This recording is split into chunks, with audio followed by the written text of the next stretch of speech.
Why would it like forget all of a sudden the interfaces?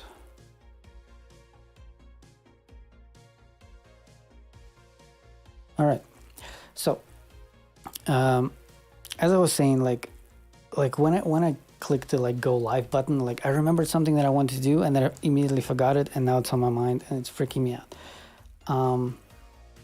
Anyway, I'm on vacation and I have a couple of videos to work on, and I figured, like for those videos, I have to like play around with some cool things, and I figured, like we can hang. You can ask like Scala questions or whatever, and or just hang, and we'll play around with some of those things. We'll we'll see which videos I'll work on, because I have like I just have like a list where like when I have an idea, I just throw it in. So yeah, let's see. Let me start up my VM. I'm giving the Windows terminal another shot. I think it improved after a while. Like in the beginning, that's the wrong password. I usually run some updates, so this is what I'm doing now. And this is my keyboard. All right. Anyway, how are you guys doing? I know I didn't announce this, and it's super late again. I wanted to stream all day, but like so many things to do, even though I'm on vacation. Yeah.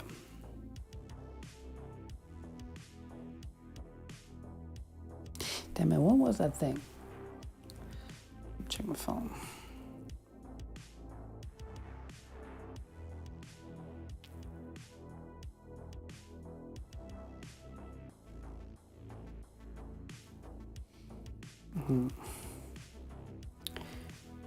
All right. Looks like I need to clean it. I need to press a couple of buttons. Hold up. Come on.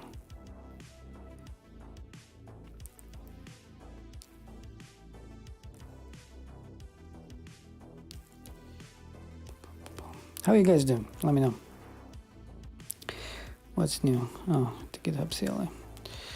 Okay.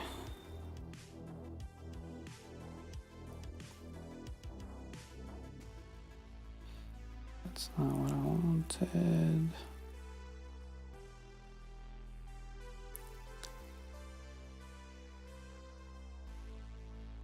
By the way, like this is one of those things, like the Windows terminal has ligatures, but because of it, it doesn't like, like these things don't render as well as they used to. Actually, this one is not too bad. Seen it before, it was not that good. Yeah, like these lines, like see, like they're closer together, so this is like the OR symbol, see how they're like closer together instead of being like almost like this, so if I do 3, yeah, so they should be like this, and therefore there would be like more distance, but because it's 2 of them, they're closer together like an OR symbol, but it's fine. Actually, I'm just realizing I also need this one, and for this one I'm going to use Alacrity, and this way I'll be able to show you the difference.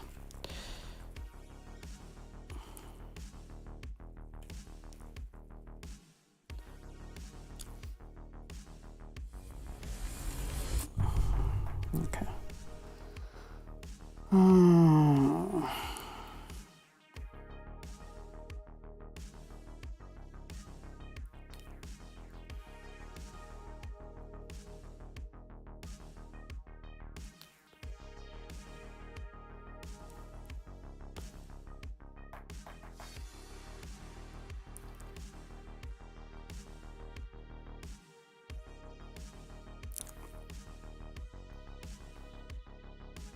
So this is not going to be like my typical stream. we're just gonna like hang out, and I'm gonna play with some cool things. So yeah.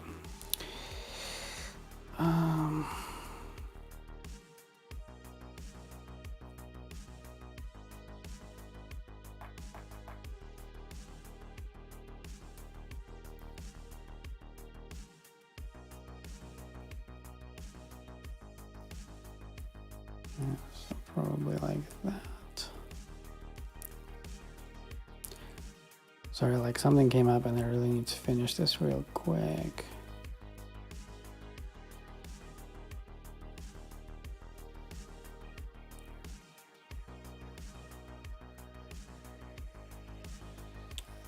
Yeah, so as you can see, like this N is now looks much better without the ligatures.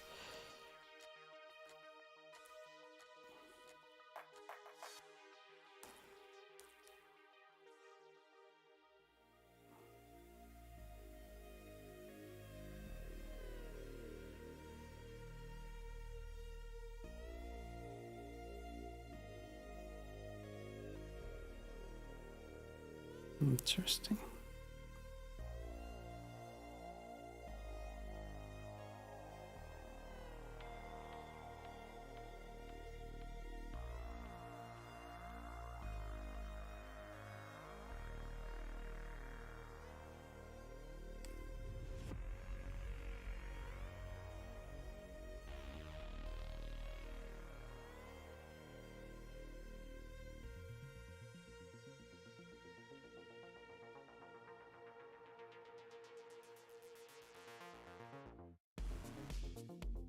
All right.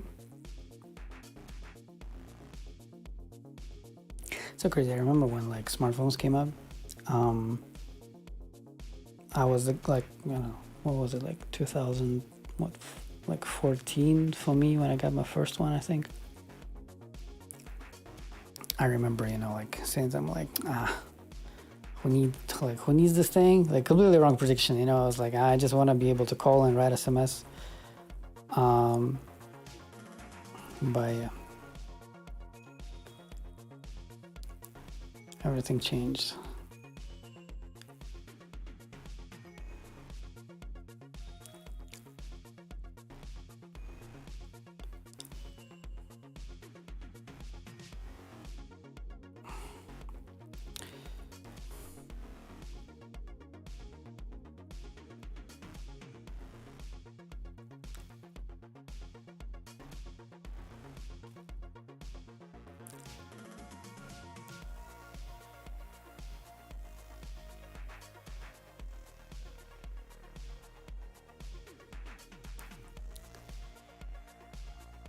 Nice.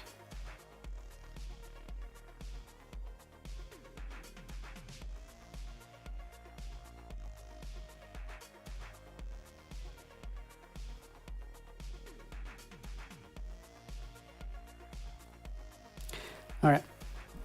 Sorry, this was a little bit urgent. Anyway, so one of the things that I want to do today is I want to update one of my, actually both of my templates. So let me show you this. Hold on. Hold on. Give me a second.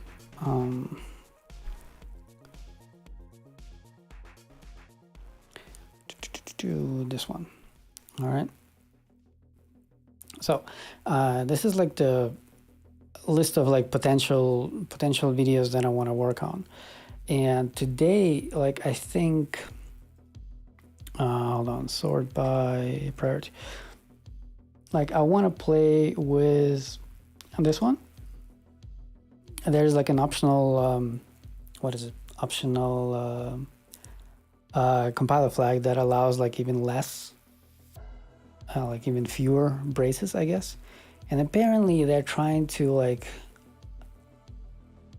I think they want to make it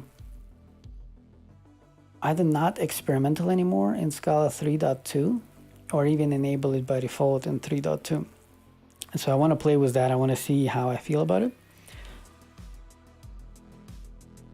this is not something that we're gonna play with today. Git crash course, something like as I mentioned, like as I already mentioned, like this is just like a like whenever I have an idea, just like throw it in here. And so today, like it's kind of late, so we're not gonna play with like big things like the Cyrus. Yeah, I had this on my list for like half a year now. We might. I'm gonna make this one yellow. Like I always wanted to check out like Kotlin's arrows, and in general like the concept of arrows. Like apparently it's supposed to be like some sort of like alternative to monads. How dare they to have an alternative? Just to like even know what it is. And then if it's something cool, you know, make a video about it. We might play with this. So this is like so Chimney is one of my favorite libraries for Scala 2, but there's a lot of macros, so it's going to take forever until it's rewritten to Scala 3. I believe right now it might not even be possible, so it's not even a question of, you know, like time and dedication. Like I believe there's some stuff that is not even possible. And like Chimney, you know, like most people use Chimney for like, you know, just convert it like from one case class to another or from one enumeration to another. But it actually has like a lot of like super subtle, like other different things, you know, that make it like so much bigger to rewrite. And so like I believe this guy, Arenko, he took it.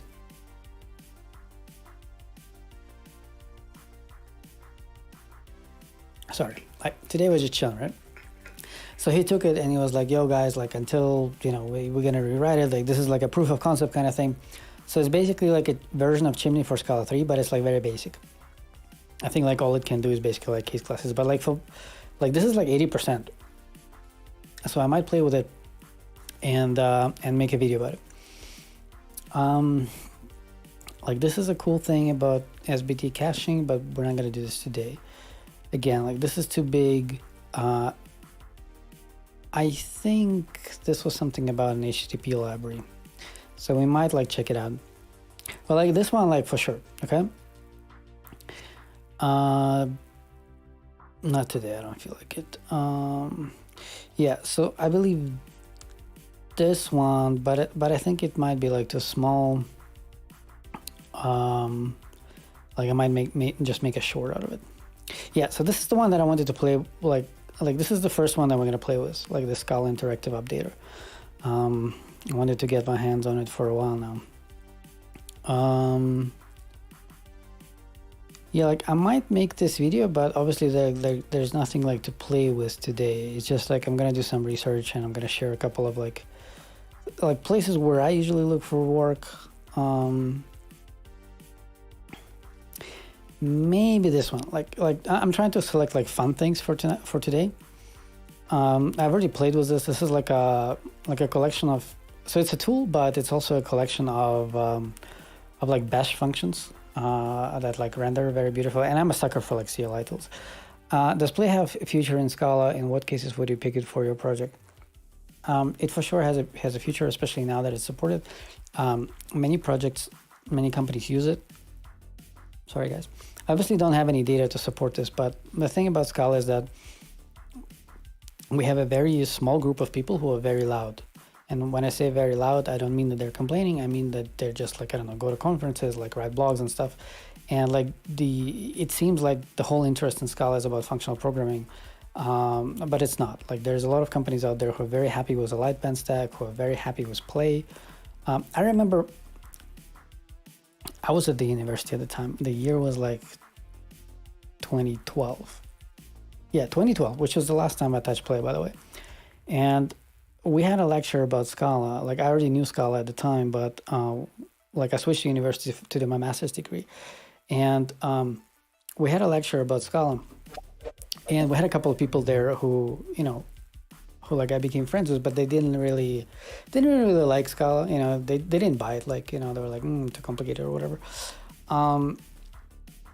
But like one of them was like a mobile developer, and he himself was like giving a lecture about like Android at the time, and he needed like to write like a tiny microservice, and he was about to write it in PHP, and I was like, dude, like check out Play. It's like so easy. And so he started using Play, but I believe it was with Java. So like I have no idea, but he might even use it today. Like Like if you're looking for like an I was about to say RPC, no, like a Rails kind of framework on the JVM, I don't think that there's anything better than Play. So it's not a bad thing. It's just that like one of the problems is that it's optimized for like server side templating, right?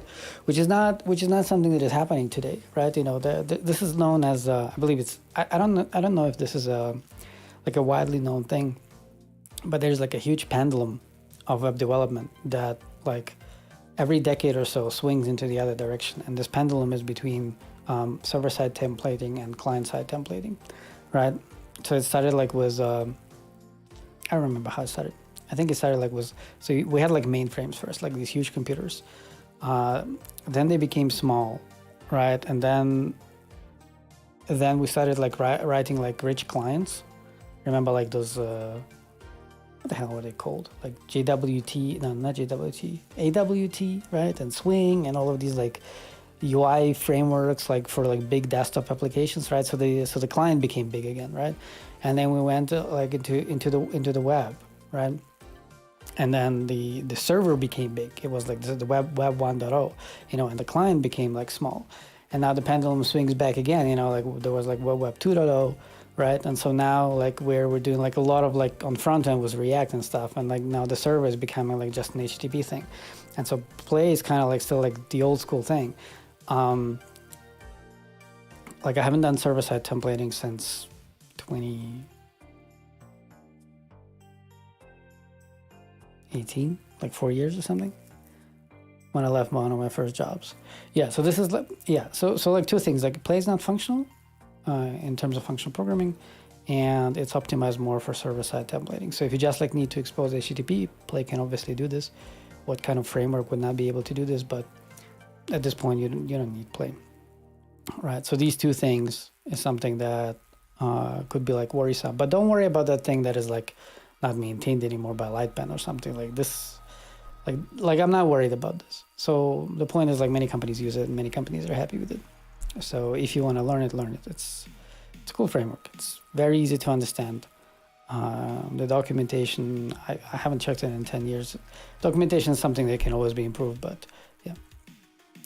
Where I work has some Play services hanging around, but nothing new is using it. I've used it before, but wouldn't recommend it. It's stated as well in template, but you don't know. Yeah, exactly. Yeah. Yeah, there's just not much like use case for it these days. Right, let me finish like going through this list. Yeah, so this is something that I want to do, but probably not today.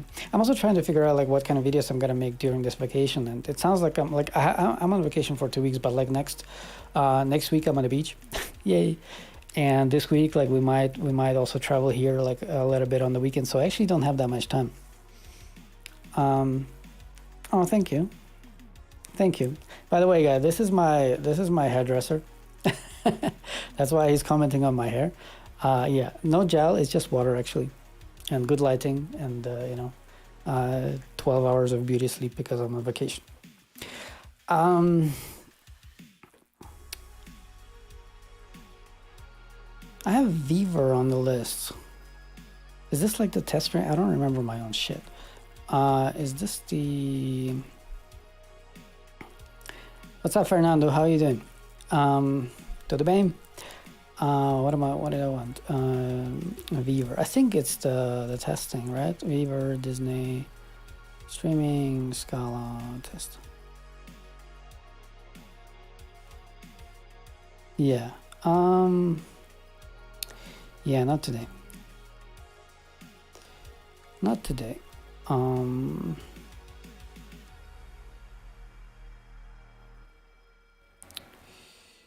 Not today. What is this? Let's have a look.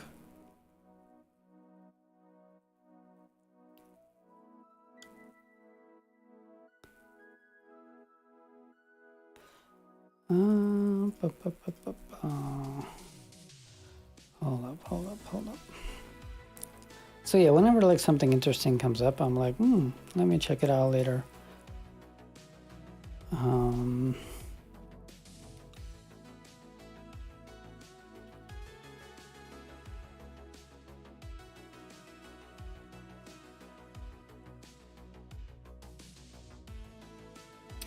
Oh yeah, I remember. I think it's sort of like linear types.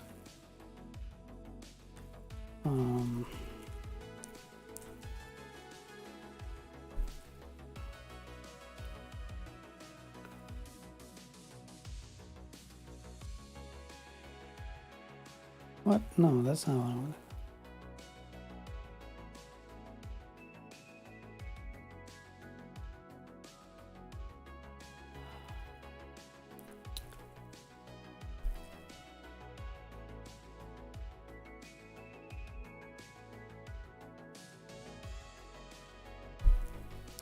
Thanks, man. I will.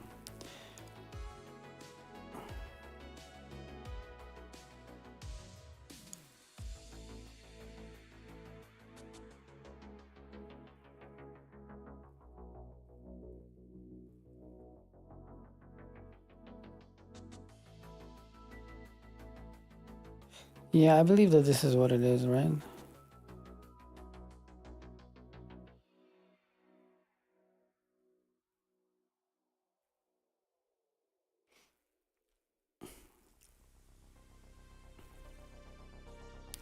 It doesn't mention linear.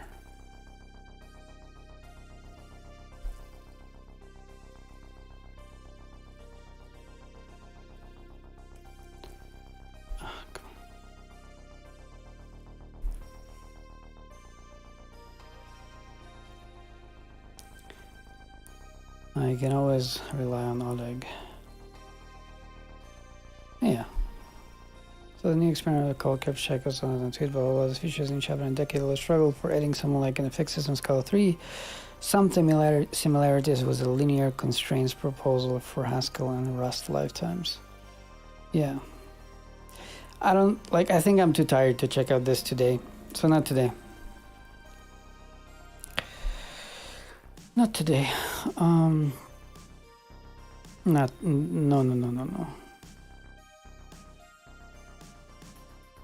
Okay. So.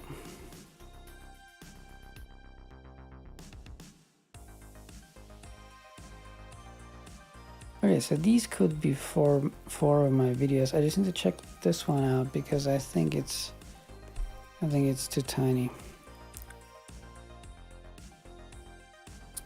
I don't like it when it opens here.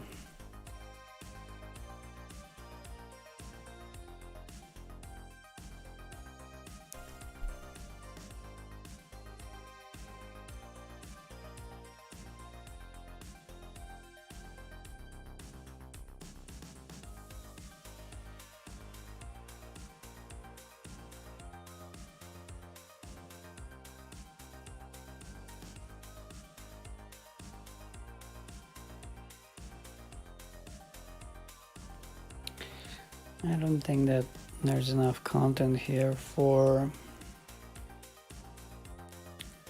a whole video.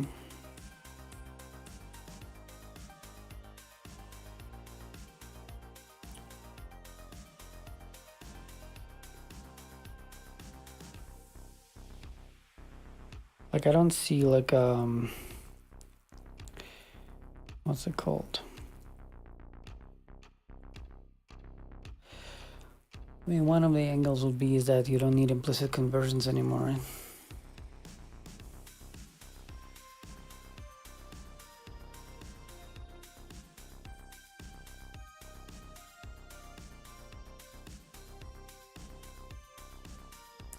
Yeah, so like the way this works is that like, you know how you can like treat a string as a collection? In fact, we need to start like hacking on that thing anyway. So so what I usually do is, like usually I don't have this, but it contains some code that I need for a short, and I haven't been recording shorts in a while, so I don't want to remove it.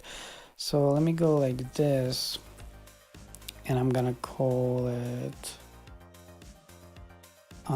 delete me 2. You don't see my code, hold on. So I'm gonna go like this. I'm gonna say delete me 2.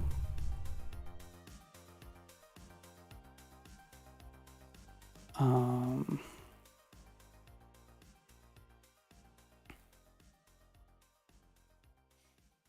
going to be easier to explain what I wanted to say just a second ago.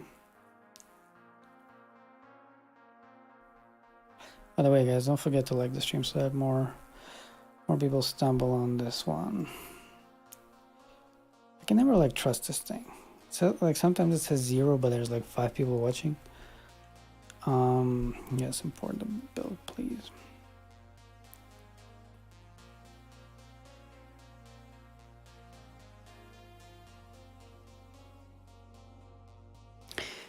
What's that thing?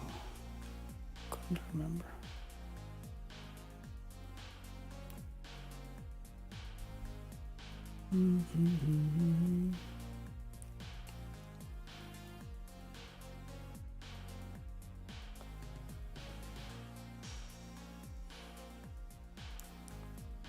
Show me logs.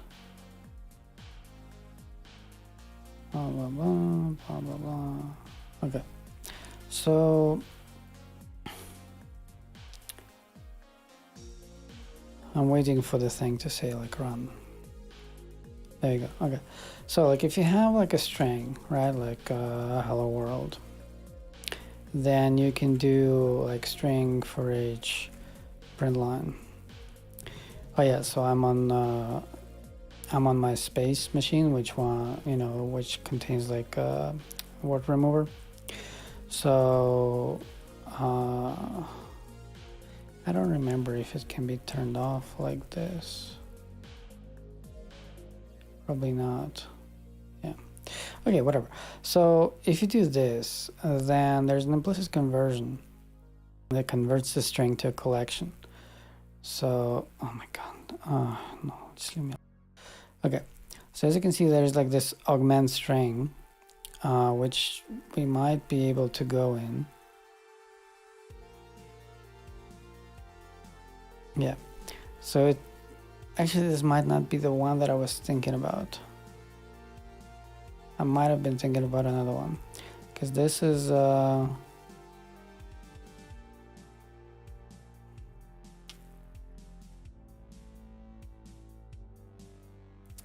maybe they changed it.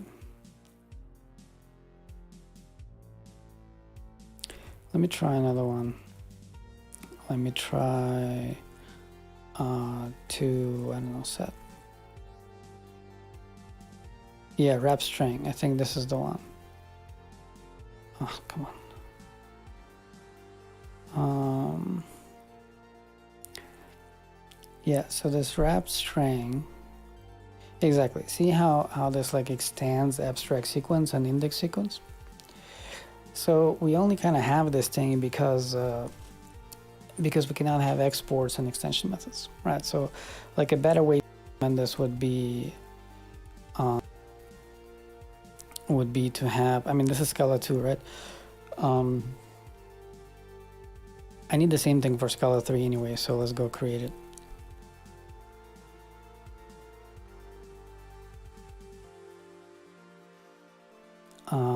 So I need to delete 3 because it's Scala 3 like this.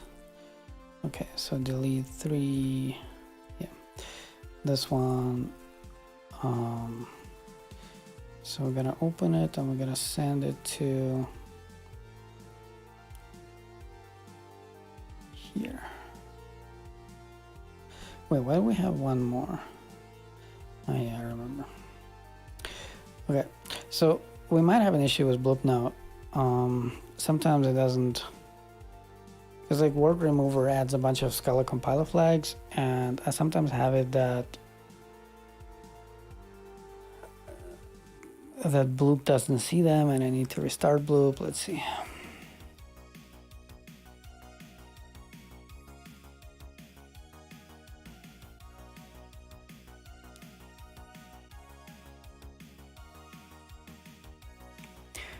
What do you think on capabilities in Scala 3 in recent discussions on the topic and community, if it was to have them on language level or in library? I don't have a strong opinion on this. I don't have experience of like working in a system that has this. So it's hard to imagine how truly valuable it is, because like so far, like what we like all the things that we have tried was like effect tracking and stuff with Stegless Final, which is, you know, it's like similar direction, right? Like in the end, it turned out to be like a little bit too tedious, and in the end, it did not provide too many constraints. Like the only like one of the things that I'm like concerned about is like, for example, we already have this was nulls in Scala 3, but it's not perfect, and this is the issue, right? Like as long as it's not perfect, I think it might take us a while to realize, but I think like as long as it's not like bulletproof, you know, like as long as it's not bulletproof, its usefulness is going to be limited. Not because like there will always be people who will say, ah, yeah, but you can always do X and then it's gonna break. Not because of this, but it's just that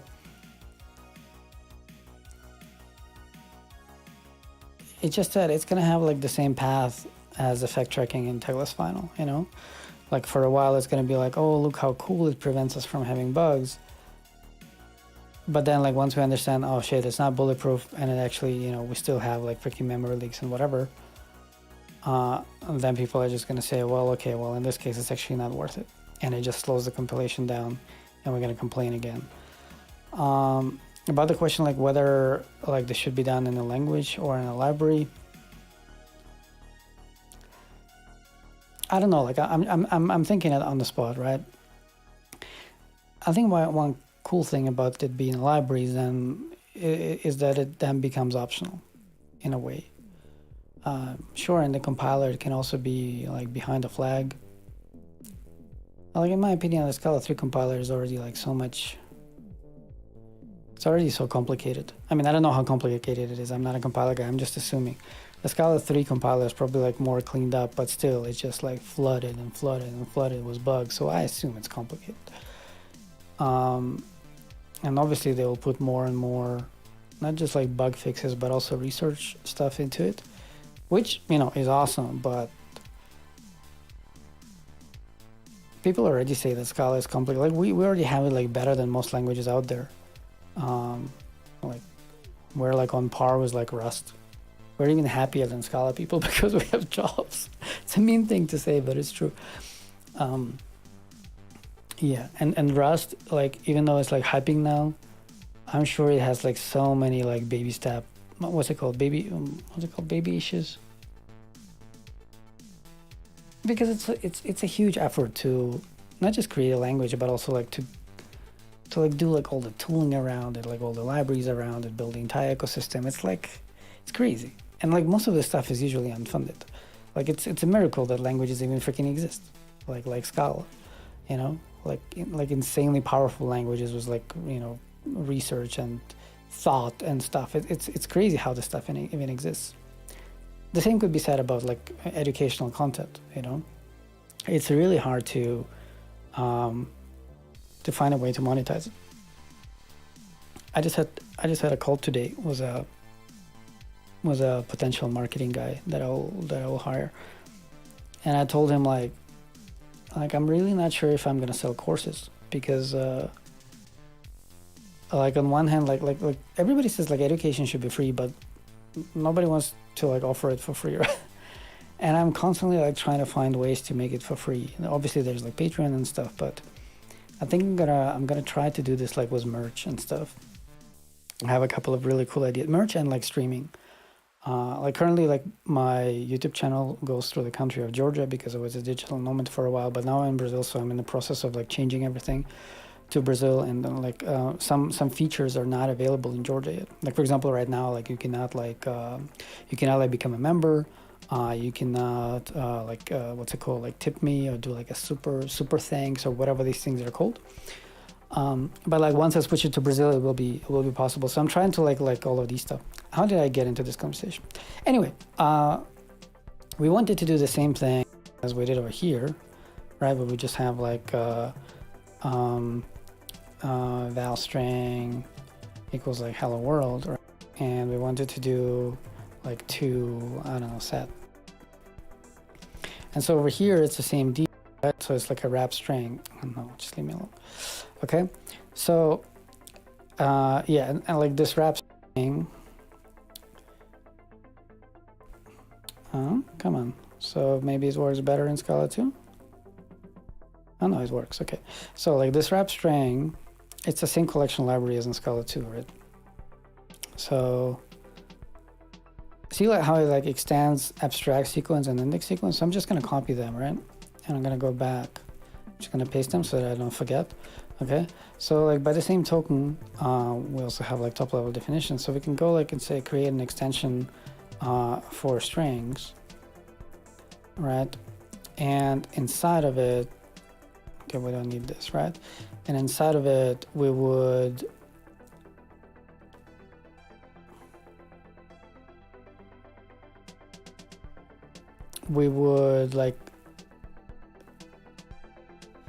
like wrap the string like this. So it's gonna be like that, right? And then we will like export like everything inside of it like this. I mean, there's some limitations about the things that I can do here, but like hold on, like if I go into wrap string, which I can't do now because everything is broken, yeah, basically like new wrap string. Okay, so maybe like this. Well, cannot copy because I'm in a different instance. Hold on guys, I see your messages, but like let me not lose my thought. Hold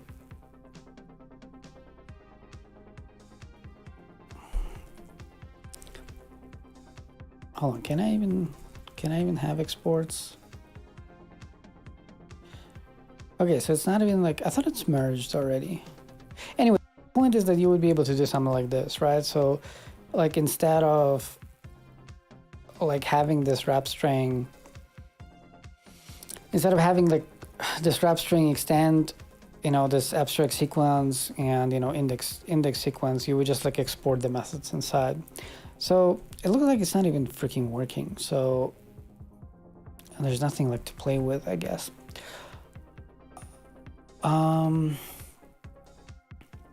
If you're going to write a toy web app and that has REST endpoints to receive get, put, post requests, these requests have path variable, request parameter, request body, is able to read write 2DB. What framework libs will you use? Well, here's the thing, like if it's a toy app, then you're in the wonderful position that you can just use whatever the hell you want. Like I made this video like a long time ago, like 5 years ago, like in the beginning of my channel, where I made very clear the difference between computer science, programming, and software development. Like in software development, you know, like if somebody asked me at work, like, hey, which web framework should we use? It's a freaking hard question to answer, right? You need to research, you need to figure out like what are the requirements, what do we actually need? You cannot just like go grab whatever you like, right? However, if you're programming for yourself and you're creating a toy app, just pick whatever the hell you want to learn, you know? You have, like, this is like also the beauty of live stream, you know? Like I can just grab whatever I want to, you know, play with it. You cannot go wrong because you will learn something, right? So there's like STTP, there's like this Howie thing, there's you can even do Akka HTTP, you can even do play, throw out this whole server-side templating, just to like, you can do whatever the hell you want. There's also like Zio HTTP, anything you like. You want to learn Zio, do Zio HTTP. You don't want to learn Zio, you know, you want to learn checklist final, grab HTTP4S, like, especially for a toy app, it doesn't really matter.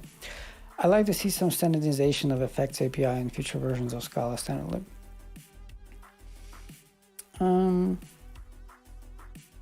Yeah, I'm not sure. As I mentioned, I haven't given it too much thought. Because I kind of have like no, what's the phrase, like no stake in it, you know? Like if it's if we have like an effect type in the standard library, cool. If we don't, cool, you know?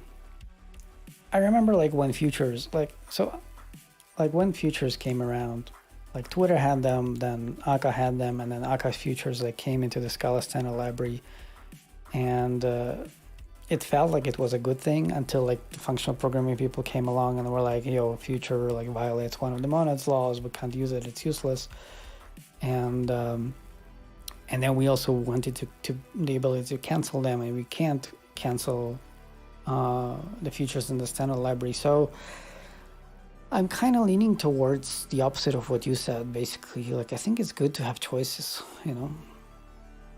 It's also healthy to have a little bit of competition. But yeah, I don't know. I'm not thinking on the spot, you know. So I haven't given it too much thought.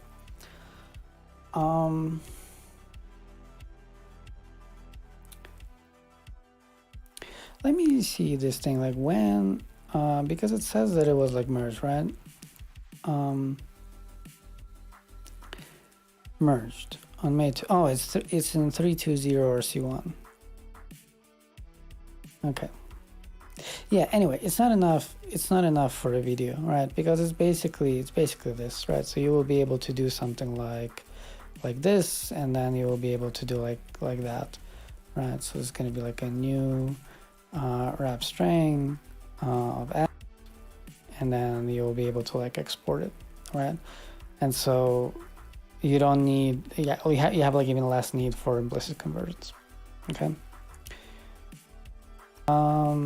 Right. So let me.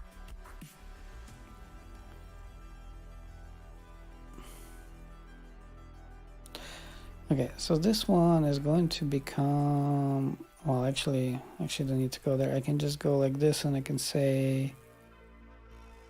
This one will become a short.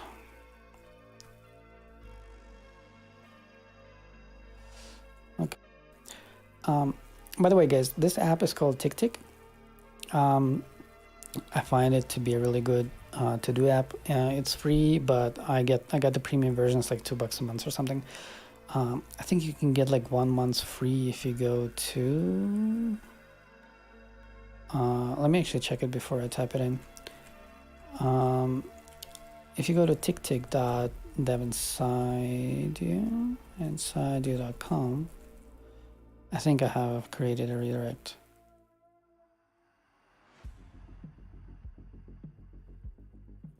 Hold on. Yeah, there we go. Okay, so if you go to this URL, you'll get like a month for free. It's like an affiliate link. It's not really an affiliate link because like I'm not actually getting money. I think I also get like a month free or something like this. Okay, what have you guys been writing?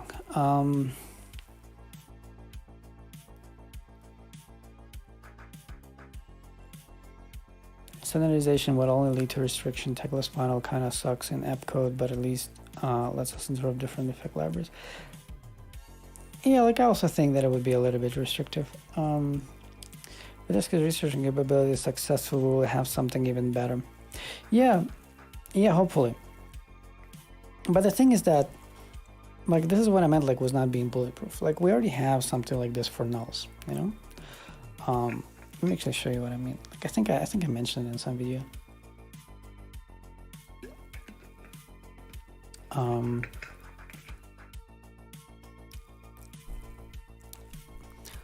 So like one of the things that we have was this is Scala 3, right? One of the things that we have is null checking, right? So how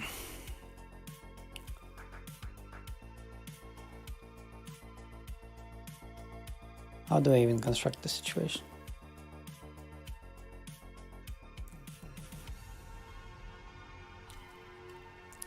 So I think I need to do something like this, right? Hello. Okay. And now, like, if I do like if string not equals null, then over here, the compiler, like, I believe this is called flow typing, right? So over here, like, the compiler knows that we did a null check. And so if we do like str dot something, let me actually do like val blah equals str. I need a then the type over here is a string, right? Like over here it's like string or null, but over here it's a string, right? So it's sort of like it's like similar thing, right? But it's not bulletproof. So I don't remember how to show this, but like basically if you have like another string, that is a string, right? So it's not string or null, okay? And it's also hello, right? Then if you do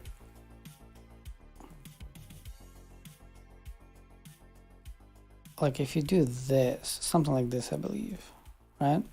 So if they are equal, right, this one is string and null, this one is string, then it should be able to figure out that this is a string now, right? Because it can't be equal and null at the same time, right?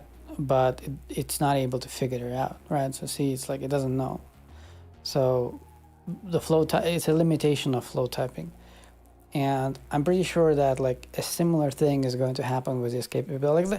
Like the similar thing happened to like these what's it called, like exceptions, right? Like these like tracked exceptions, you know, like in this proposal that he had, you know, it was like, oh, it's so cool and blah blah blah, and it's all just being done automatically for you, and then there's a limitation, right? And so like I believe that like these, like all of these like tracking things, like all of these things that promise safety,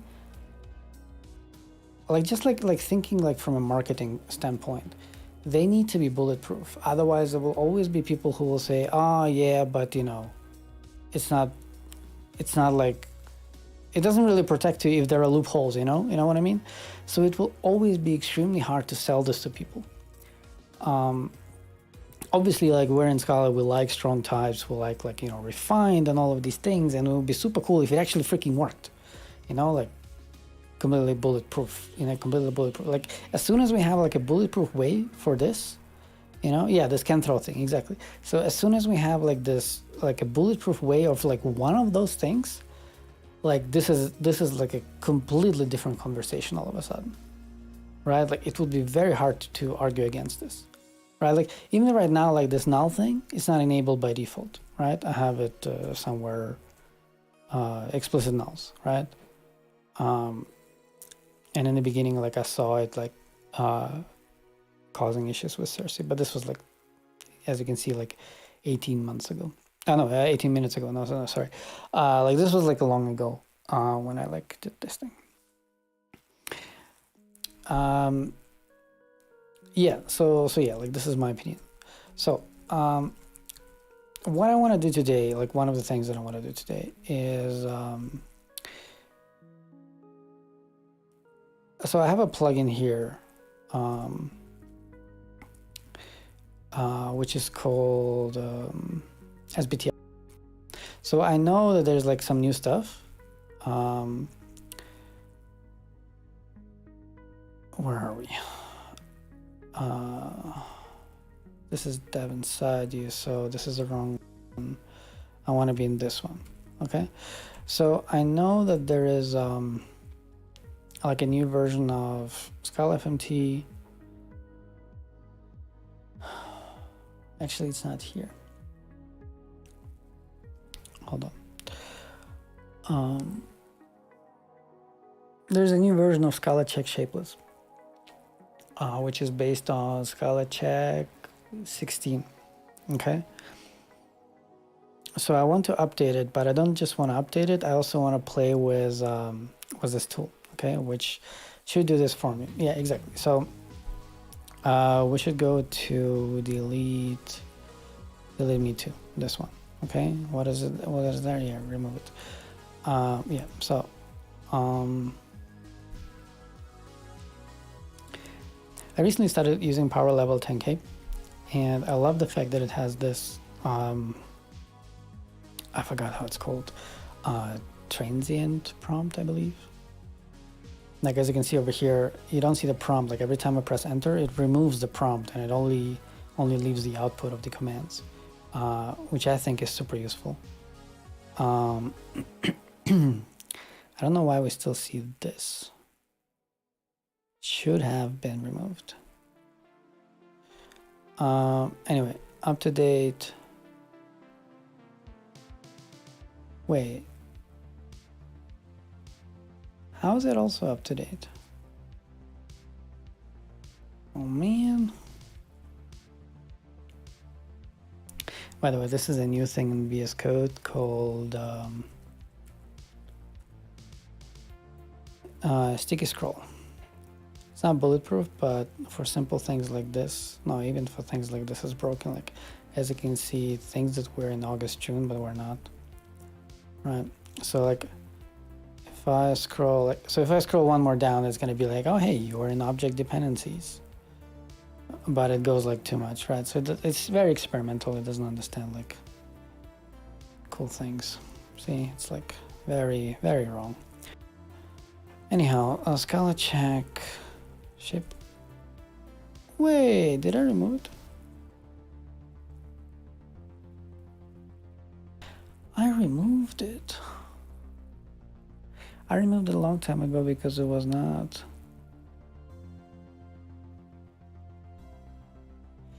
No, come on.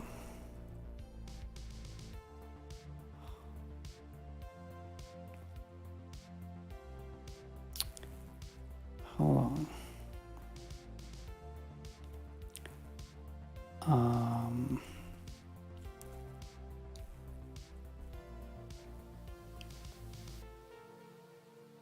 What is the fastest way to see this? I guess we need to open it. You see how it like removed the prompt? All right, dependencies. It's been a while though, right? So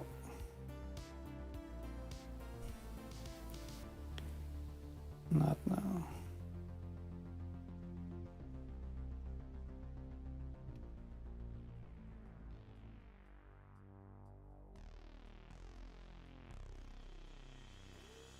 I think a very long time ago. It was not published for forever, and then eventually I removed it. Okay, here. So I went from like 14 to 15.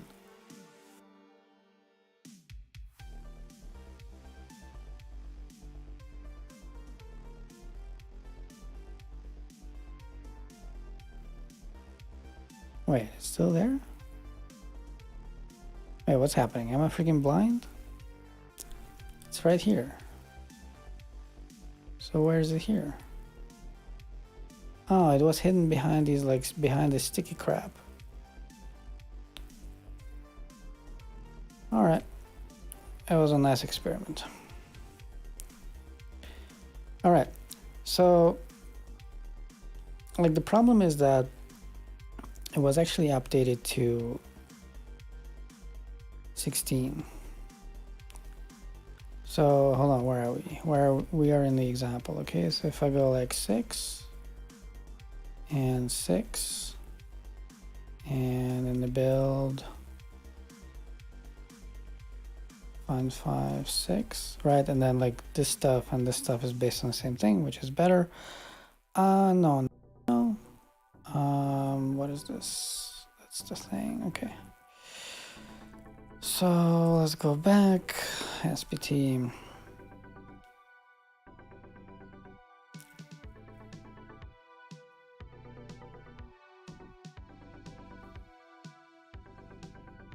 Because I don't even know the version.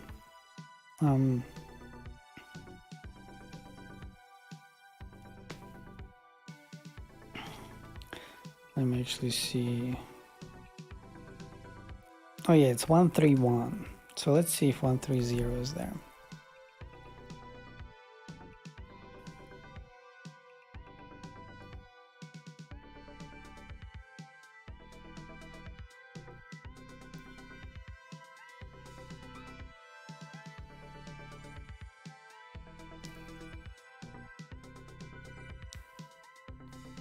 Yeah, perfect. Okay, so this is how I usually do this, right? And I see, oh, there's like a new version, and then I go change it manually. So apparently, like this tool that what's his name? Kit Lantern wrote, which I believe unfortunately is not an SBT plugin. It's like an external like CLI thingy.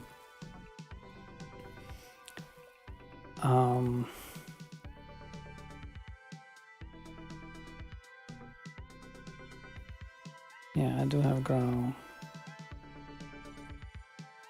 I might not be able to do this because I installed it with Nix.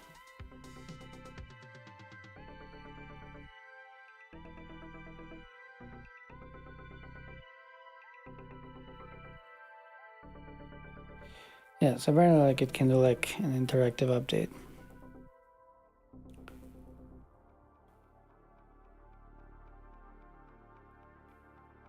Yeah. So basically for now, like we would need to like build it ourselves, I think.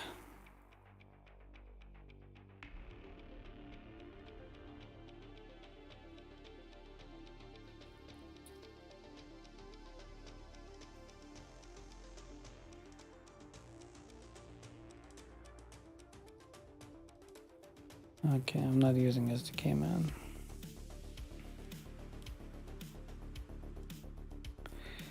I don't think that I'll be able to do this right now, at least. So I would need it like here, right? Yeah, exactly.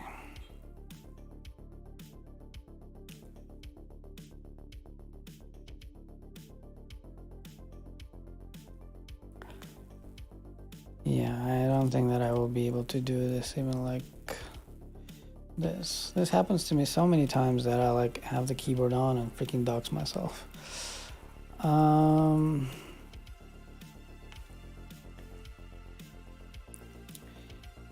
Yeah, command not found.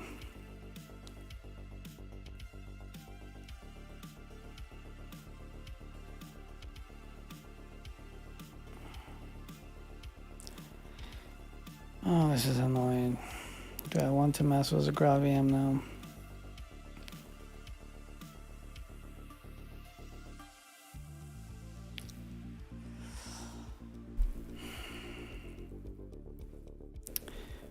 Hold on, maybe it's relatively easy to do with Nix.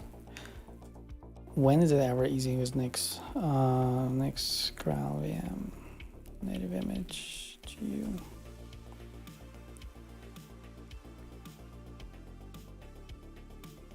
It has to have Nix. I never liked SDK man because it was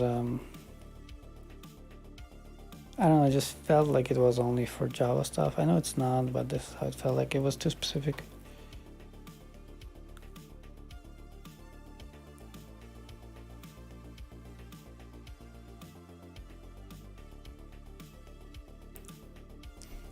Maybe I can do, I think, I have a feeling that maybe it would be like a separate thing. Yeah, I know many people like SDK man.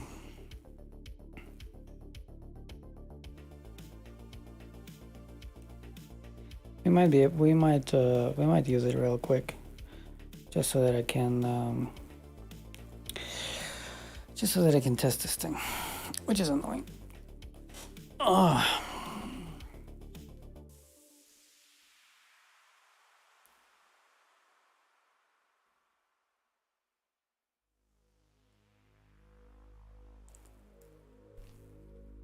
Yeah.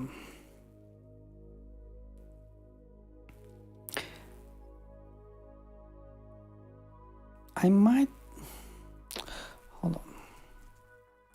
I might actually have it already. Yeah, I already have it, so I don't even need it. Okay, so let's go into here. So usually whenever I clone something from GitHub, I just go and do like I create like the same structure as here. So I would go like, and I would take Atlantan and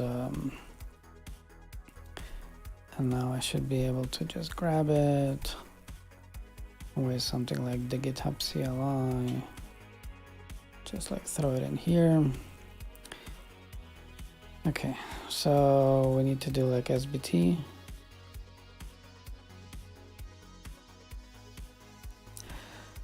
Hey man, how are you doing? I'm on vacation, so naturally I'm working on some videos. I have like a list of things, like potential things to like make videos about, and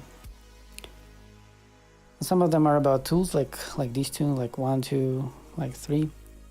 So I want to play with them, just see if I like them, and if I like them, I'll make a video about them. So probably gonna be the red ones. This one we already checked. It's like not enough information for a full video, so it's probably gonna be a short. So now we're playing with this like Scala interactive update thing, and it looks like I need to like publish it ourselves because it's only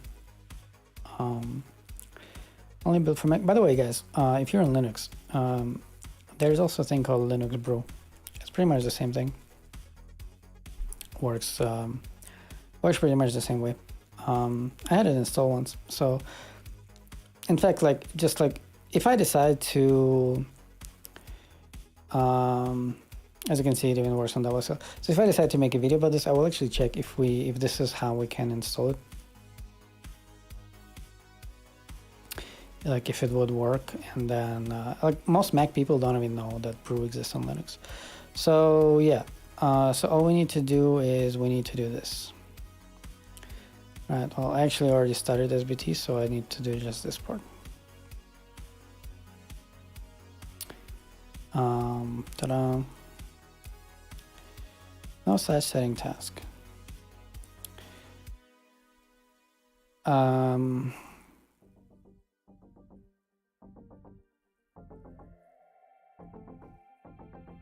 Really?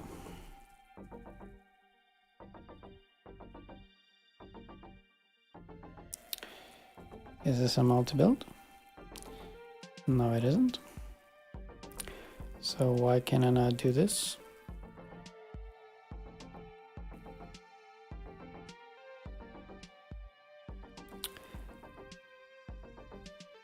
All right, fine. Let's have a look at. Does he have dependency? No.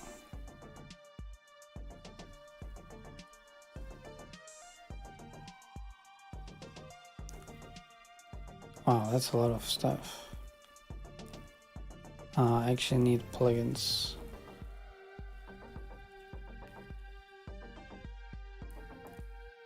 Good night, man. Scala native. No, man, not today. Oh, you mean like, did I type it wrong? Is that what I mean?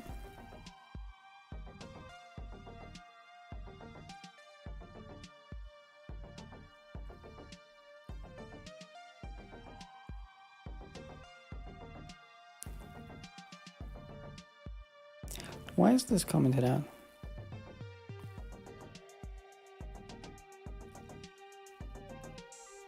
Don't you love it, like when you have to like fixing, like maybe I should like, before I start like hacking on it myself,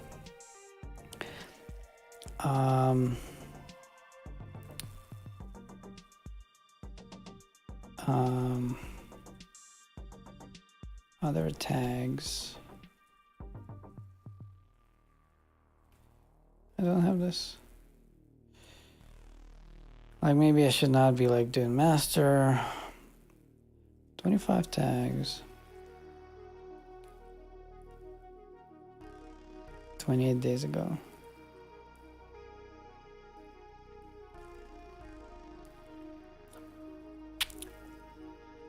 I thought I had. Oh man.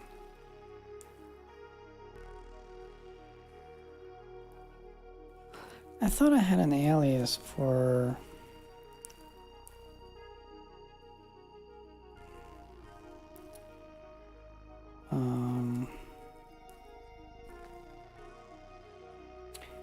Store div describe. No.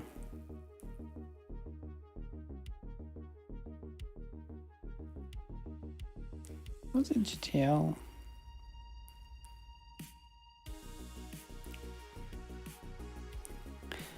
Hold on.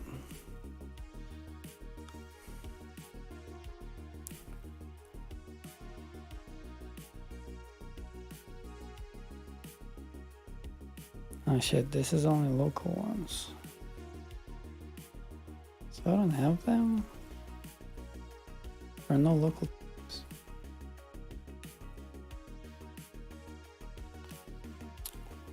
How do I pull tags?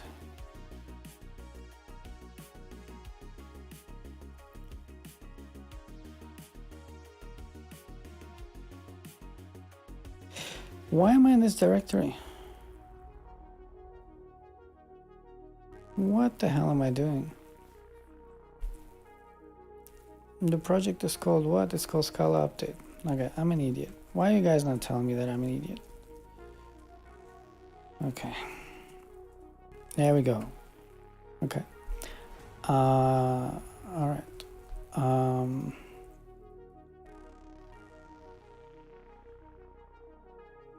Like, I really wanted to stream earlier today, but now I'm freaking falling asleep. There we go. Let's see.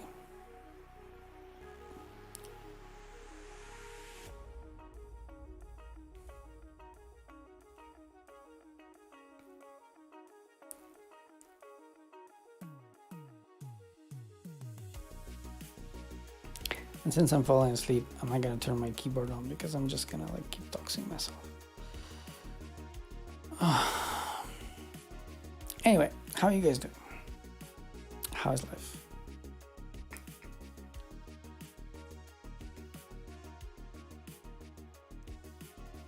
And by the way, I probably shouldn't build master anyway.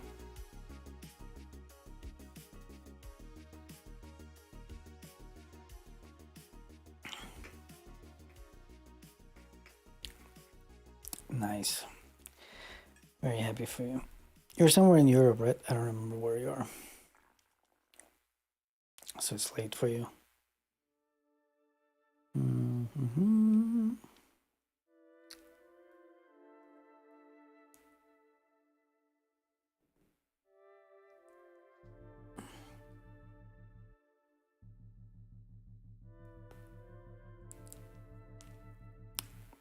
Looks like it's working. I started learning Mill. Yeah, Mill was also on my to-do list forever. Wait, what? It's like night from Thursday to Friday. Like, why are you up so late? You're not working tomorrow?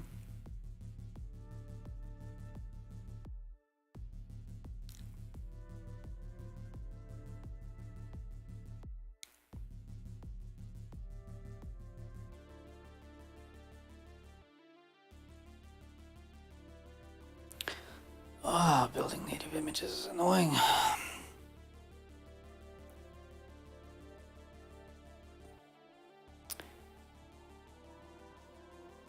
Oh, interesting.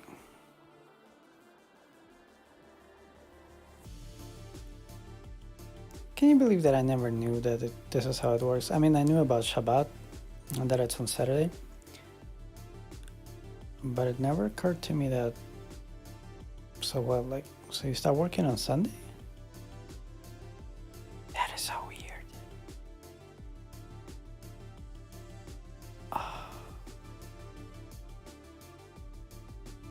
Oh man, just the thought of working on a Sunday. I mean, this is something that I have been doing for the last 5 years because of YouTube, but still, it's not the same thing. Yeah. Exactly, yeah, I can imagine. Wow. So do you work remotely? All right. It looks like we built it. So now it's like laying around somewhere and we can like move it. We can move it to something like user local bin and then it would be on the path.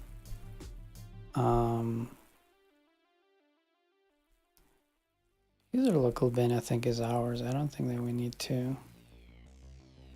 Oh really? Whatever. Okay.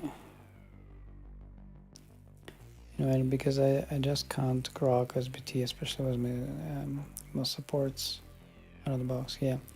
Yeah, so if you want SBT for like Scala Native and Scala JX, Scala JS, You need to check out a plugin called Build Matrix, SBT Build Matrix. It makes like things much easier. It should be built into SBT, but it's not. Yeah. All right, so we moved it. Okay, so now we should be able to just run Scala update and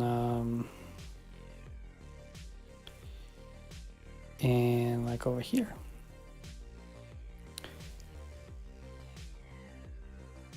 All of your dependencies are up to date. Well, that's a lie. Oh no, I'm in the wrong. Hold on, I'm in the wrong. Why am I here?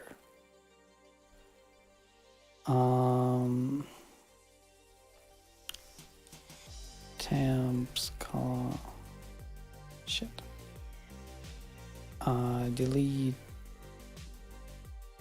Delete me too. Here. Scala update. Come on, tell me. There is one. Yes. Nice. All right, so Q for quit. Okay, so let me see the changes. Okay, so I'm just gonna like whip it. Okay, so that we see exactly what it does. Okay, cool. So we can go like up and down. Space is a toggle. Nice. A is a toggle all. Nice. Move up, down. Can we do like JK? Okay, we can do JKs and VMK bindings. G is like show groups. Okay, G. Nice. Okay, and Q is quit. Okay, that's it. This is nice. Okay, so I want just like this one. No, I want just this one. And then enter to update. Enter to update. Updated dependencies. It did it. It works. That's gonna be a very short video. Okay, we'll check in case you feel like trying my little CLI tool. Oh, what does it do? I don't think that YouTube will allow you to send links. So if you want to send a link, send it on Discord. Discord.devinsider.com. Just go there, send me the link. Yeah, exactly. Or, you know, like let me know what to type. Oh, how are you gonna let me know what type? Like what's it called? I think the fastest way is to go to GitHub and to go to SBT and send the link there. Sorry, why am I to go to Discord? Like I'm freaking falling asleep. I should not be streaming. Anyway, like this tool works.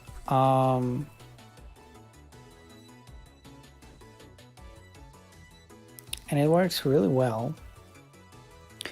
So I actually want to see, hold on. I want to see how it looks in a terminal with ligatures. I love the song, by the way. Okay, I'll check in a second. Hold on. Here, Scala update. Ooh, it looks a little bit different here.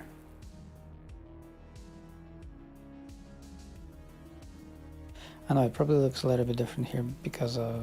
Let me throw this out. Oh, it still looks a little bit different. My colors are a little bit different.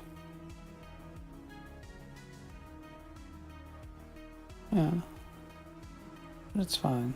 I think there should be a space over here to make it look prettier. But yeah, this is very nice. Space, enter. I'm loving it. Nice. Oh, well, I'm on Windows. Let me see what it does. github.com/leonbor table. Command line tool to select columns from a table shaped input. Supports filtering and formatting tables are arguments to see available options.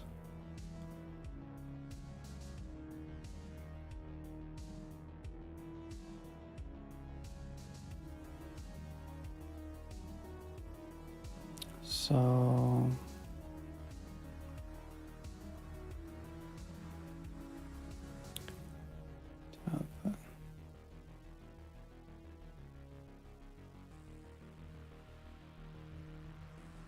you go tag and you go image ID and it gives you like 3, 2, and then, oh, interesting. Why is it only for M1? Like, why are you using something super special there? It looks like it's like 100% Scala, so, or is it because you just built it for M1 somehow? Oh, because did you build a native image?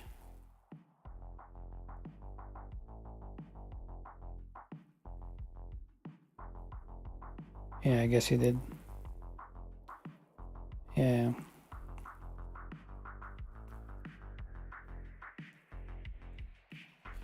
Yeah.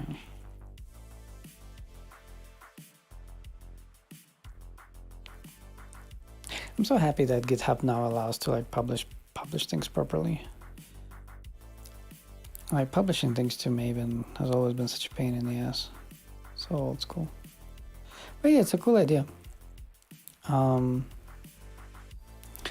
Do I have any Docker images laying around?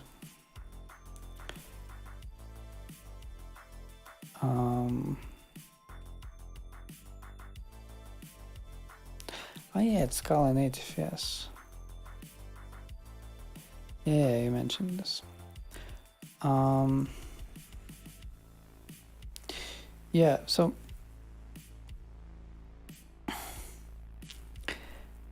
I think like in Linux, like I don't want to like kill your thing. Like it's a cool project. But I think you can use cut with so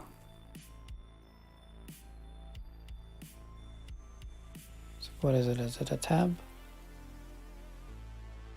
And then you would say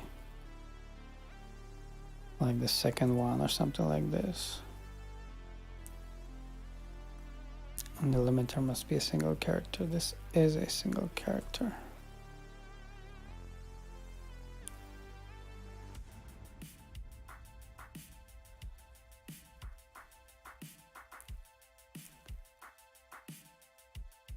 Oh, so it's tab by default. Okay.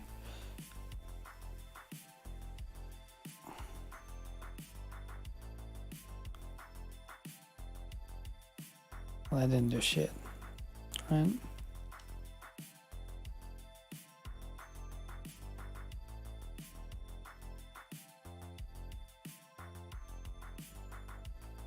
Is it not tabs? Is it spaces?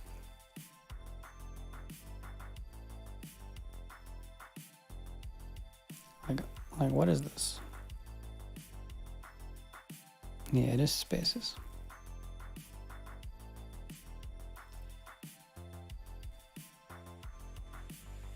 Yeah.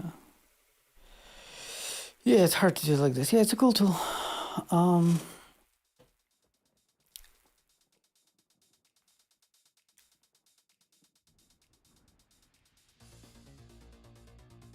Yeah.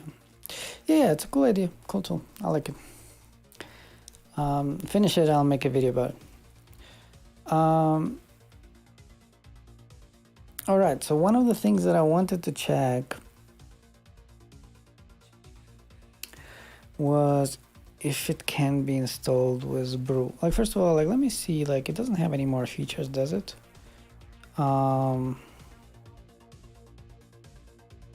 It would be cool also to try it on something bigger. Yeah, let's try it on something bigger first.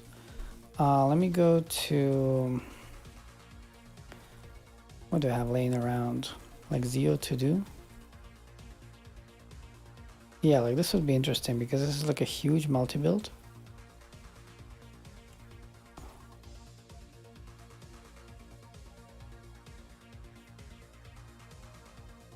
Damn.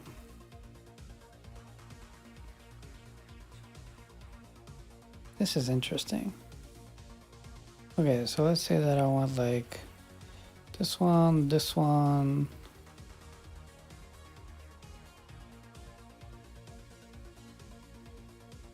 Okay, so there's something here. Minor. Oh, I can use like the arrow keys. And probably HL as well. No, I can't use HL. Okay. This is nice. Man, it's a really cool thing. So this one, this one, this one, this one, this one. Probably should not update Scala check. Theo interrupt cats. Ooh, this is crazy. So they recently switched to epoch. So this one means like gets effect 2 and ZO2. I don't even remember what we used there. But like whatever, that's not the point. The point is that if I press enter, it will update all of this shit and it's gonna look like this.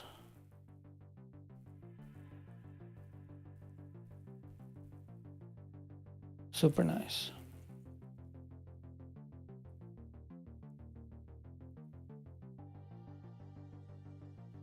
What do you mean no binaries for Intel? Like you mean that you just didn't build it, right? But you should be able to do this, right? Like can you do this on a Mac? Like with Docker or some shit like that? Like can you know what I mean? Like you create a Docker with like Linux or something, and then inside of it you do like SBT publish local or whatever you do, however you do the native image. Shouldn't you be able to build it like this? Anyway, so this is super cool. One tiny thing that I want to check is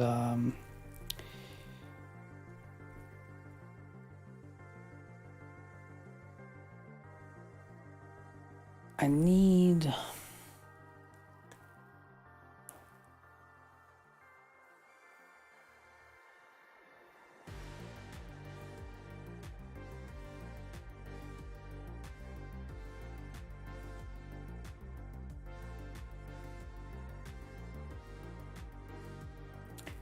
I want one that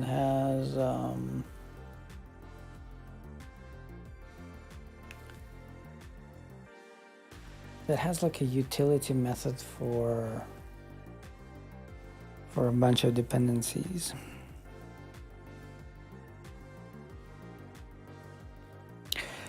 I thought this thing had it.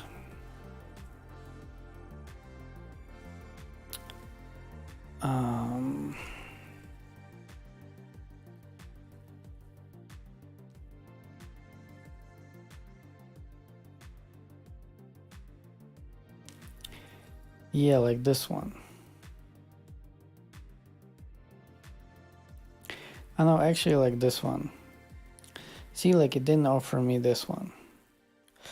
This is something that I need to mention in the video. Like it did not understand this.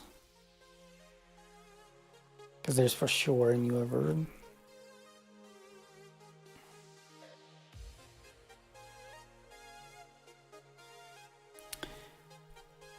And also Scala cats, well not cats, Scala Cersei.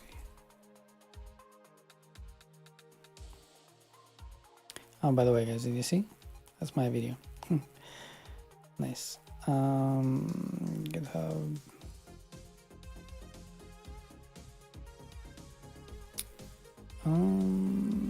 Where are the releases?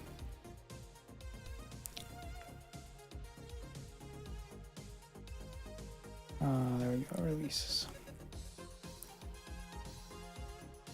Yeah, so see, for example, there's like 0.14.2.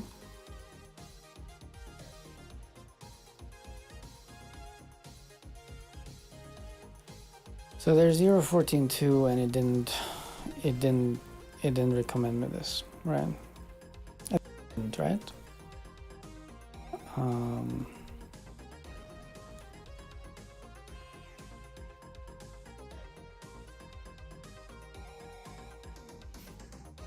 Yeah, it didn't. So like if I were to write this like like this,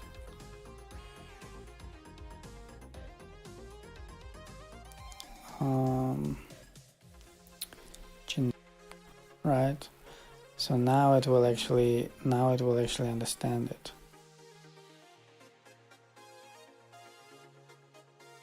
Still doesn't understand it. Why not?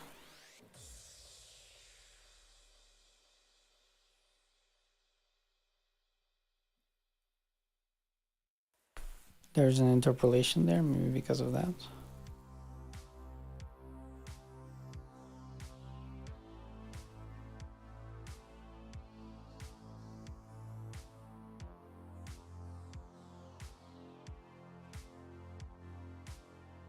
Yeah. See, now it's here. Okay. So it is a little bit limited. But it's, you know, it's a very, very good start.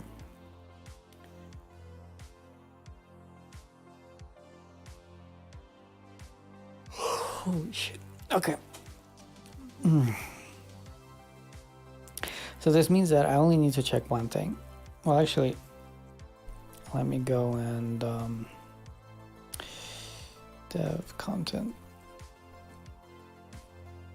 I create 275 full-blown videos. Man, time flies. Scala update.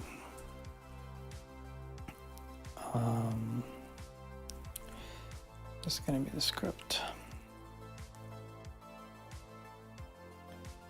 Oh, Sublime used to be so awesome.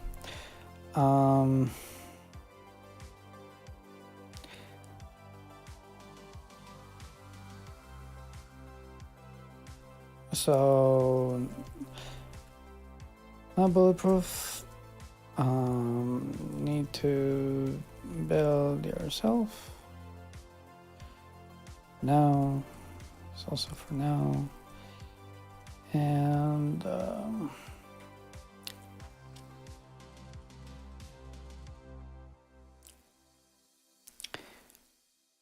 wasn't there something else?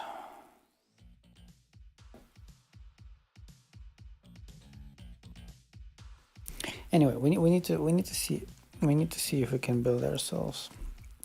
If we can use homebrew or not. That's what I meant to say.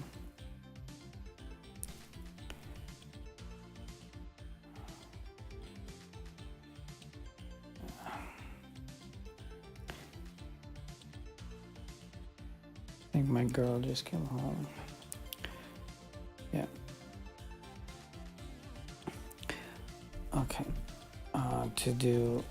See if we can use homebrew. I'm gonna go AFK for a couple of minutes, say hi, okay? I'll be right back.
All right.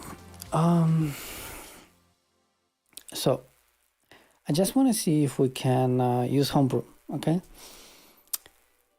And for this,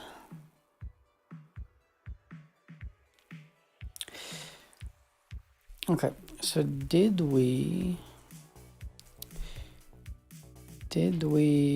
copy or did we move? We copied, okay? So this means that if I just remove it from user local bin scala update, probably with sudo, like this. All right, so now we cannot do scala update anymore. Exactly. So if I do this, then it's going to be red precisely. Okay. So I don't remember, where were we?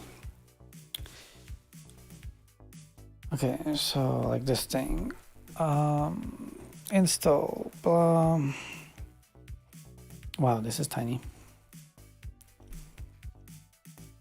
Blah, blah, blah, blah. Okay, that's totally fine.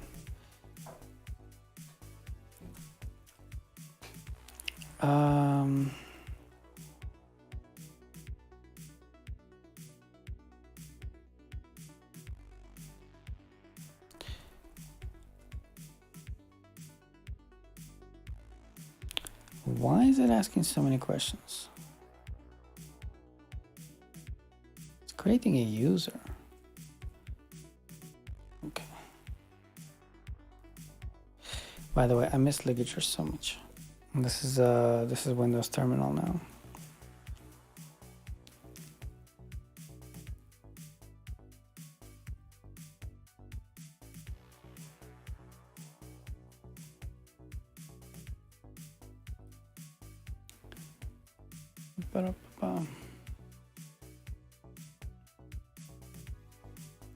Let me close the door real quick. Hold on.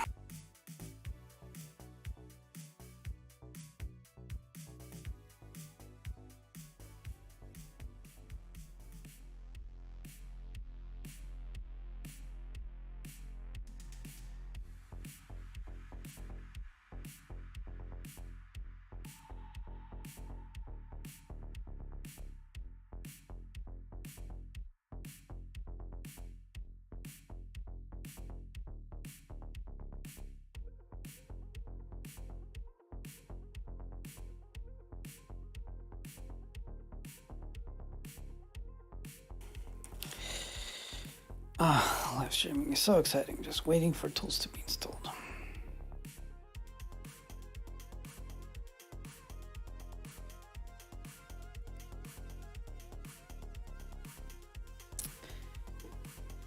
The curse of closed doors. I have a cat and now she wants to go out.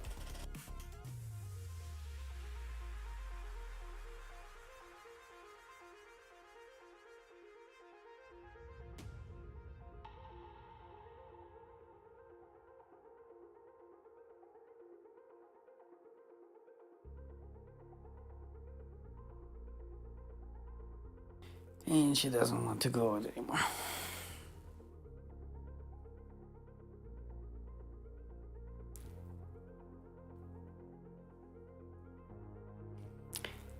It says that we're done, but we're not done. Come on, give me my prompt back.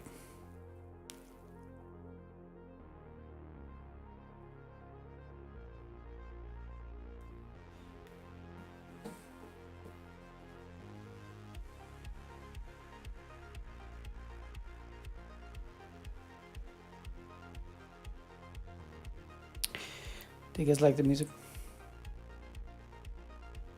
I'm very sleepy today, so I don't have any ideas, like the things to talk about. So unless you have like Scala questions, we're gonna wait until this thing finished.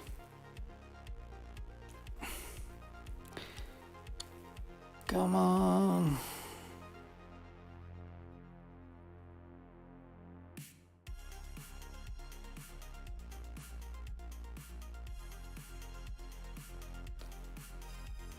Oh, cats.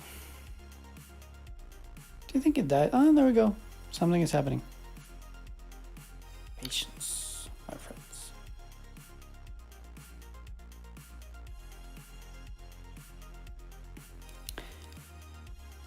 damn, I'm downloading so many things. Oh look, it's downloading from the GitHub repo. Nice.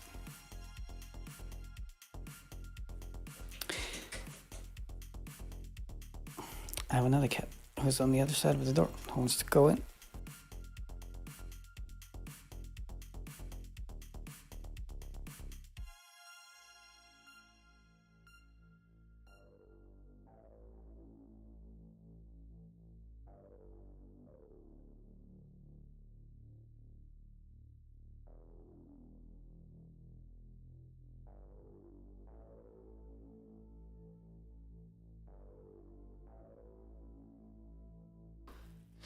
Cats. All right, so this thing finished.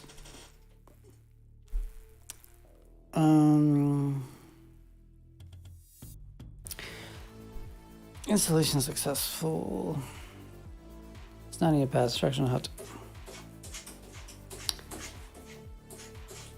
These cats. Give me a sec.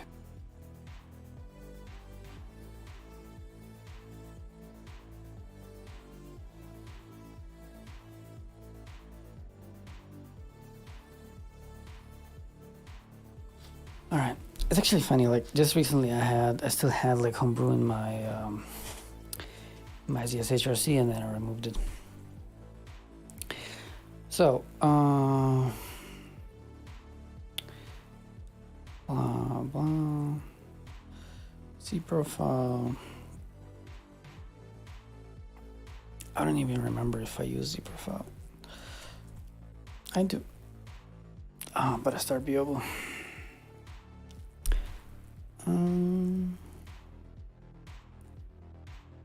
Why do I need to do this?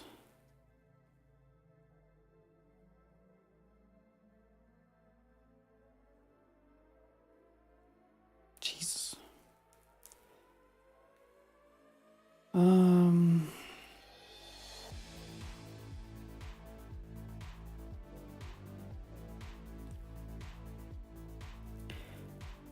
right. So essentially, let's grab this. But let's put it in my ZSHRC. And let's go like this.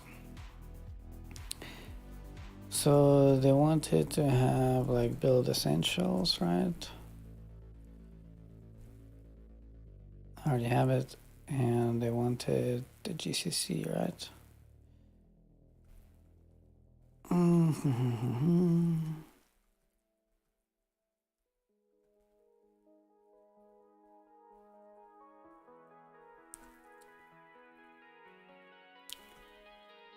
We recommend that you do brew install GCC. Okay, well, this is going to be our test.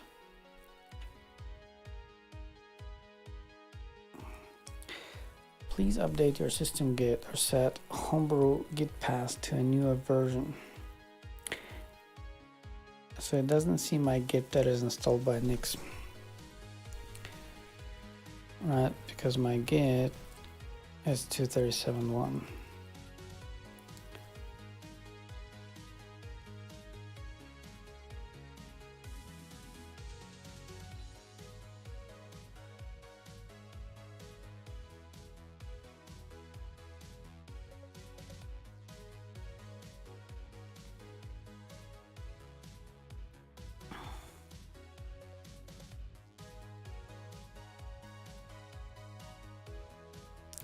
So like which git is here, which is this.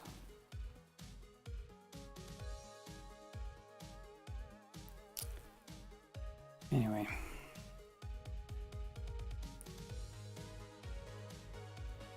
Homebrew git path.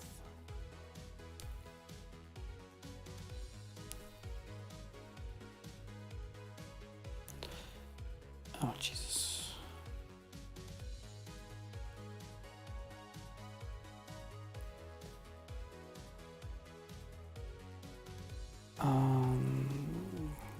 get.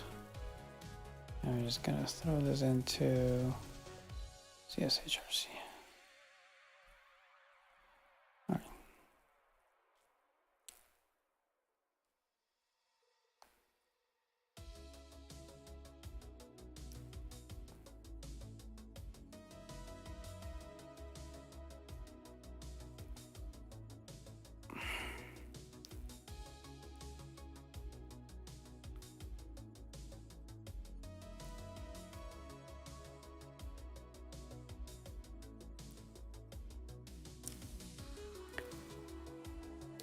Quite rested a little bit of movement outside of your box, especially when I'm partial triangles. It's much fascinated for what's not there.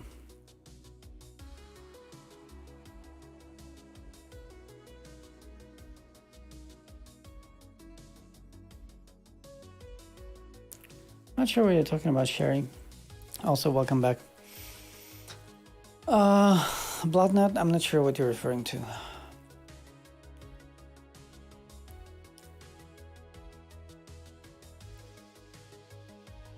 You're saying I do, my friend. Did like YouTube block something?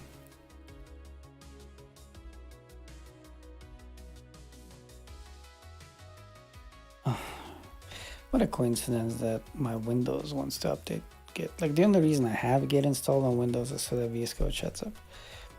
Let me check something because it happened before that YouTube like blocked something. No, but you didn't say anything. Oh no, that's actually not about. It's a guy who very often watches my stream, and he cannot type. He uses voice activation, so sometimes the stuff that is printed is not accurate. Bots these days they want like porn and whatever. Yeah. So not a bot.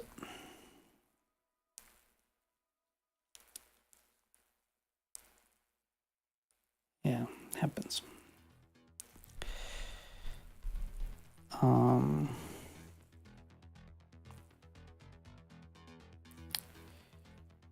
What are we like buying a house? Like what the hell is happening here?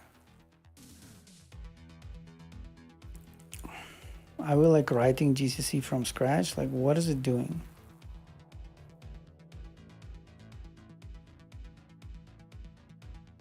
It's interesting that Homebrew started like pinning SHAs. I didn't know it was doing that. Maybe it doesn't pin, maybe just a print line.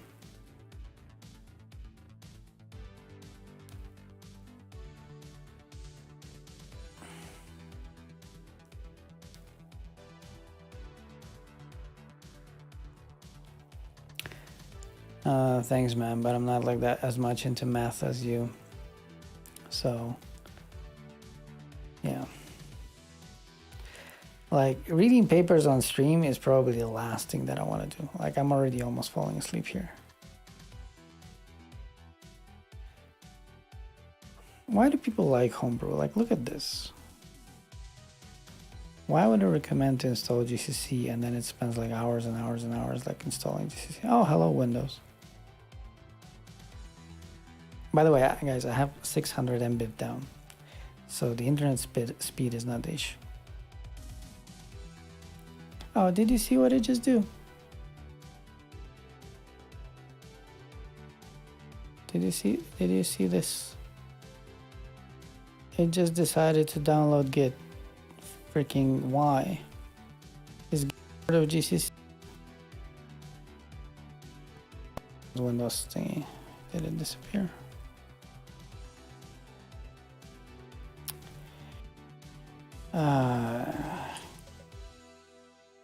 Oh my god. What the?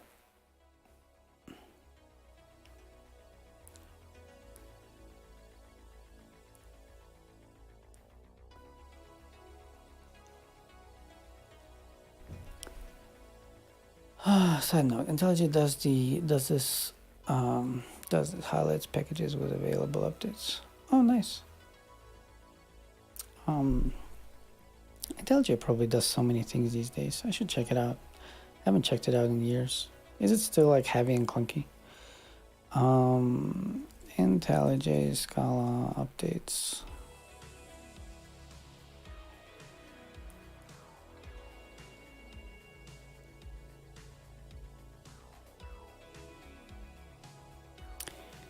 IntelliJ offers Scala updates.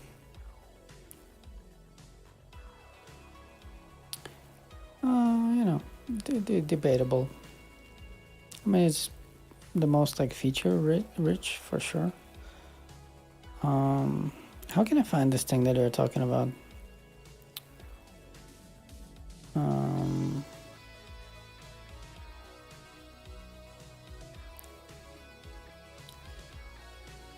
IntelliJ feature.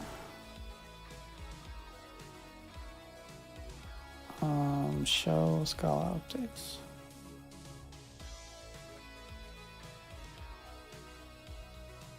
I wanted to see like a screenshot or something.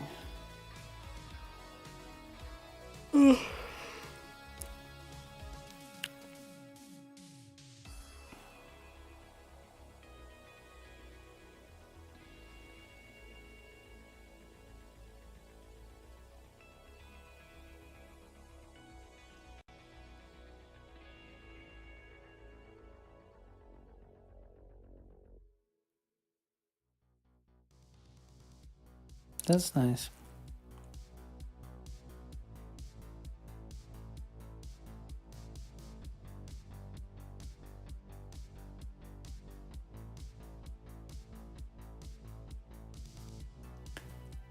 Yeah, that's cool.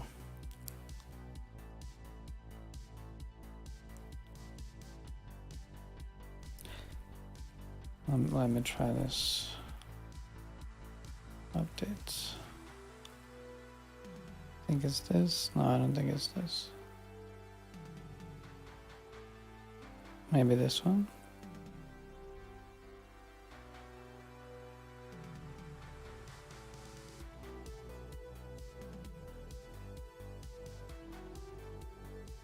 No, that's not it.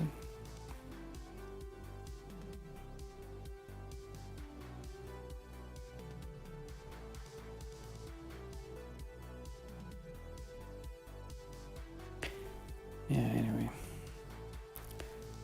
Oh my god, this thing is still like sucking all the internet. What the hell?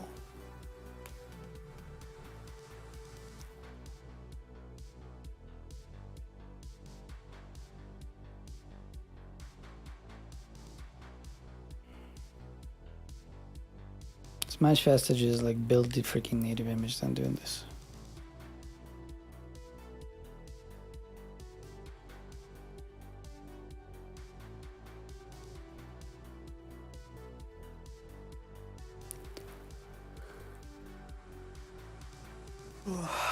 I should write down that it would be better if this was would be cool if this was an SPT plugin. Also, like, does it support some like mill or other build tools like mill?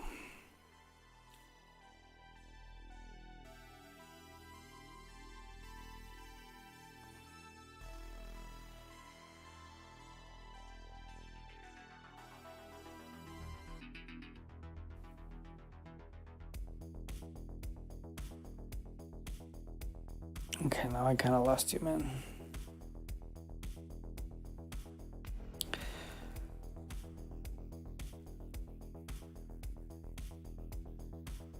Okay, I'm gonna count until 10, and if it's not freaking done by then, we're gonna start like doing something else in parallel. Actually, let me see if my CPU is happy with what I just said. Yeah, I think it can handle this.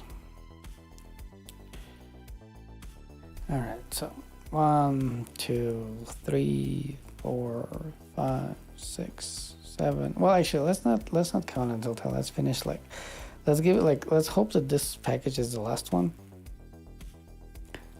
that is downloading and with what? I can't think in MB. Oh, that it is downloading was this painstakingly slow. Oh, torture. Let's hope that this is the last one, guys. Oh my god.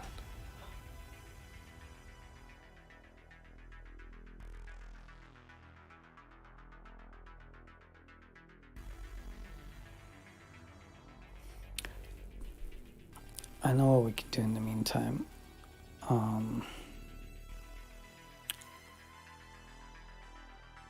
So first of all, let me like close a bunch of like tabs here. Okay. So let me create a whole new session for this and go into here.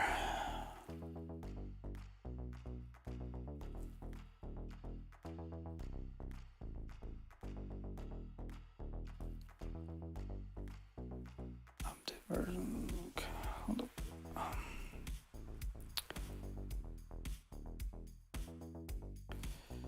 All right, let's see. Not here.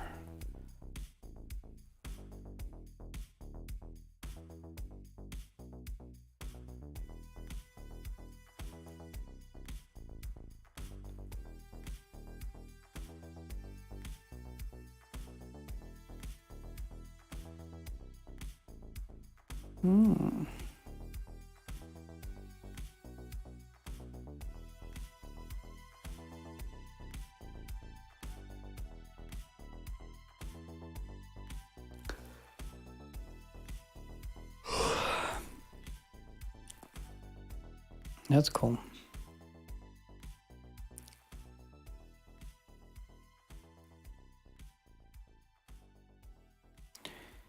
Yeah, if it works, it's kind of cool. But it's kind of like not. I mean, I know that you weren't saying that it's the same thing, but I think it's better to have a tool that like lists everything. I wonder if it uses like Scala Steward behind the scenes somehow.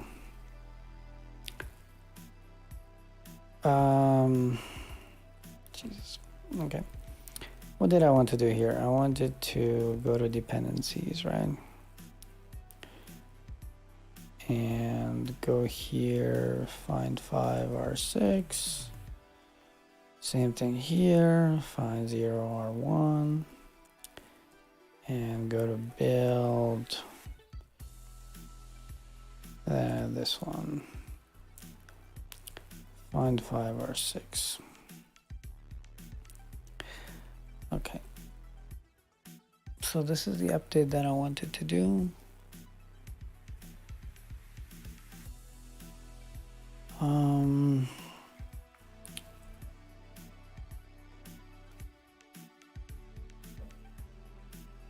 Also, a new Scala FMT version came out.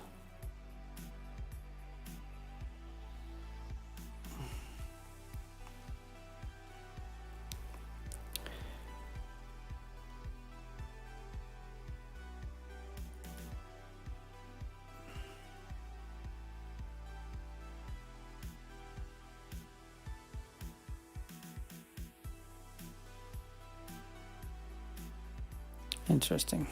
You're welcome, I guess.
Anytime a new Scala FMT version comes out, they break something. Which is not a surprise. Like it has so many rules. I have no idea how they keep it all together. Like their test suite must be like bonkers.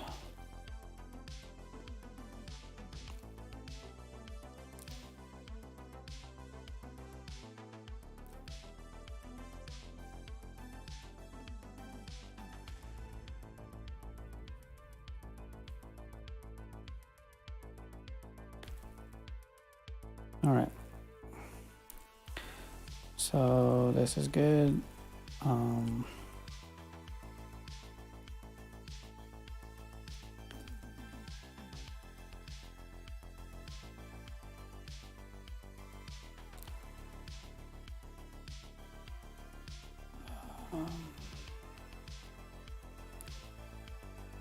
Okay.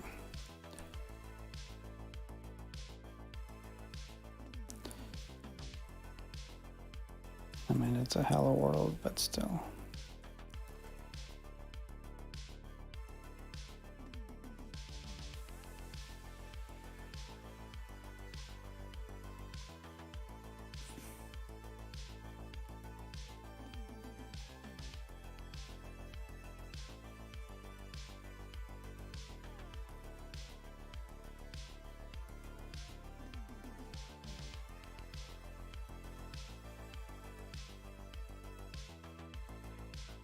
I'm sure it's interesting, you know, but we have a limited amount of time on this earth, so one of the problems that I have, which is a good problem to have, but still, like I'm interested in way too many things and I never have enough time for all of them. Yeah. I remember when I was younger, it's like one of those things that you realize that you will never watch all movies or see all films. But the cool thing in BO, I can press Alt F9 and I'm typing like in both of them at the same time. So I can do like housekeeping and just kind of like send it all bye-bye and then close the session and go to the other one. Hey, this thing finished. Jesus. And so now it installed like a bunch of Gits for me. Great.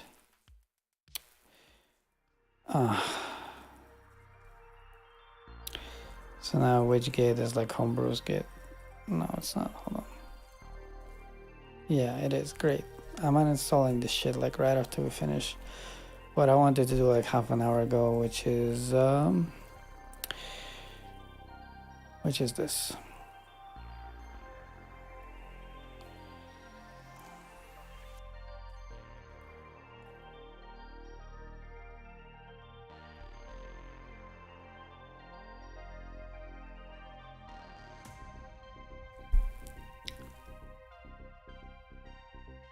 Downloading what? Oh shit.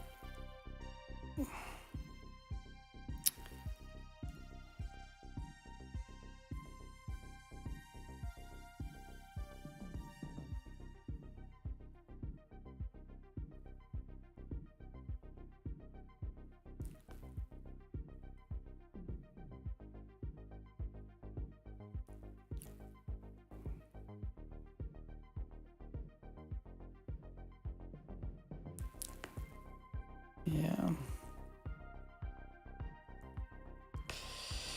Happens.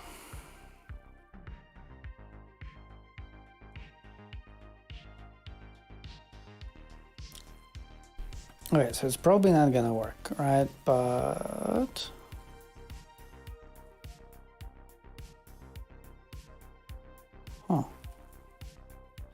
maybe I need to do something like this.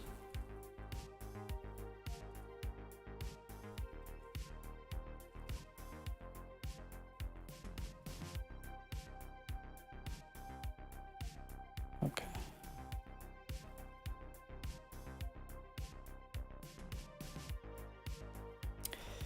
Okay, so I think like we confirmed.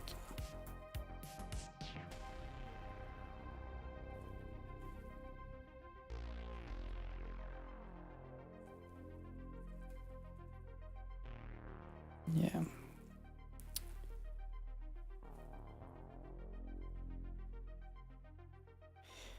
Why can I not execute this?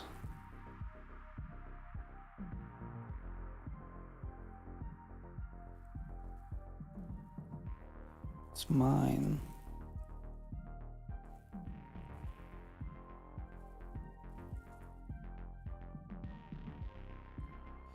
Yeah. Anyhow, we confirmed that it didn't work, but it's not. It's because he didn't publish it. So let's uninstall this whole crap, please.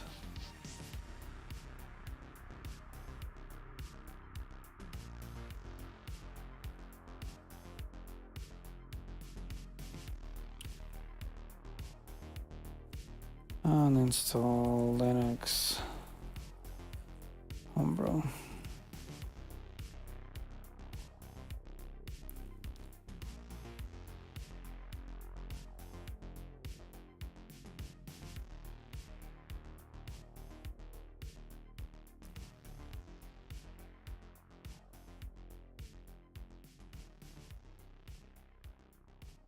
All right. So this looks good.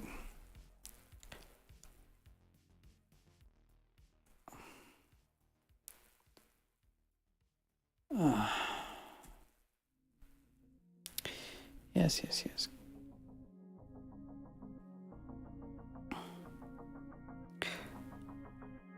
I probably needed sudo for this, but yeah, that's what I thought. Okay. This is pretty much what the other comment said, right? Like, just remove like this crap.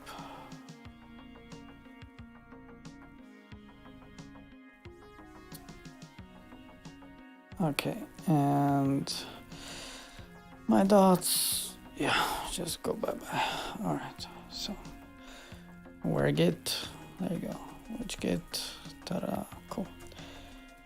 All right,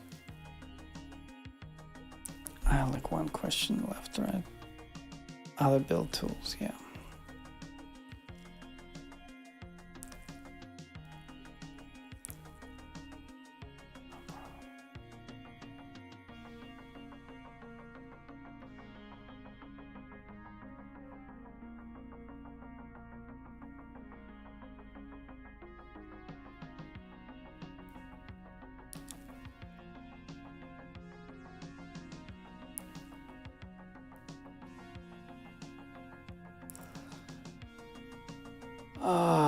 Okay, so I need to figure out how he does it because I need to know whether it works for mill or not.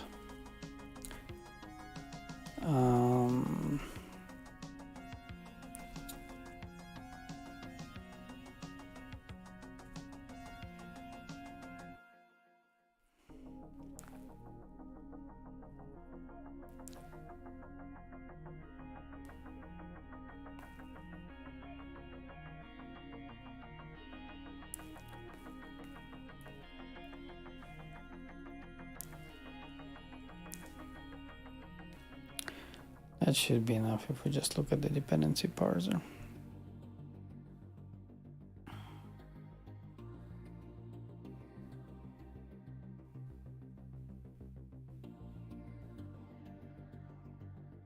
Oh, look at this.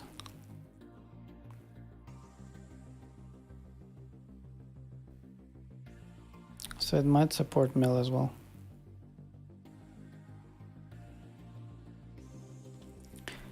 All right. Generate templates.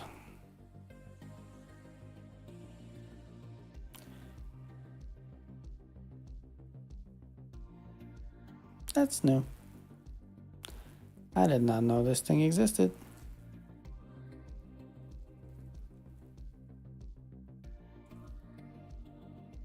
Where are mine?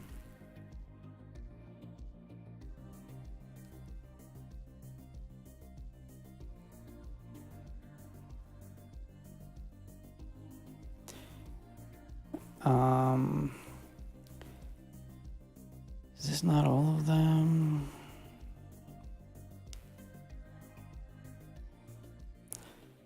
Interesting.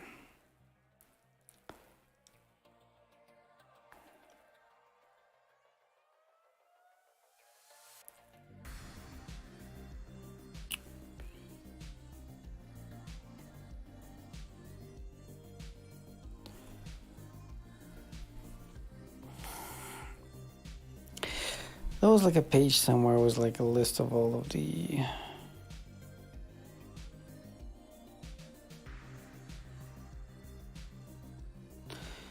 maybe the link to it is somewhere here.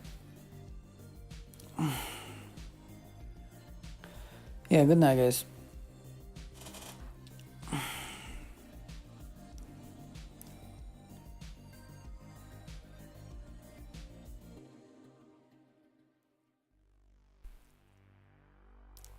Thanks for dropping by.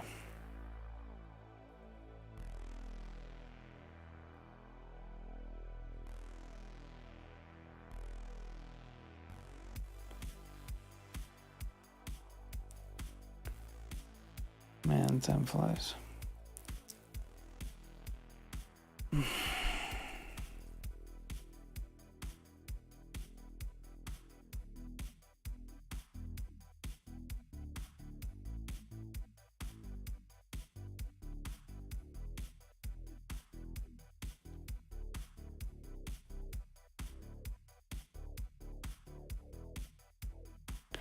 There you go, that's what I was looking for. I think mine should be here as well somewhere. Yeah. Right here.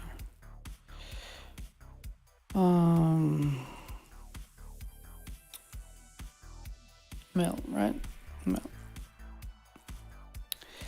It's not listed. Oh my god. GitHub mail.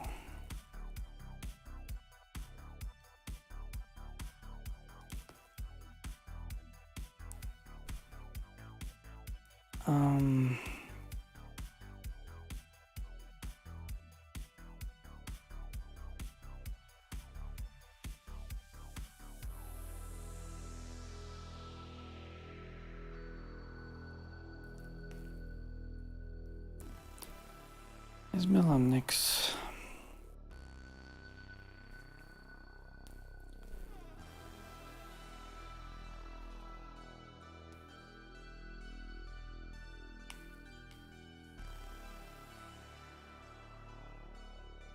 It is on Nix. What's the latest version? 0.10.15. Nice. Okay. So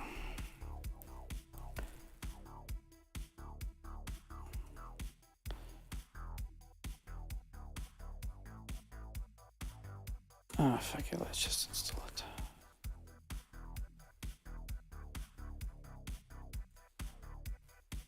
Okay. This is a very fast installation. Still built on JDK8. Nice. This is a much better number. 40, yeah. Okay. All right, so we have mail.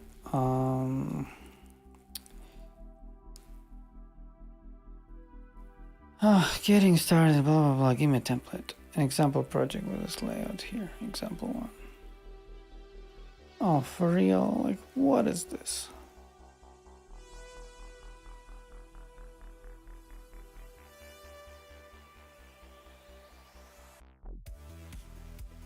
Oh my god, scala mail generate. Mail scala seed, there we go. 3 months ago, okay, cool. There we go, now we're talking.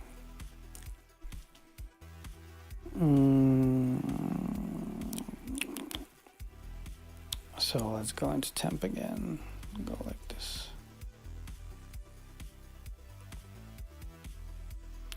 By the way, you don't actually need .g8 for when you use jitterate. You only need it when you use SBT. Mail scala seed, sure. Whatever.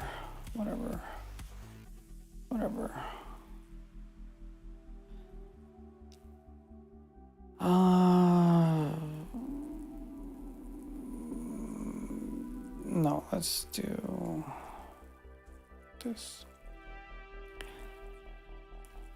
Okay.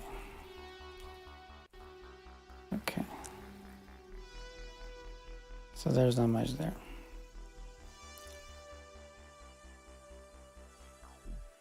Actually, I never use mail. Oh wow.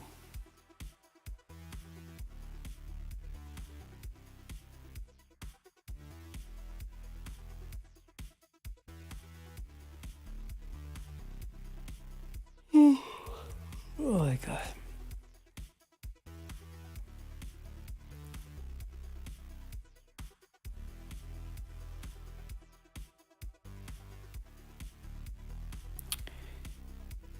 What now?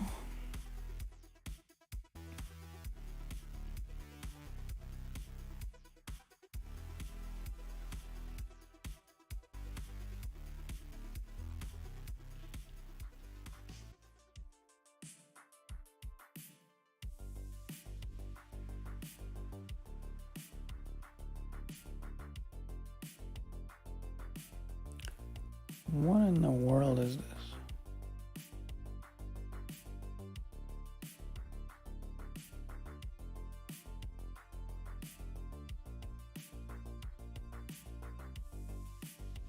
What is it downloading?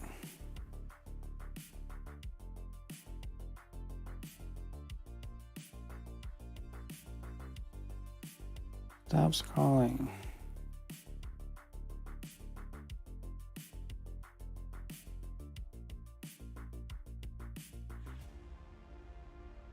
What the hell?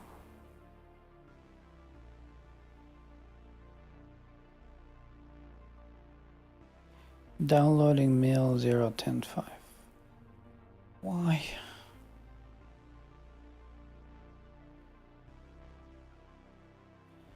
I freaking have it. Which mail? It's there. Mail, whatever version. There we go. 0105. So what? Why do we need to freaking download it? What is this? Close this one. Close this one.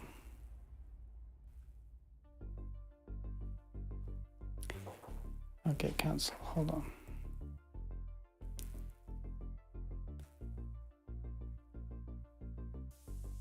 Okay, delete this crap. Actually, delete freaking everything.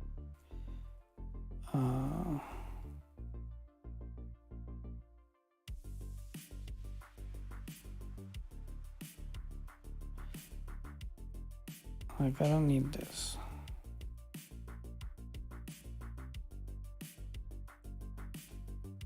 What the hell is happening?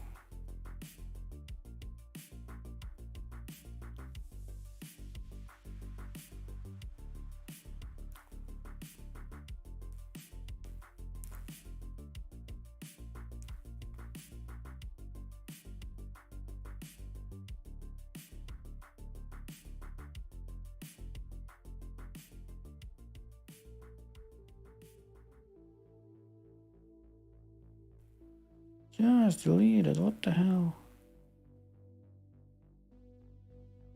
My god, what kind of crap is this? Hello?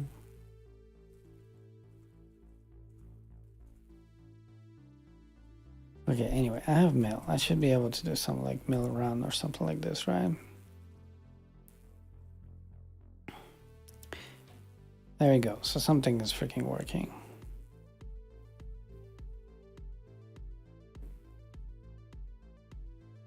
Can I resolve run? Okay, so there's probably compile, right?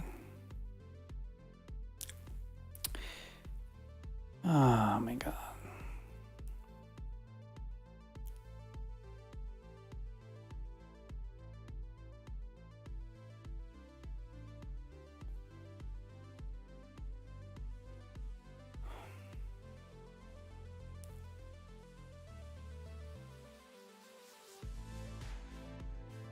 Really? I need to go like back packages?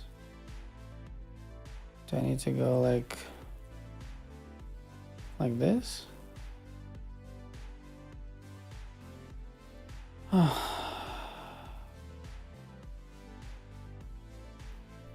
I need to go like mail scala c dot compile? Okay, so something is happening.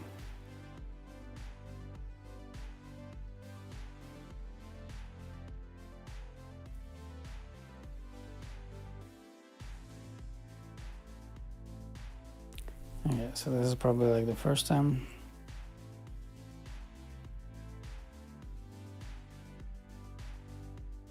Okay, progress. Run. Okay. Curious why I couldn't do this.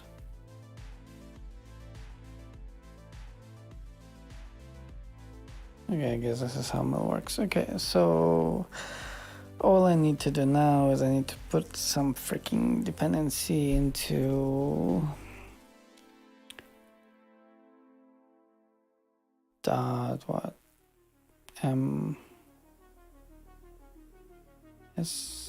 see what the hell.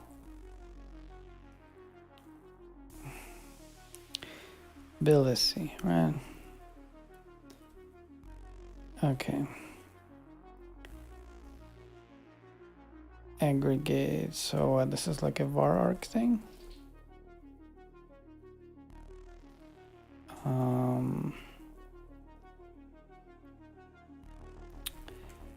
Type level. Get score. Okay.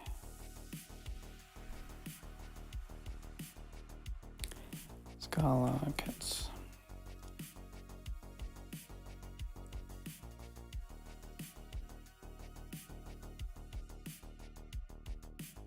Okay, 270. So let's try like 260.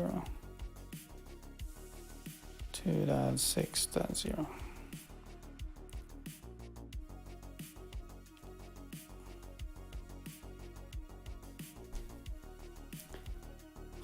Okay, failed to connect the server.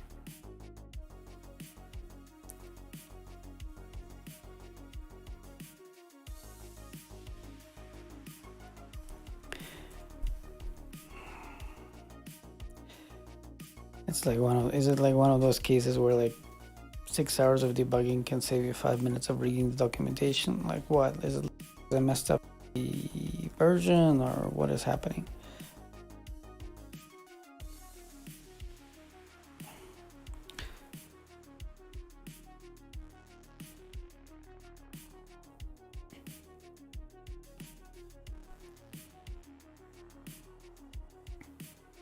I'm also noticing that this is just for tests. Oh my god.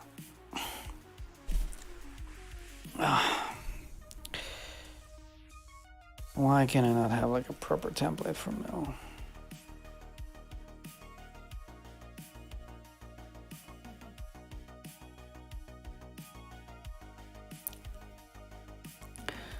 Okay. So it looks like I can just go like this.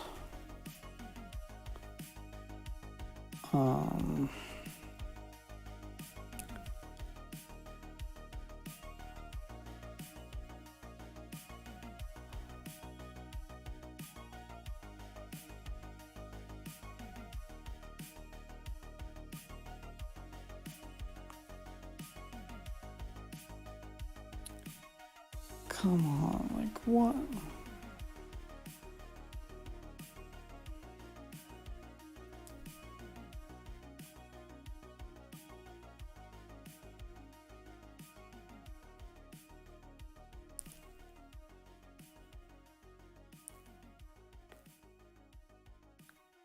I mean, this is ridiculous, right? Like I haven't done shit.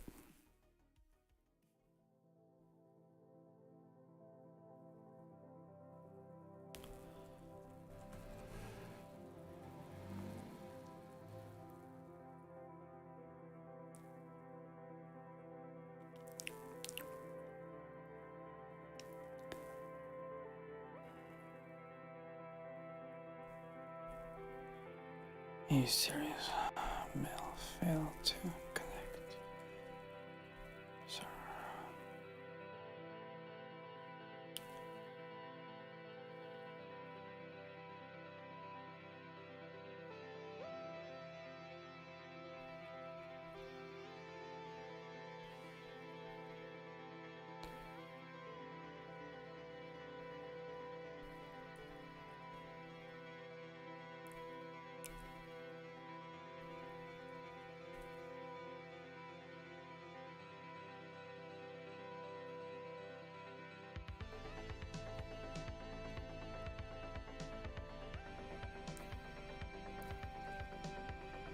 Oh my god, okay. So can I please now have this?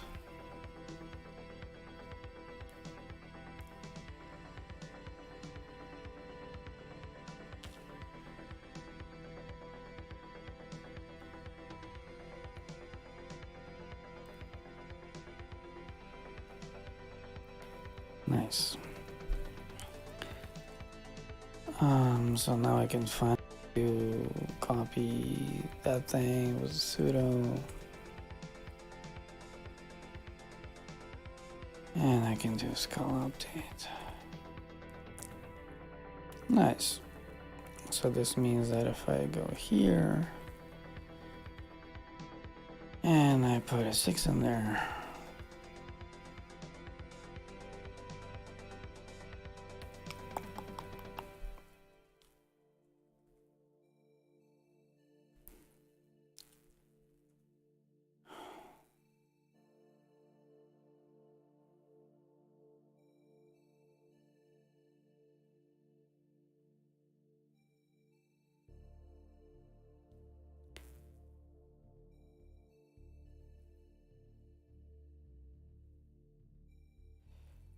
like, do I need to go like here or something like this?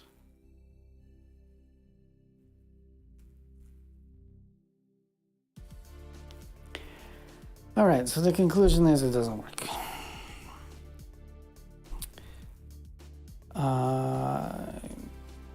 Couldn't get it to work, but the parser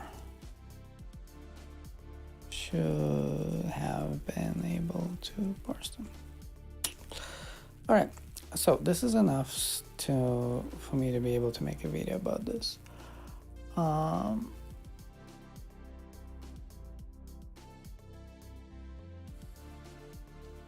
Oh, okay. I probably don't need mail anymore. Okay.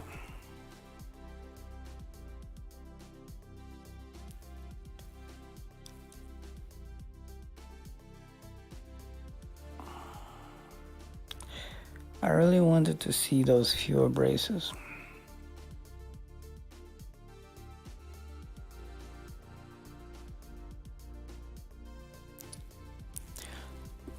Like, this is one thing that I want to see before I go off today.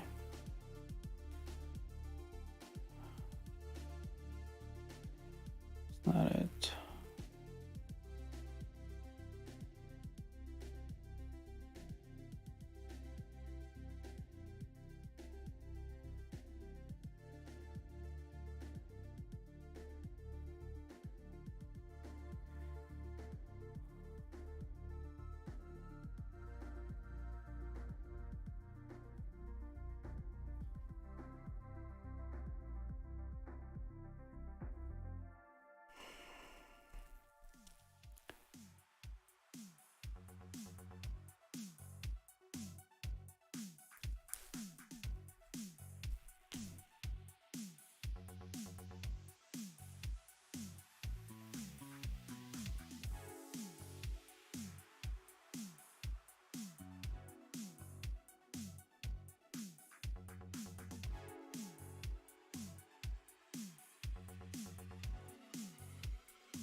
That's cool. I didn't know that you could do this.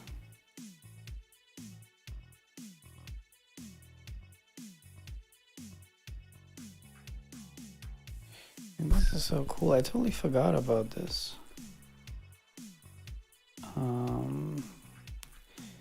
Where are we here? Yeah, perfect. That's exactly what I meant. What I wanted to do.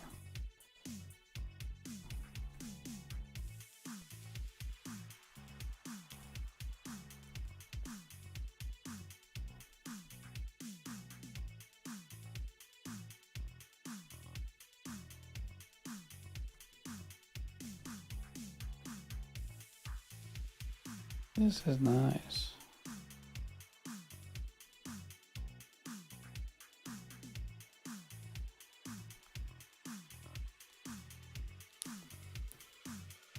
Oh, come on.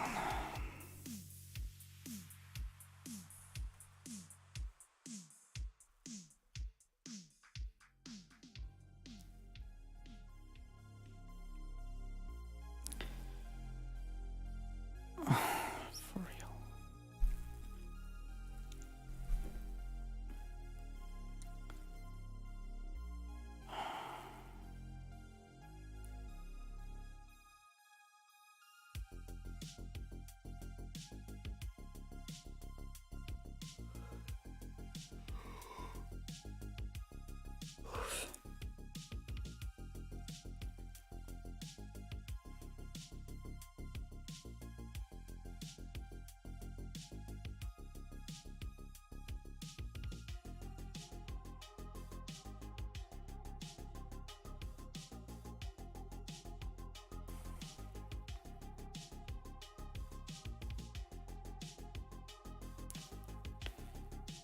Alright, something is happening.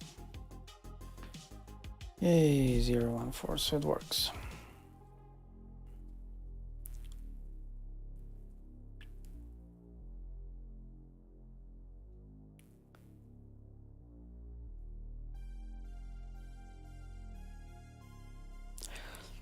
I mean, it's cool, even though it's uglier than, you know, this, right? But it's at least cool that it works. It didn't used to work.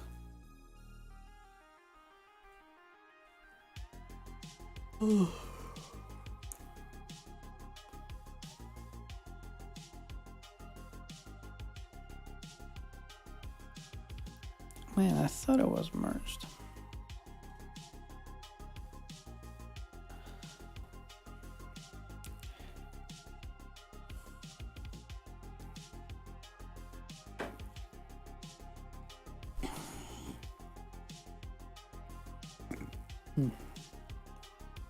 Sorry.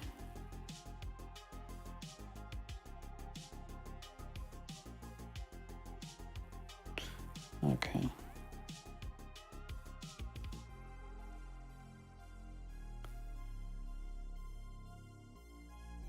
Right. Always like exceptions and limitations. Why can't we have it all?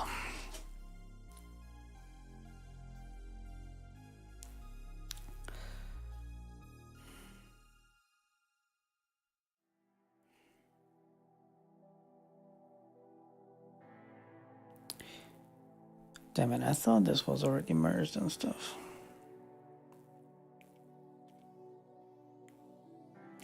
Oh yeah, man, what's up?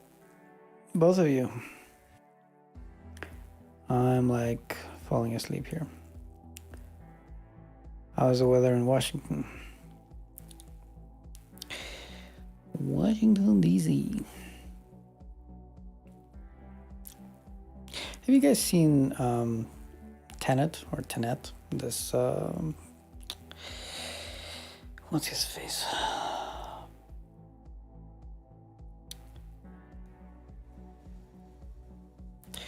What is the name of the director? Christopher Nolan. Yeah. I remembered it before I clicked in. It's a super cool movie.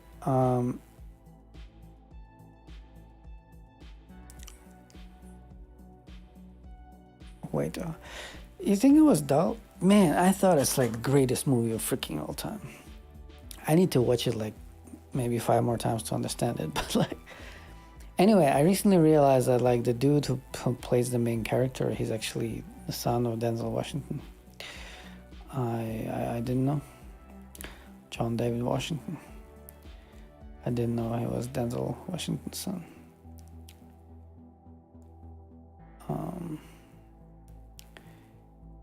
Anyhow,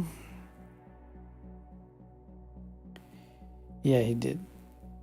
Like I've never seen him before this movie. I was like, who's this dude, you know? And he played really well. I might have heard about this one, and also this one, but I've never actually watched them.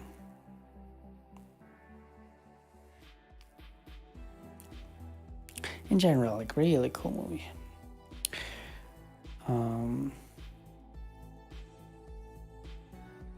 Like even the music was like freaking great. Anyway, so what we're doing today is what we were doing. Like right now, I'm kind of falling asleep. I'm on vacation, so I'm playing with some tools. Like I have like a list of potential things to work on for like future videos, and we just finished playing around with this one, and so I wanted to do this one, but it's not even merged. I guess we can play around with gum.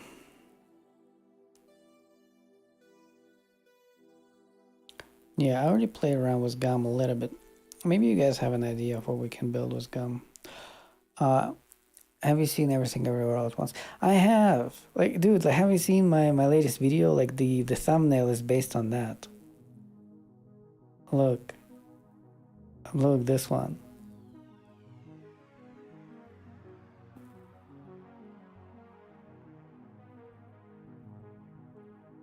No, what was his pseudonym? I didn't know. Let me actually show you like a full screen of this one. Like, I gave this to my designer, Erica, and I was like, make it like based on this movie, and she did, and it turned out so great. Like, I freaking love it. I think like so far this is the best one.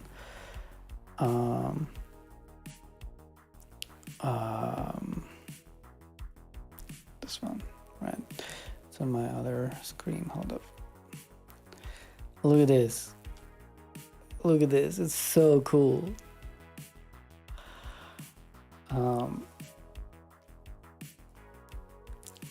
Like I gave her like a bunch of keywords, and I said like base it on that movie, right? And like throw in like the Scala logo and all of these logos. And I told her to use like arrows like from category theory, and she just came out with this, and I freaking loved it. Like, look at this. Like for the comparison, like the IMDb, Everything Everywhere All at Once.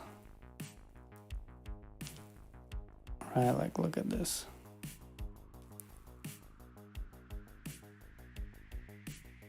All right. Come on, close. Like, what the hell? See how she's doing like this like yin yang thing, and I did the same thing. Like over here.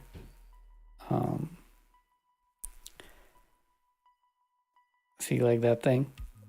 So I did the same, and like I was posing sort of like this, you know, and I have like versions of it, but you know, I also did like the one like this. So she took this one. Do you want to see like the, you know, the original ones from this one? Hold on, they're so ridiculous.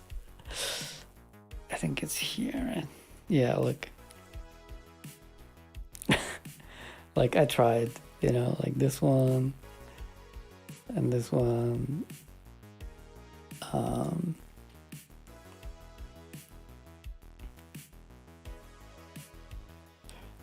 Yeah. So she looked at all of them and she was like, nah, that's not good. And I try to like smile, I try like this thing.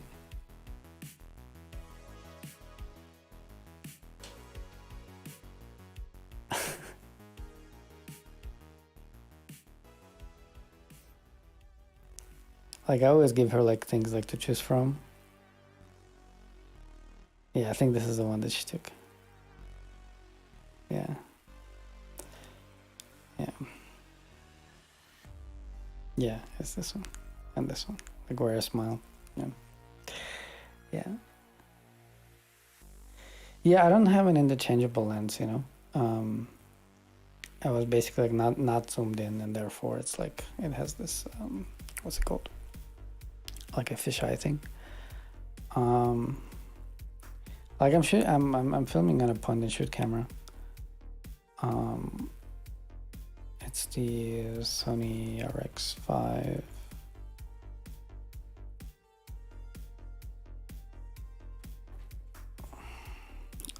Hold on, RX V5.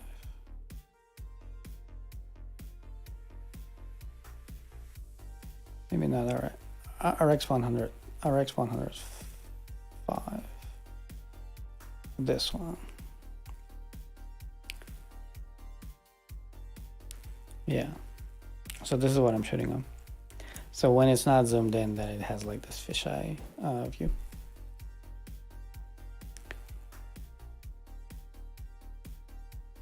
Nice. Thanks, man.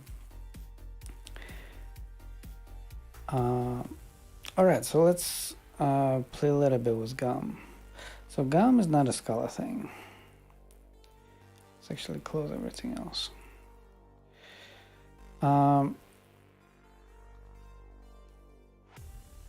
So there's this company that is like creating a bunch of like terminal-based tools,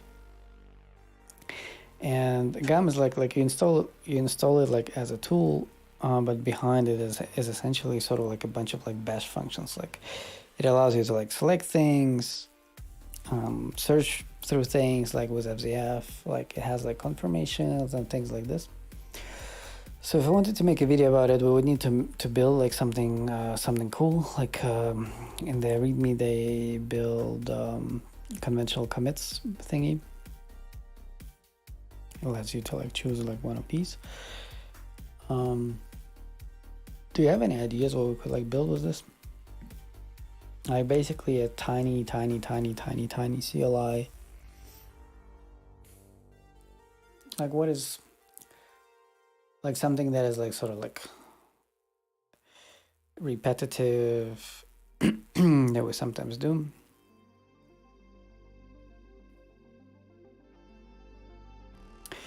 Like I'm brainstorming right now. So for example, we could write like a thingy that like downloads my jittery template, for example, and then it goes inside of that package, and then it starts it creates like a Git repository, and then it runs SBT. Yeah, and we could let people choose the template, and so the template would be like only my templates.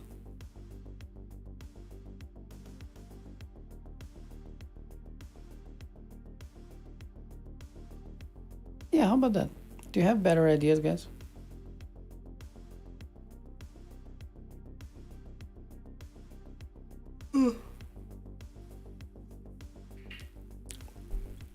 Oh, let me see. Let's do it here. So I guess it's gonna be on GitHub. So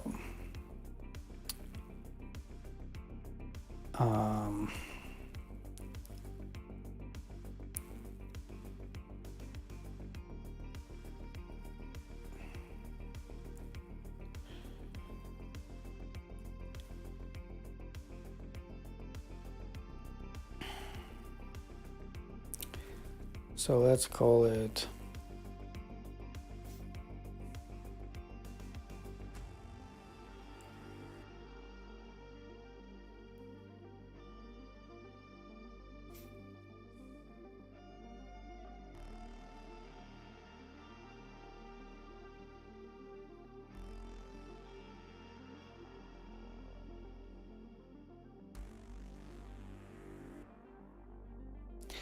like, how would you get it? Like I like to build like things that are like at least like half like useful. Like I want to be able to like download this thing, and assuming that you have GUM installed,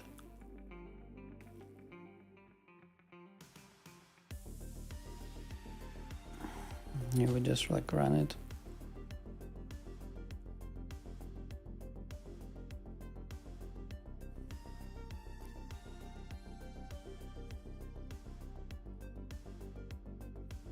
So it's gonna be pretty much like a GitHub repository with one bash file.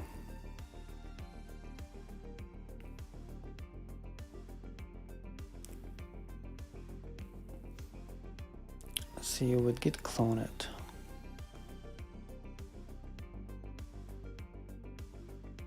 And you would change the directory name.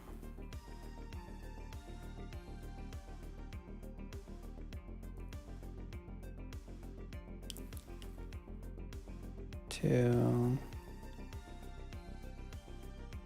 bash file.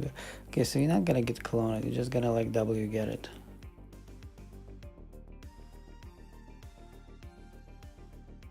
So it could be like one of my install scripts. Just get it, make it executable, and you run it.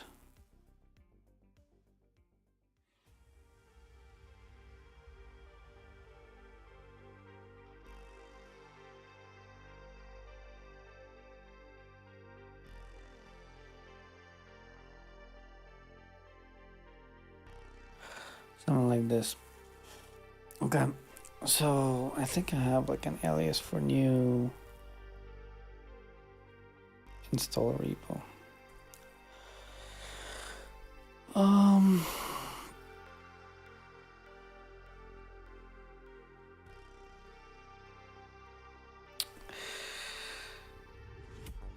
Oh, really? I was messing around with the stuff yesterday. Should not do this.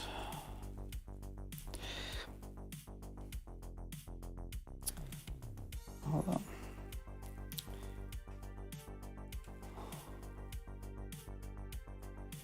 What happened to my keychain?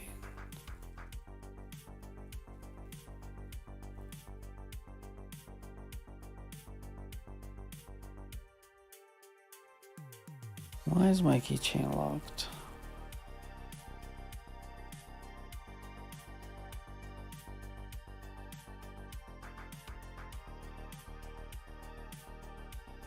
Yeah.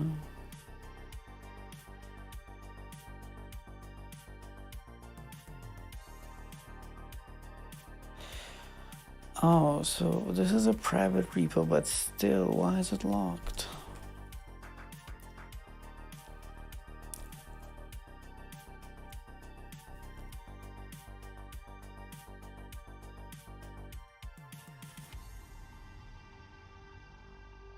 Huh.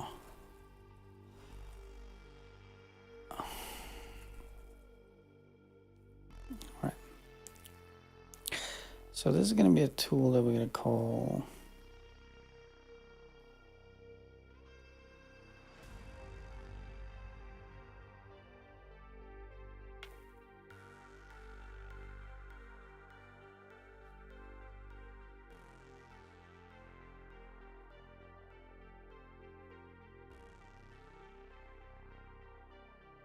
I'm going to call it dev8. Is this too cheeky? It is too cheeky. I'm going to call it DIY for dev inside you. DIY G8. DIY 8. DIY G8.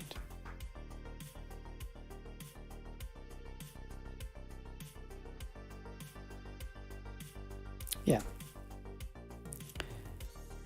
So it's going to be on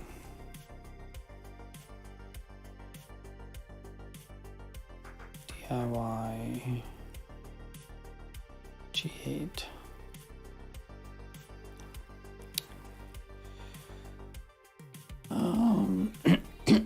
Just like this.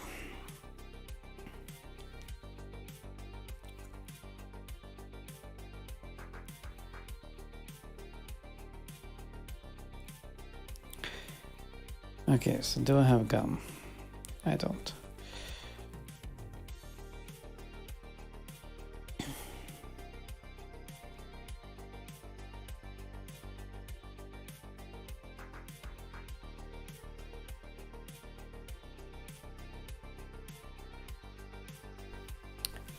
Um,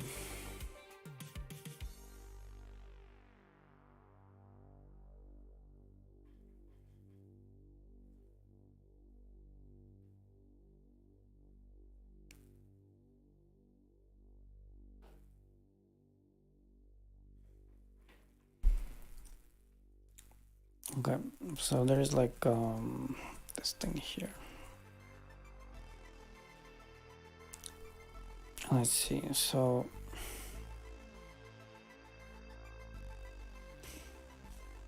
these are my typical install scripts, but it's not gonna be like an install script. It's just gonna be a thing that you will kind of have. And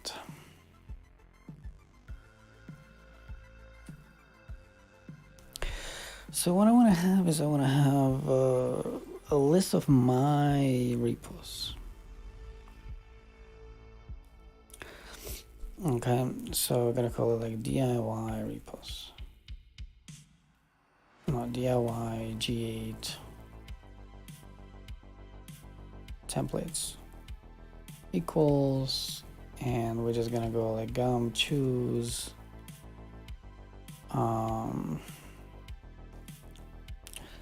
okay, so there's like scala seed, scala 3 seed, and I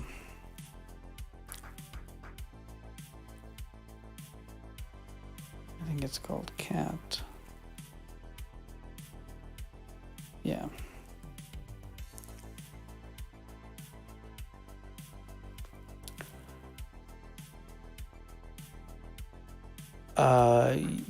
Yeah. So was a template script also generated? You mean like the thing that I just removed, like the stuff that we had here? Yeah, I just have I just have this alias, right, which uses jitterate, which is a templating thing. Like I have like a private repo, which is why I had to unlock my key. So it just asks me a couple of questions and it generates like this thing. Like I used to not use like package managers, and I have like a bunch of like install repos. If you go to like install.devinsider.com, I'm gonna see like a bunch of like install directories, like for example this one, install delta, and they all are done in such a way that you just like copy these two lines. The first line just downloads the script. The second line makes it executable, and then you run it. And inside of the script, like as you can see, like this was like the part of the template, right? Like remove yourself and then echo blah blah blah, and then it just like change it. And because like installation is always different, like sometimes it just downloads, sometimes it's a Debian package, blah blah blah. And so I have like 60 of them or something, but recently I switched to Nix, so I don't need any of them anymore. But this one is gonna work like in a similar fashion. So just like as a test, let's go like this, right? So now if I run this thing, like as you can see, it just gives me a choice, right? And I say like this one, and it just like prints it out. Why does it print out the comma? I think there were no commas in the example, right? Yeah, there were no commas. Like this. So scala 3, no comma. All right.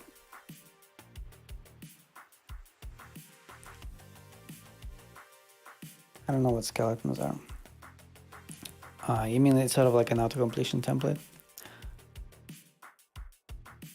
Like that thing that I showed you, like jitterate is like it was like created within the Scala community. So I think outside of the Scala community, nobody knows it.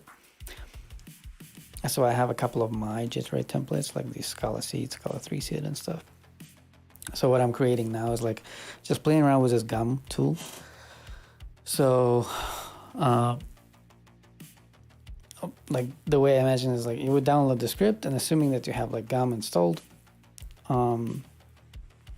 because we're not gonna create like a Nix flake or anything like this, like assuming that you have gum installed, just make the script executable. You just run it and you just ask, okay, like which template do you want to install, and then it installs it. I mean, which based on which template do you want to create the project? And that's it. So then I want to say,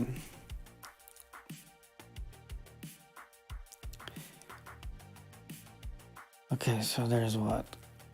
There's choose input right.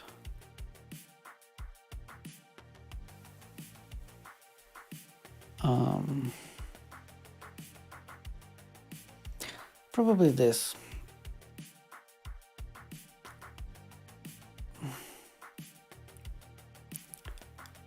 There's a way of making boilerplate templates, like a really hidden feature. I can like, yeah, you know, I can imagine what it is like. Yeah. Okay, so now that we have the template, so it will do like G8.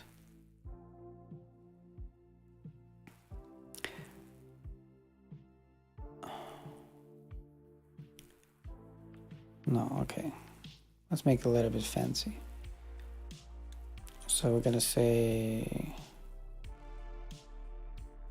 command, like install command equals, and I'm gonna steal this from my ZSHRC somewhere like this one. Right, so I'm gonna yank this one and I'm gonna go like paste here.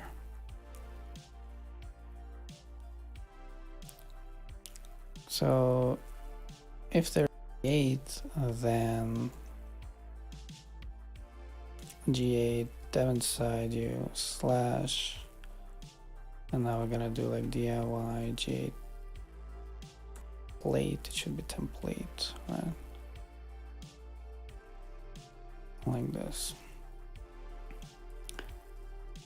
Else,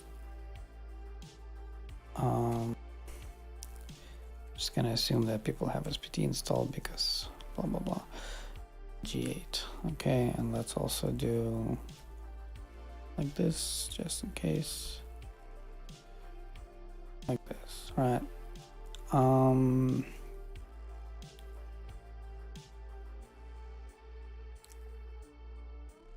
Okay, so let's see this install command.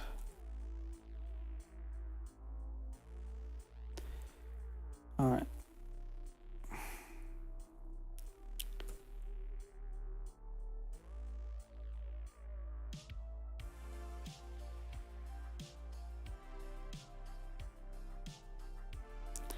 Oh yeah, we're not in Scala, so we cannot do this like this, right? Oh man, how did I end up writing bash?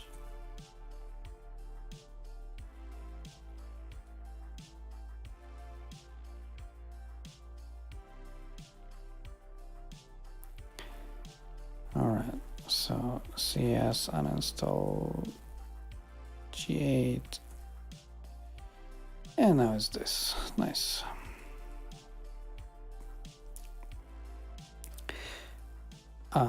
It's generate.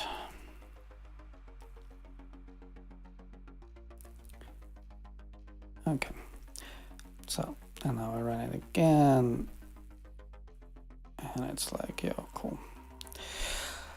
All right, so we have the command.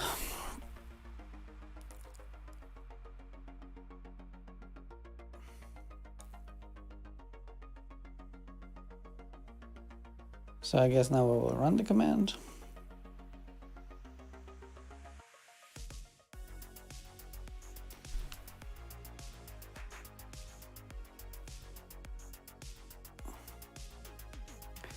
How do we run it? Like, do I just do this?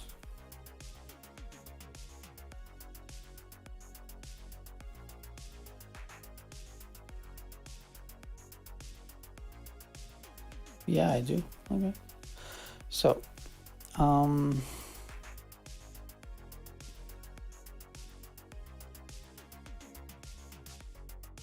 so I guess I don't even need that.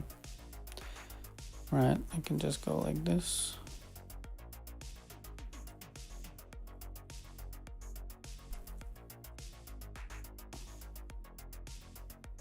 Or not.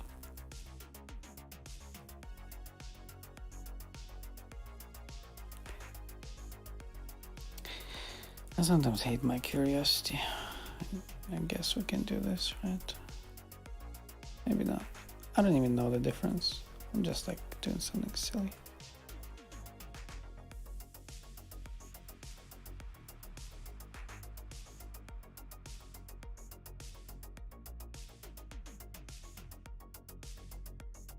What is happening now?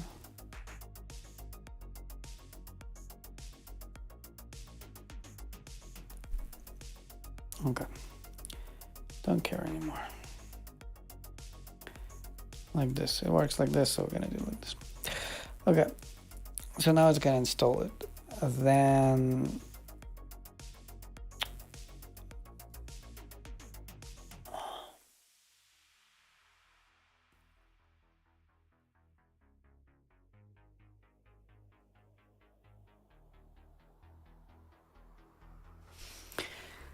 look at my original. Yeah.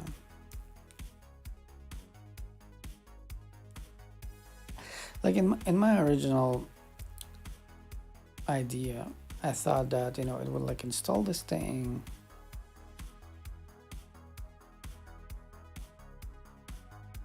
And then it will like switch into it and run a couple more commands, but I have no way to know what to switch into. Damn it. Maybe this was not a good idea.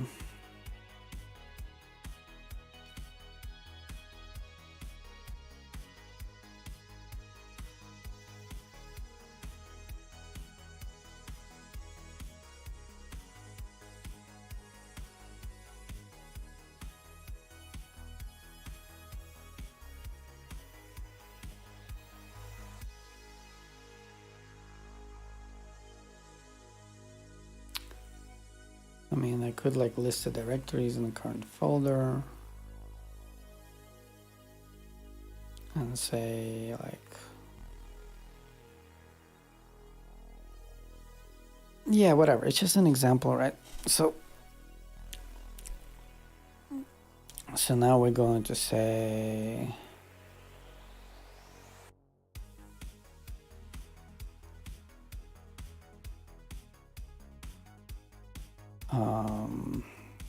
folder. Okay, so first now we're gonna like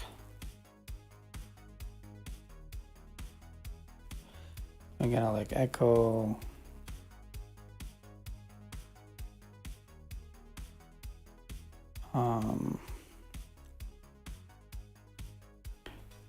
choose your project.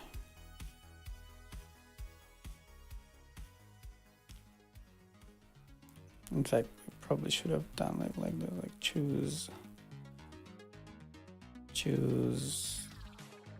dev inside you template, like this. And then it's gonna be like choose your project. So when I go run this, right?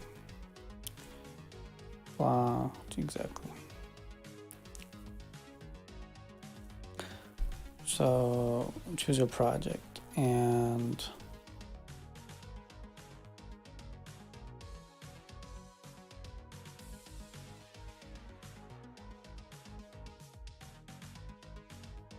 so they also have a filter.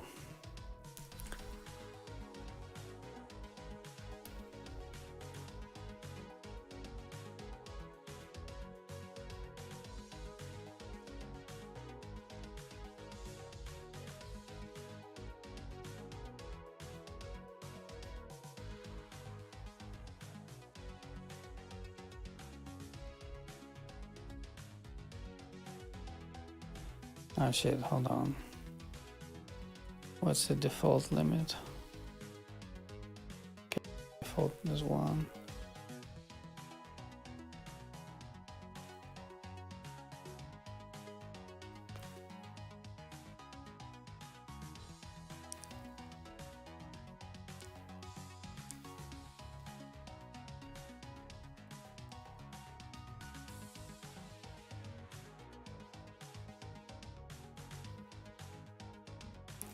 Maybe I shouldn't use choose for the first one so that people can search.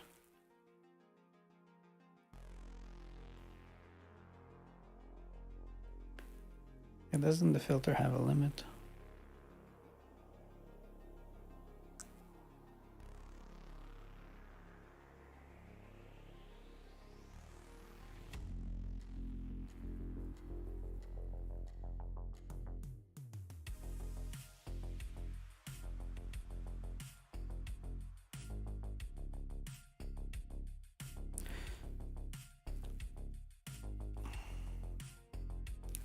So it goes through like the files.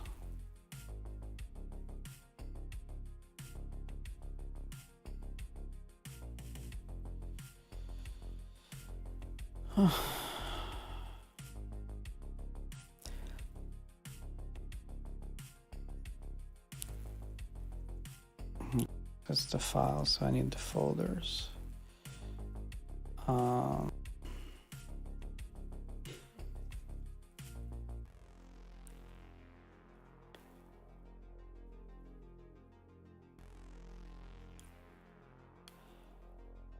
Oh man, how do I just list the folders?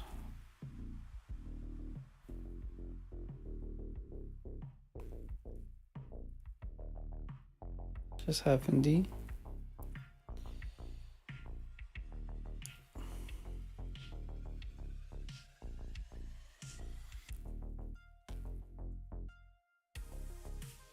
There is only dot. So this is correct. Right, so if we glib and if I do like that, and then we run it and I do like scala seed, and I do blah, enter, enter, enter. Where's blah? Why is blah not part of the list? It's right there.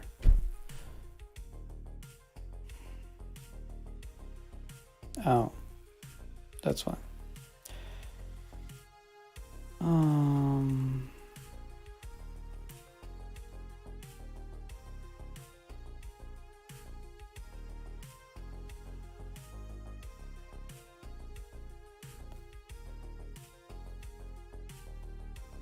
Man.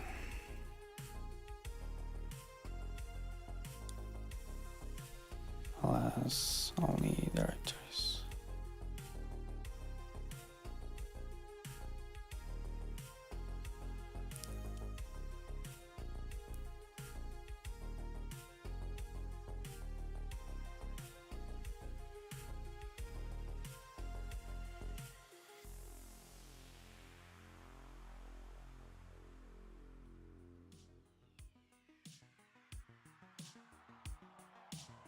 It's interesting because it does use the -D.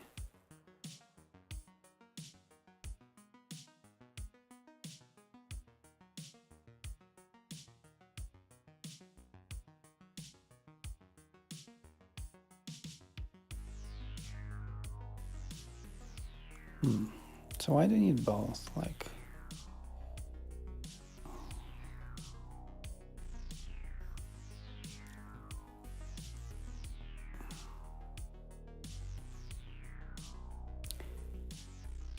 and there's also a freaking slash, which is probably not a problem, right? So if I do blast slash, it's fine, right? Yeah.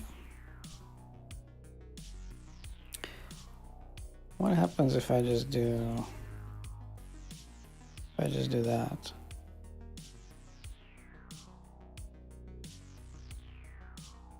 What?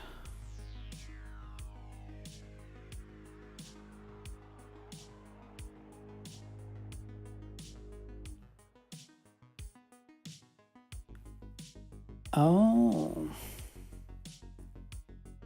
It goes into every folder and shows the children. Whatever, losing interest in this story. Okay.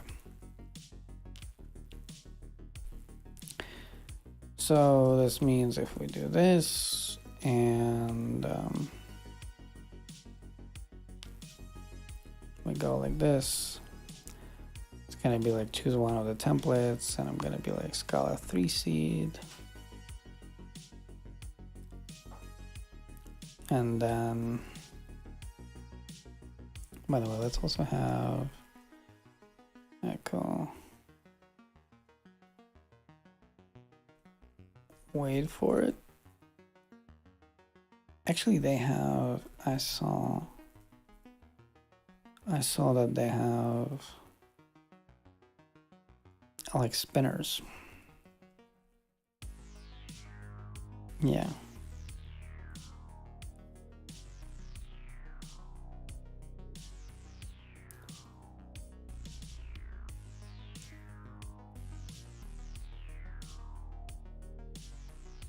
This is nice.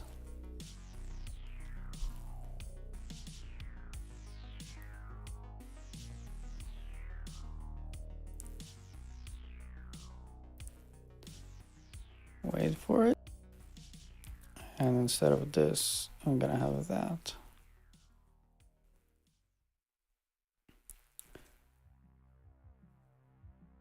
Also, we need to do. So I just killed it, and it just like kept going. And I need what's it? What is it? Set something, right? Something like this. Oh man, the board script on there.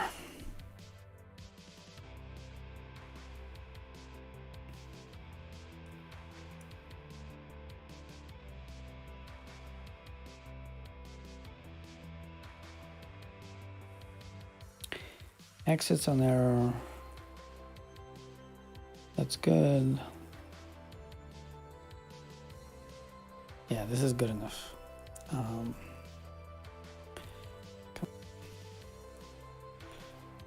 Alright, so this means if I run it now and I kill it.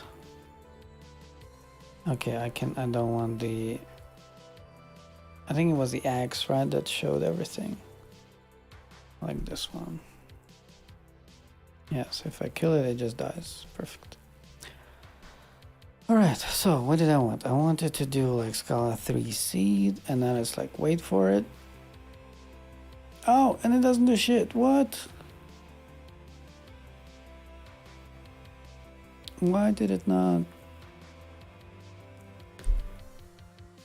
Why did it not actually do anything?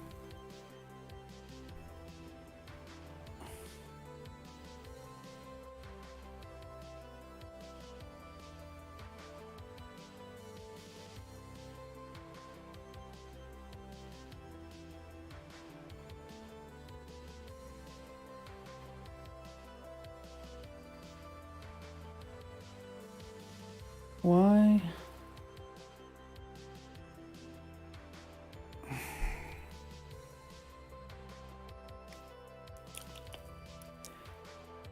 So let's first make sure that it's not because of. So let's say over here, let's do like G8 diamond side u slash Scala 3 seed.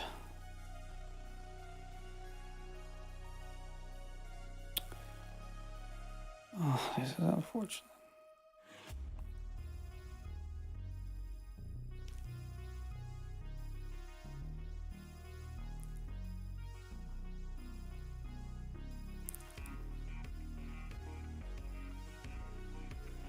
Spinner will stop after the given command exits. Yeah, great. But what about interactive commands? Oh.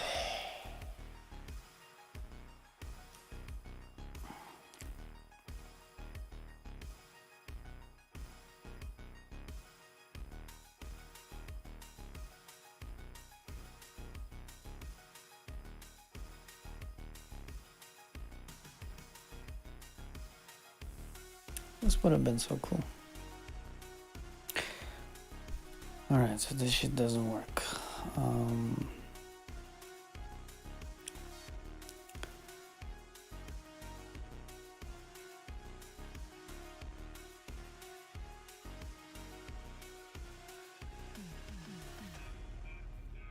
I mean, it doesn't work with like. So if I just go like sleep 2.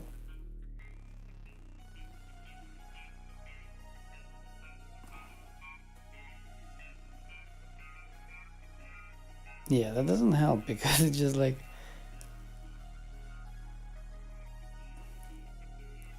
what if I do,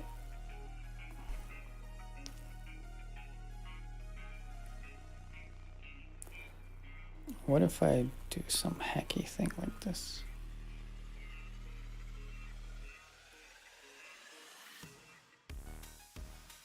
Oh, that's just so much worse.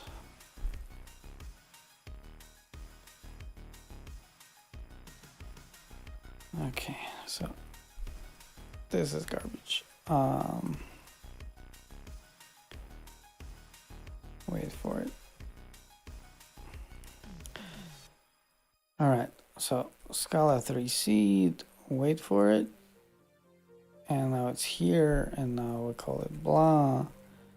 Enter, enter, exactly, filter, blah, enter. There you go. Okay. So filter has like for sure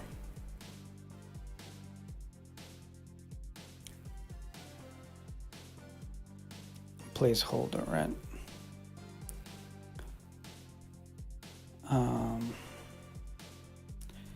Placeholder.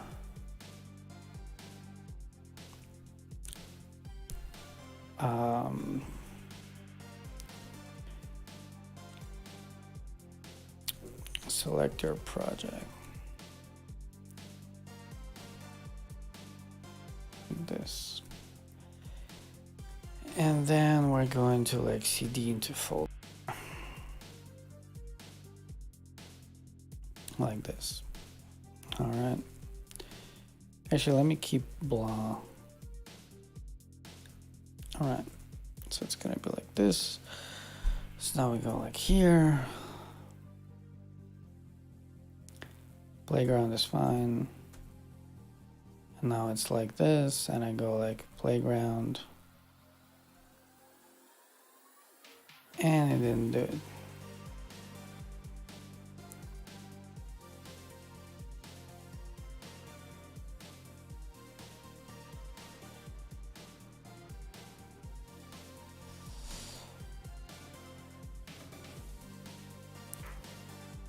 Is it because it's happening within the show?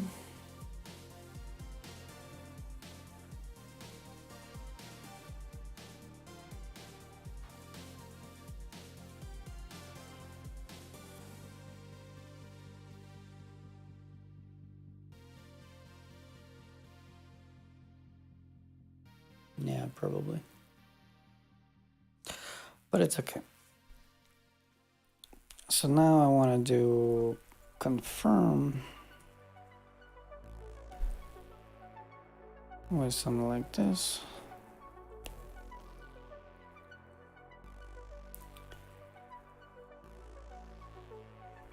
Confirm init git repo and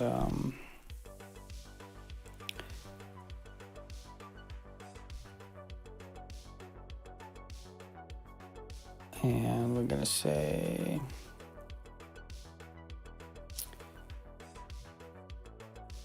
git init and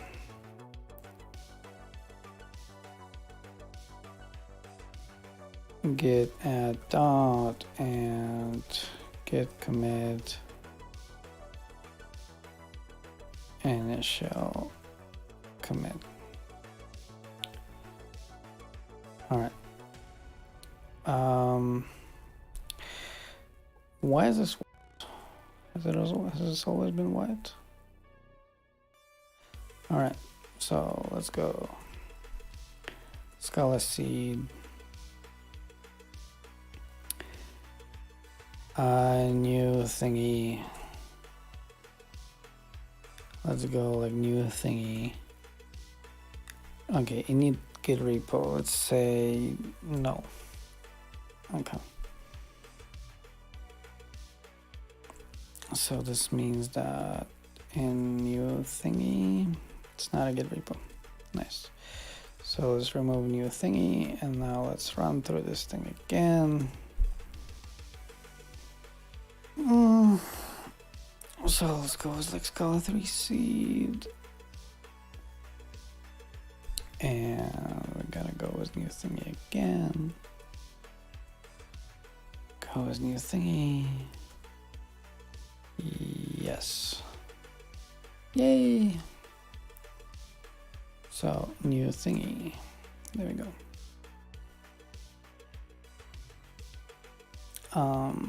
It's a main repo, blah, blah, blah. Cool. So the next thing that I want to do is I'm going to say,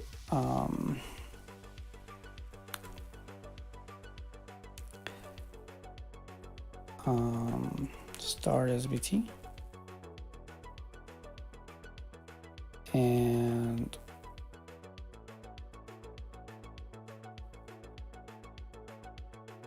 SBT and start, well, we're gonna say launch SBT and launch launch VS Code. No, launch editor.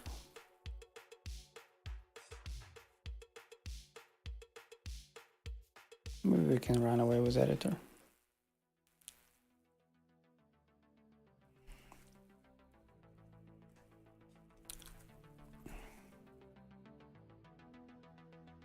Yeah, no, I want to launch VS Code.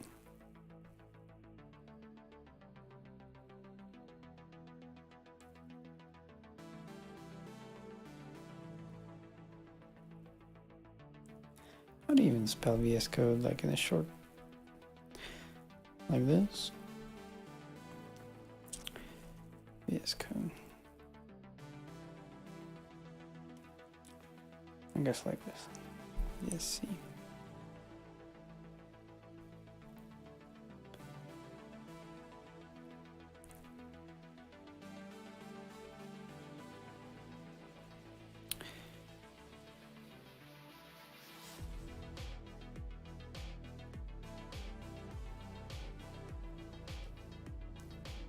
I actually wonder what's gonna happen, like if you launch like SBT in this like subshell.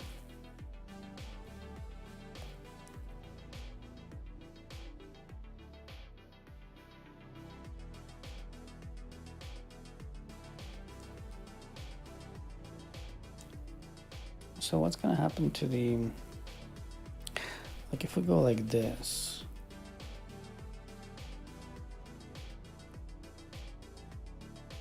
what's gonna happen to VS Code like after the script finishes?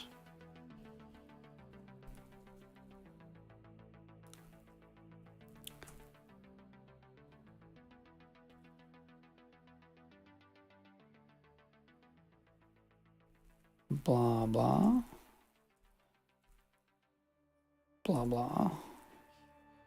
Yes, yes. Is VS Code going to survive this? It does.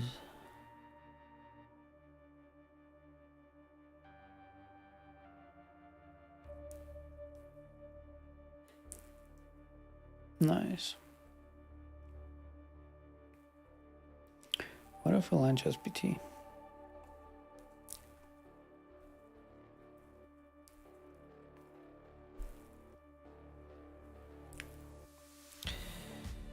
All right.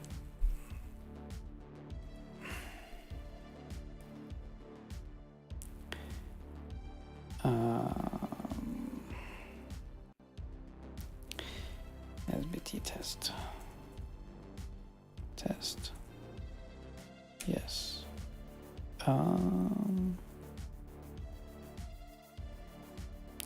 Yes. Launch SBT. Yes.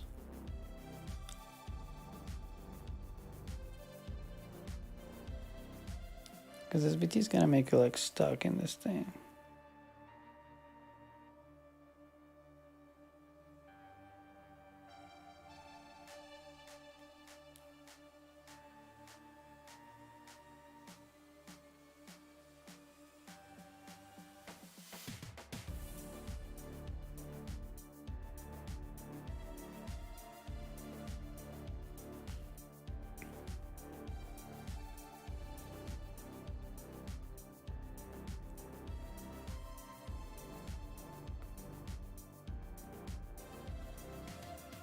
Nice. So I'm here, and if I do like run and stuff, I'm gonna be here. But when I exit SBT, I'm gonna end up in the root folder again, right?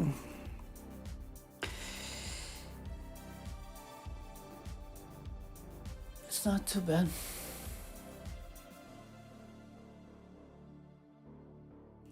Should probably offer to launch SBT before though, right? Like this. Because like I imagine that, I mean, sure, it's like a toy and stuff, right? Are you guys still here, by the way? Should like occasionally check if you guys are still here. I trust this thing anyway, but yeah. Looks like you're still here. So like this is a toy, like so like the purpose of this is to create a video about this tool called Gum, and it allows like easy ways to like create these funny interactive scripts. But like since I'm writing it anyway, I might as well use it, right? Like a lot of my videos I start by like creating a project from scratch. And like usually this is what I do, right? So I get like one of my templates, usually it's like the Scala 3 template, which is probably also why we should make it the first one so that I can just like press enter, right? So it's gonna be like Scala 3 seed, right? So they shouldn't be alphabetic. And also like Gum choose should be... By the way, Pylang, where are you? What time is it for you? Choose...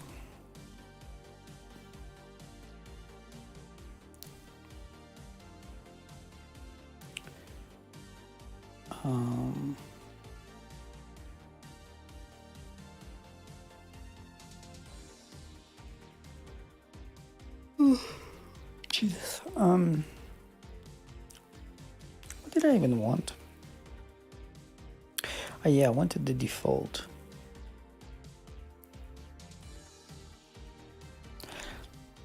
Isn't the first one the default anyway? It is, okay.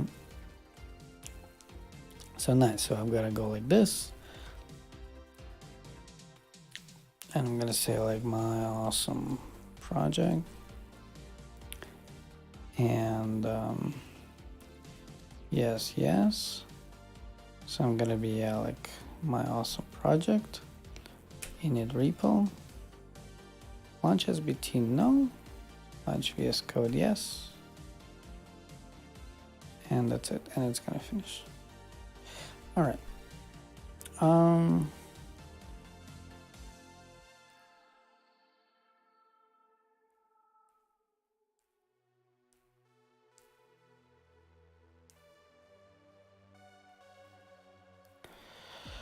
So I wonder, like the way people are gonna like have this thing, right? They will just like have this. They will have this shell script somewhere on the path.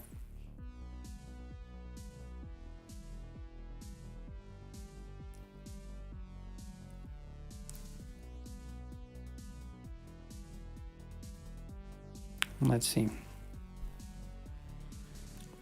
So we sudo copy this thing into like user local bin, and we're gonna call it like blah.sh. Then if I just do blah, oh great name. So if I just do blah.sh, like will it understand like the path and stuff? Important.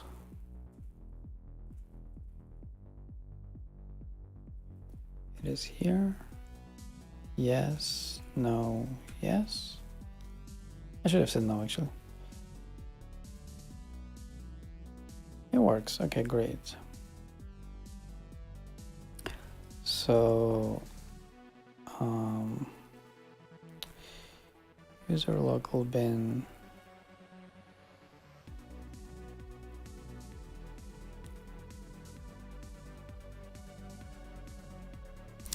Oh man, I wish I had one more day because we could build a flake based on that.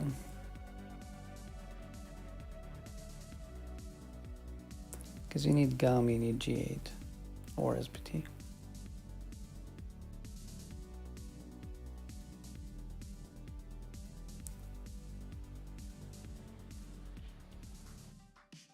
Some other time. Yeah, I'm not an expert in flicks myself, but like this would be a simple one. The only thing is that there's jitter rate is not published to, at least the last time I checked. So jitter rate is not in not in Nix, but Corsair is.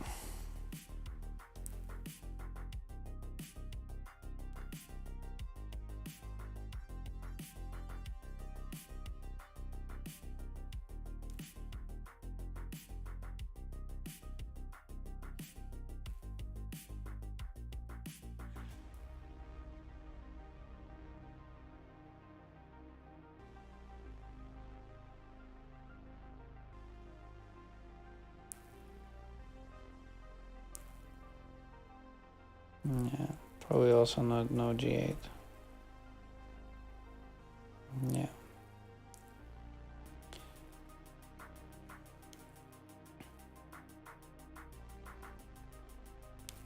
I wonder if it's a big deal to publish G8 as well.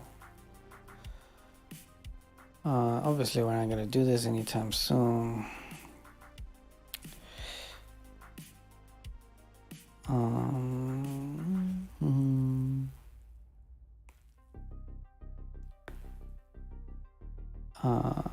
No, I want GitHub.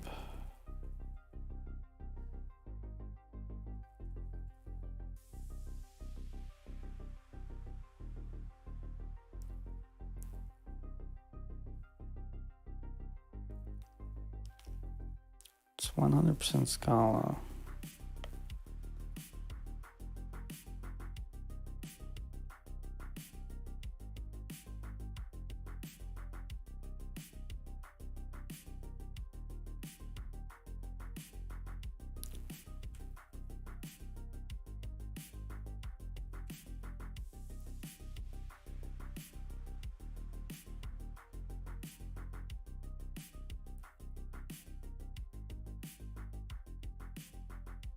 It could be because of this.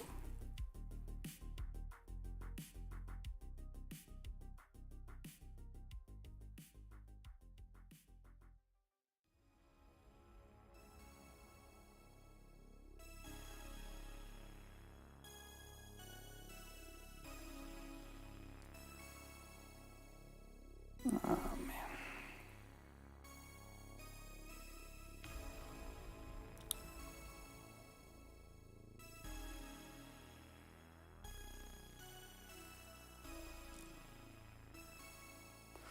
Yeah, but we could work around this because we could go like because Corsair is published. An older version, but whatever, right? And so we could do like CS launch G8, and then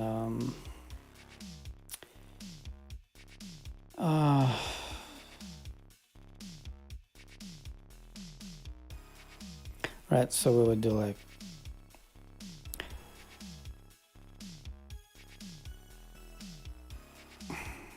we don't even need, right? So we need to do a CS launch G8, and we would just give it down inside you like Scala 3 seed. It's jitter rate.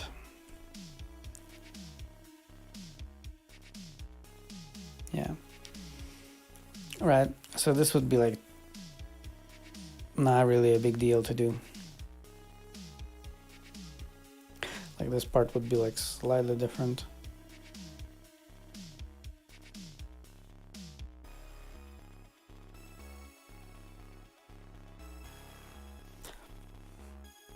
I don't know, guys. Like, I'll talk to my girlfriend because, like, next week we're at the beach.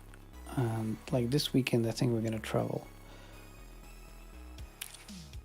So it would be really cool if I could, like, record 2 videos tomorrow, and, like this would be the second video and it's almost ready. But if we start like getting into like flakes and publish into flakes, yeah, I would get like a third video out of it, but I wouldn't have time to record tomorrow. So we're gonna do the flake some other time, like when I come back. We're gonna put like a flake. We're gonna put this thing into a flake and like change it a little bit.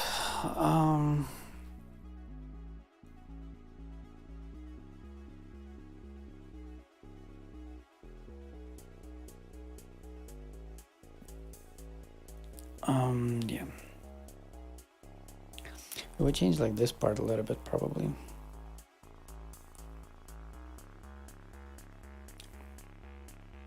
We need to find like a way how to keep them like as close as possible.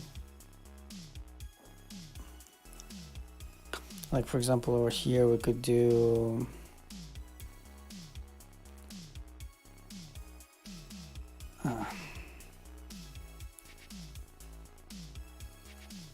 like this, right?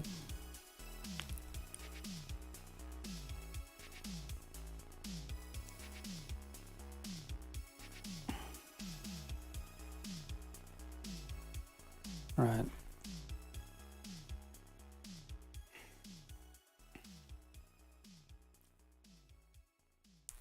Probably would be safer to even do like this.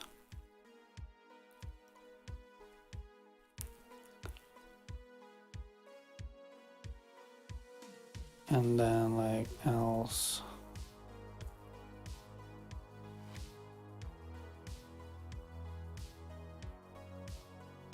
Bro, you need to have something installed.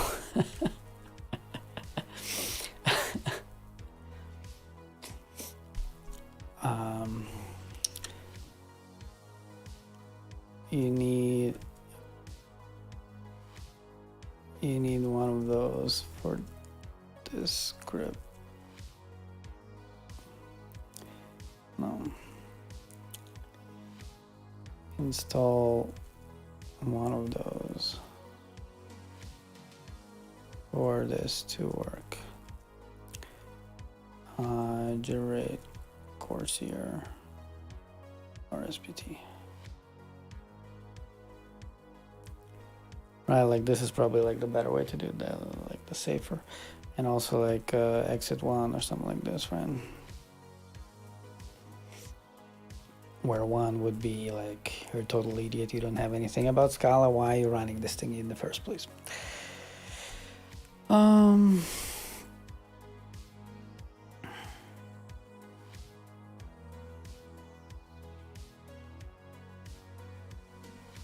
So what is left to do?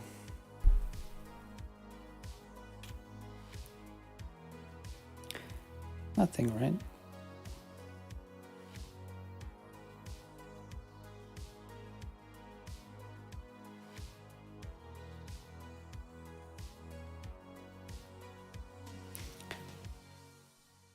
So let me see what happens if I do cs uninstall g8 now, and I run this thing. Exactly. How did this happen? Like, how did this space disappear? There you go. It works.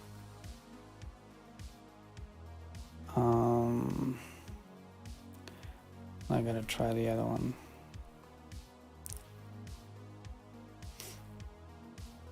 Okay.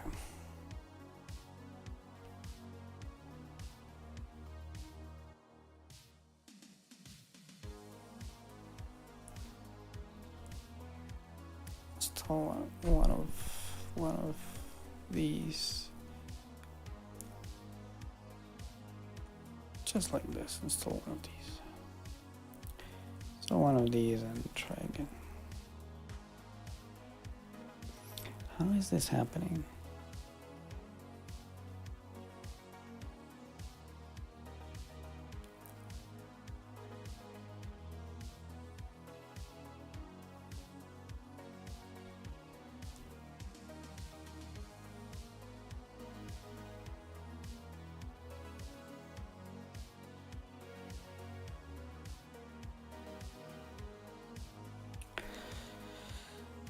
Is this enough for a demonstration?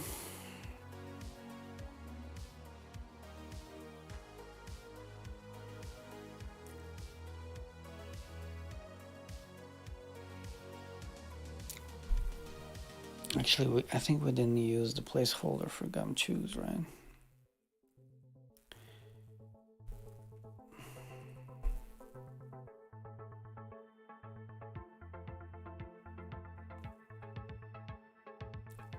Like, I think choose also has a placeholder.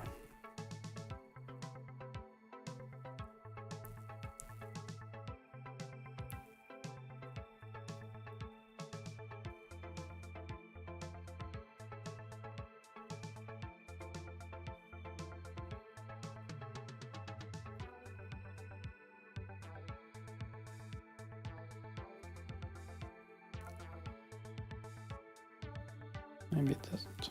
No, they also do like echo and then put it in something. All right.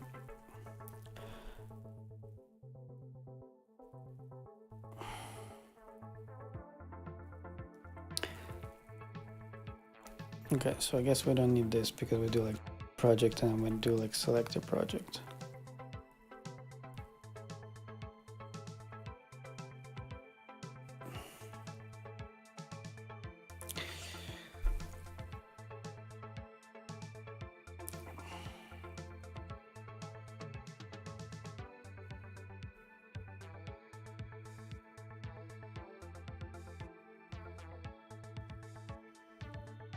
I mean, this is it, right?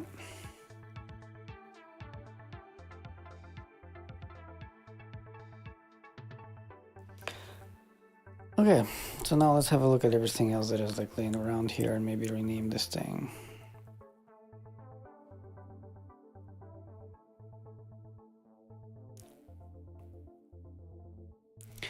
So my install scripts.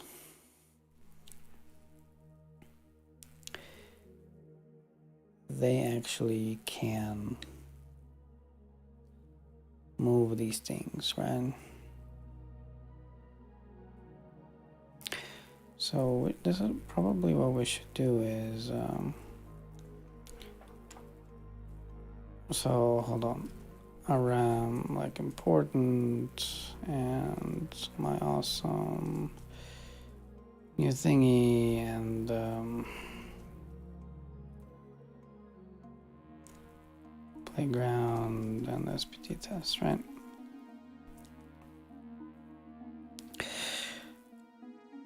So yeah, so what we should do is we should copy install into like diy.sh. Okay, so this is now just an install script, and we gotta do like this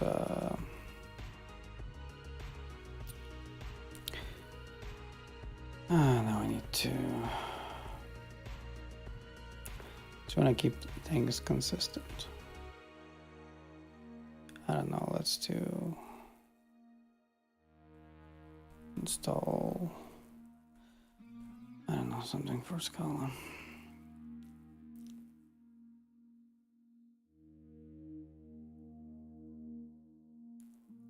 Yeah, so we're gonna have this.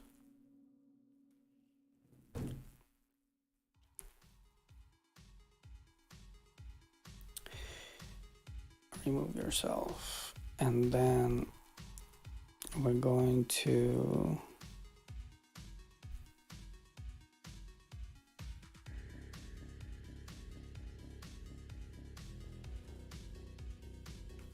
oh man, I don't remember how to do my own things. Okay.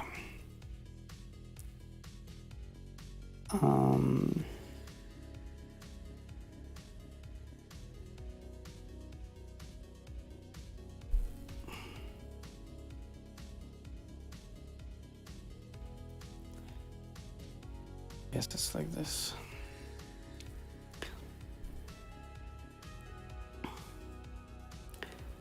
So this is gonna be like github.com/dev inside you slash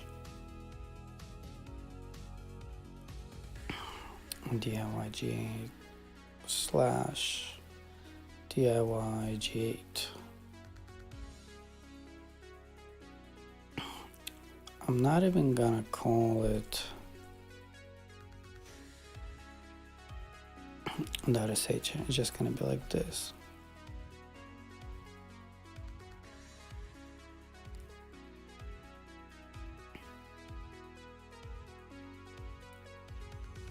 Okay.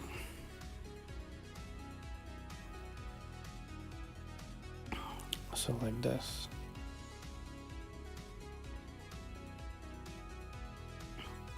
And now we're gonna move it into user local bin.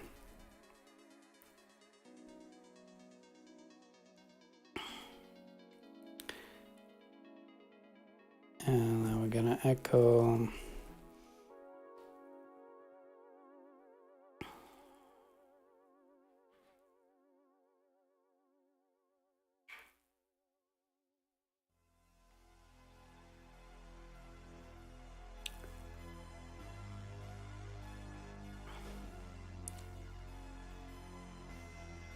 this. And also this is also good. I should have, like, this is like one of those things that I should have had in all of my other scripts.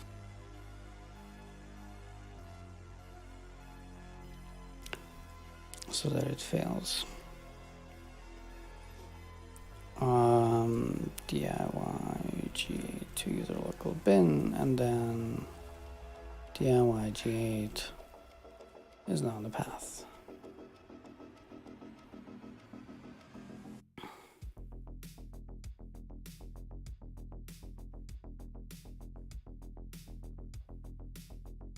I think that's it, right?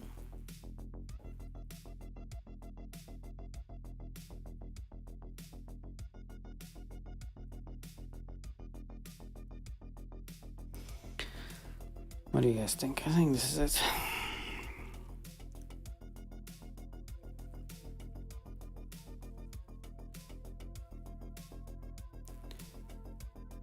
Why is it not disappearing?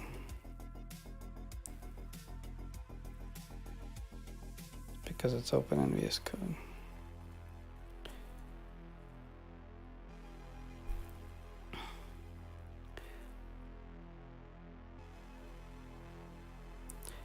Let me also have a look at the README.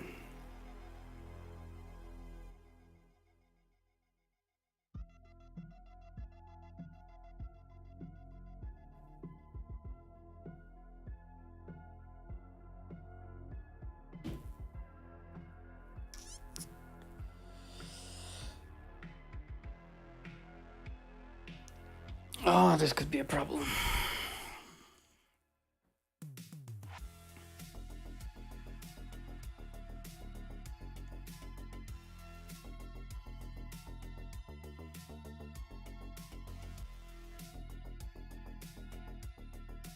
Maybe not, it's gonna remove itself before it's gonna curl.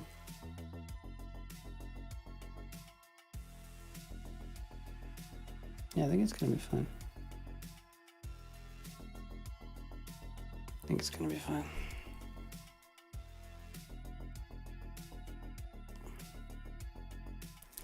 Let's just try it.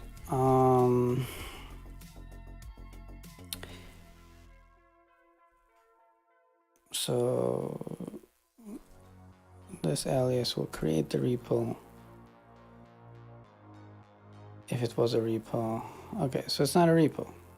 Perfect. So now I can just do like this, and it just kind of like do the whole thing. Neighbor, like what?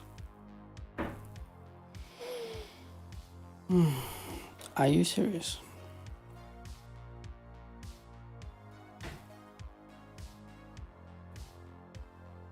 Oh yeah, like this previous thing created it. Jesus.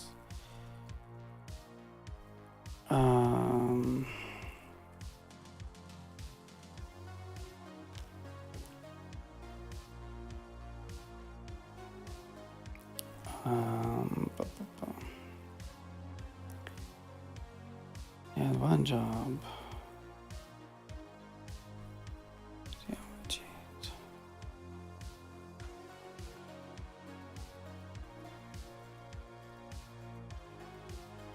Okay, go away. Yes. Just do it. All right, so GHDI.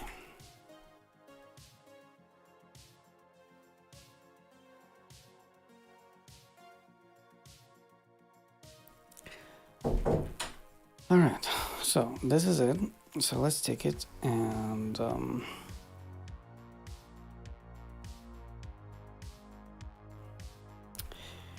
on, too many things open.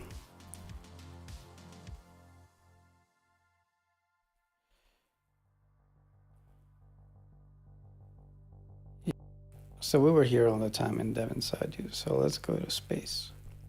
Let's go to space. Okay, so I curled this thing, I'm pasting it, I'm pressing enter.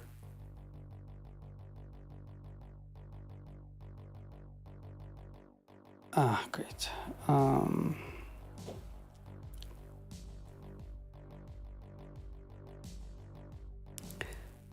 What is this? Hold on, guys.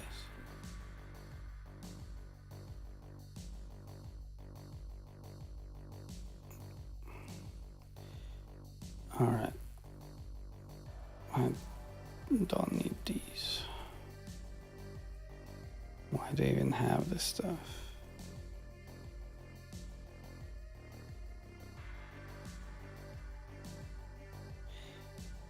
Those must be like super old folders.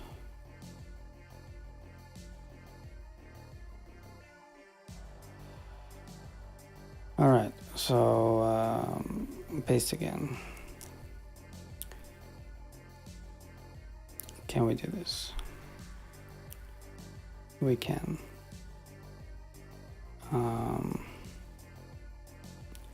Change mode plus X. DIY G8. Okay. So let me look inside.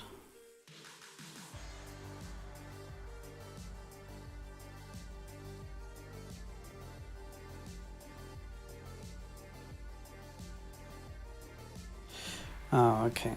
So probably like this is the issue, right? Because it needs to be like raw script. Yeah, this is the issue.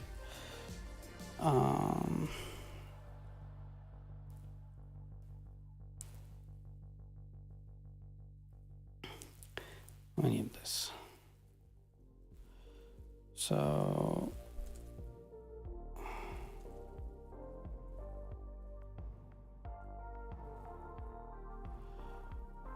all right, so DJ, there we go. All right. And this is a thing with GitHub though, that it sometimes takes a little bit of time to refresh. Oh no.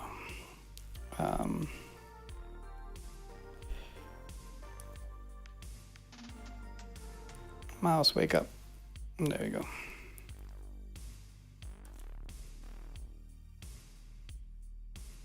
All right. So let's see if it was fast enough.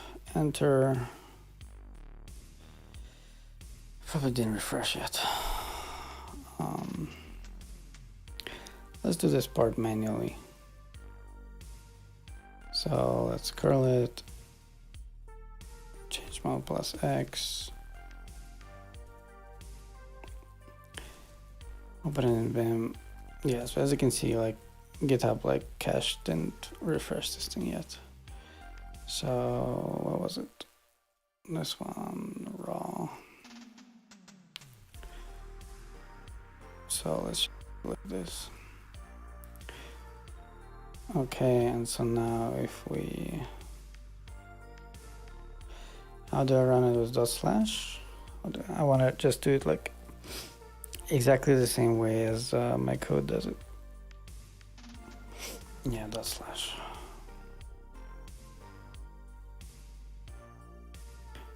Alright. Alright. DIY G8. DIY G8 not found.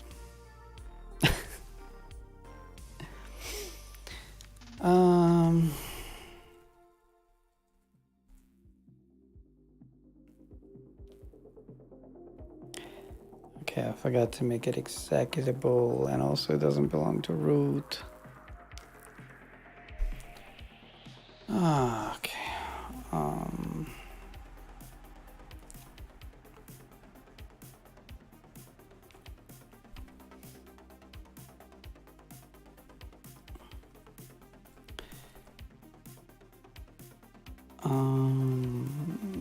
Yes.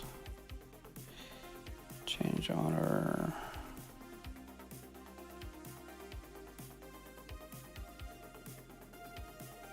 Like this.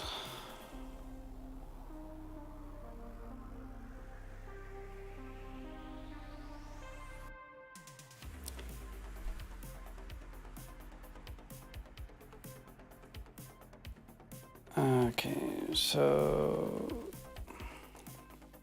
it's gone. Okay, curl into this, change mode. Let's look inside. Maybe it's, yeah, this is already the last version. Nice. Let's run it. Why? Oh, I forgot to put sudo in there. Guys, you're not helping. You're supposed to be more awake than me.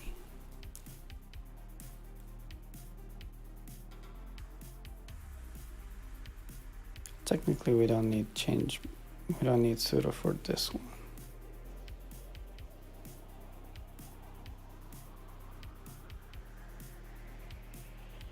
Yeah, we don't need sudo.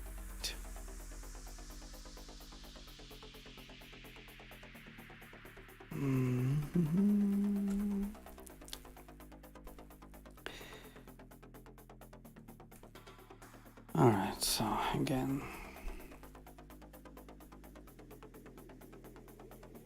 doesn't have the changes yet.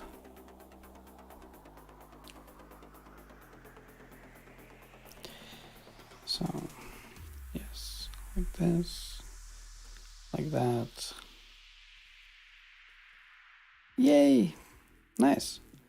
So this means that I can change CD into my dev folder, and I can run it. And I don't think that I have gum installed here, so it should fail. Let's see how it's going to fail. Gum command not found. Exactly. So next package is gum.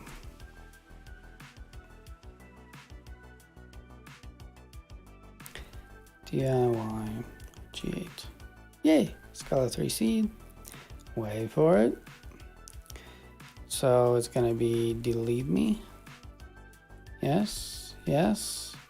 See, too many things. So I'm just gonna go like delete me. Enter. Yes.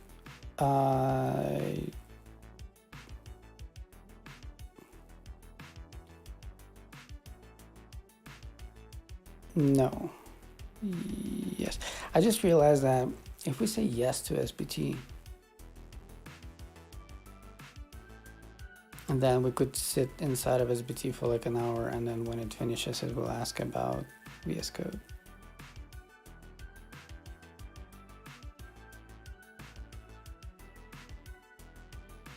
I want to make a tiny change to the script.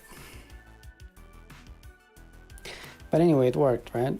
So delete me is now here to get repo, and it's all good. All right, so we just need to go here.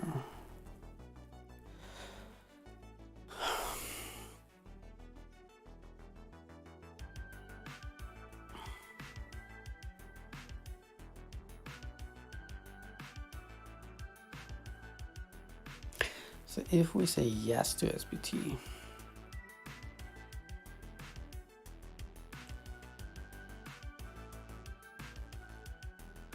Then I don't want to offer VS Code. So let's see if it does this.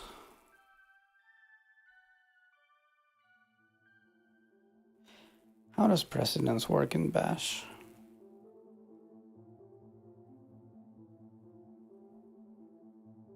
Let's just hope for the best.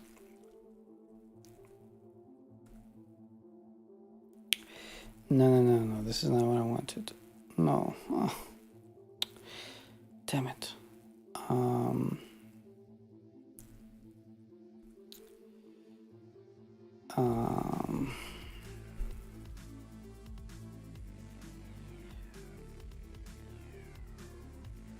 Okay. So Scala 3 seed. Delete 3 me. Okay, so this is a yes. So if I say yes to SBT, it should not offer to launch VS Code. Yes. Blah, blah, blah, SBT loads.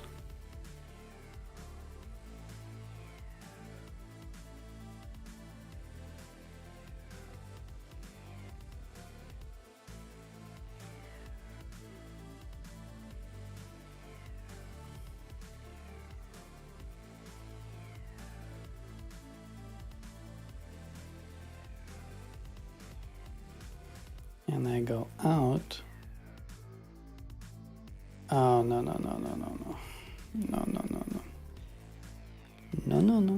No, not like this. Okay, so this is what I was worried about.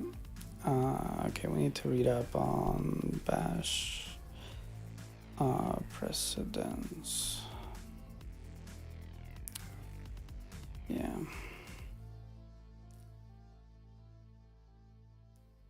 They have the same precedence. Okay, so can we do parens?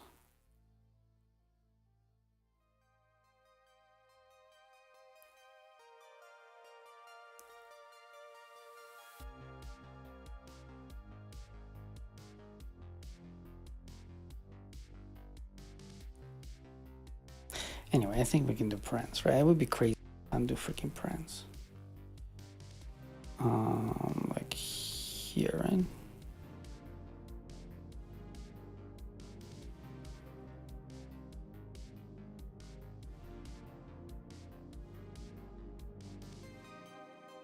It's not gonna go into like a sub command, will it?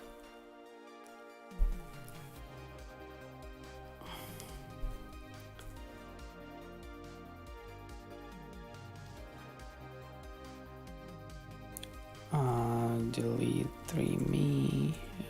Yes.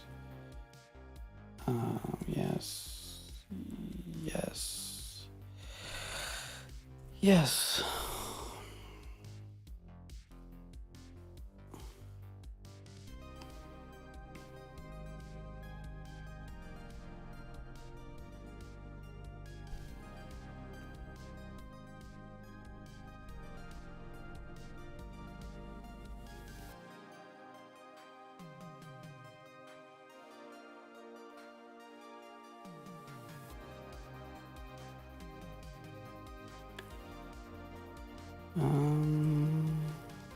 Go out.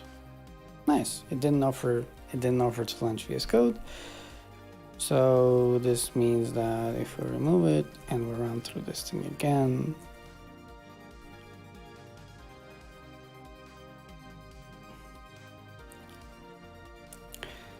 delete 3 me. Yes. No. Yes. Nice. Okay. So the last test is going to be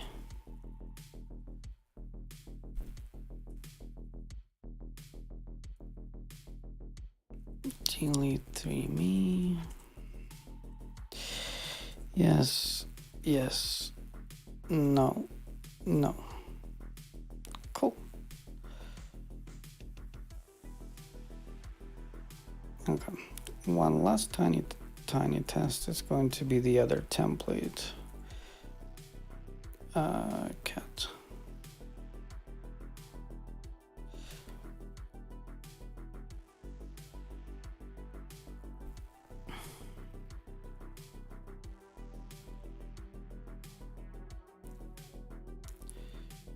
Okay, it works. Blah, blah, blah, blah, blah. Blah, blah. No, no.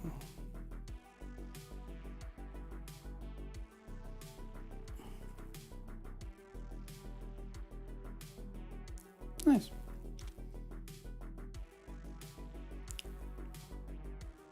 All right, so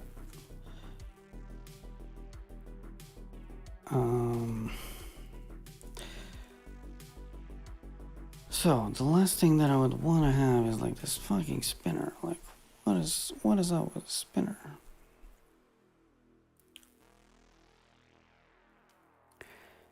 Display a spinner while running a script or command.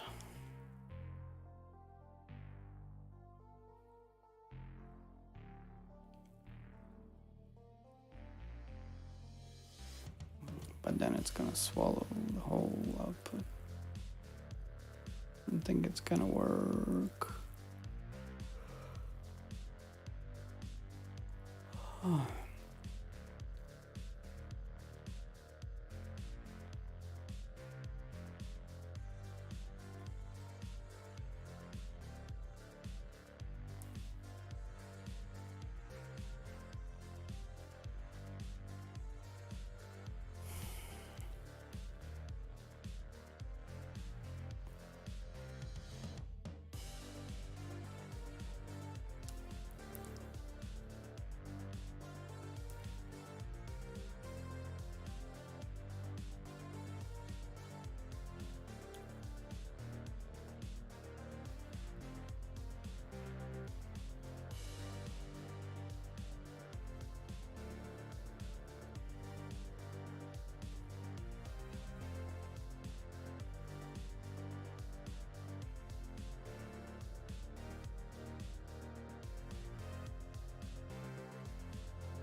This is cute.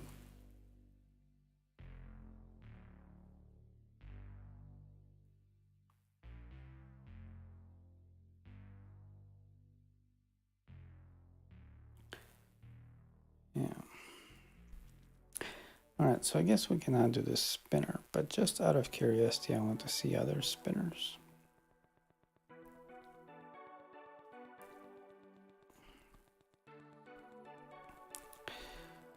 So 2 seconds. Okay, so this is like the dot. What else do we have? We have a line. So a line is probably like the default, right? Yeah.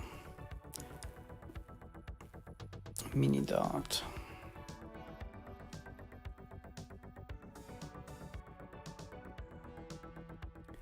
Gets a little bit smaller. Jump pulse. Jump. All right.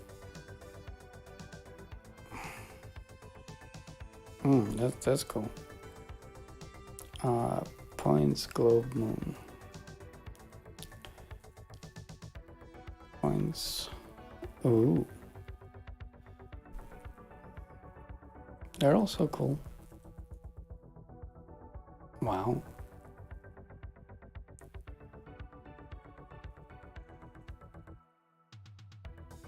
It's funny. You know how they do this, guys, by the way. They display an emoji and then they remove it and then they explain another emoji. So there are like ANSI codes to like, it's actually 2 ANSI codes. Like one ANSI code is like to move the cursor to the beginning of the line, and the other one is to remove the already printed characters from the line.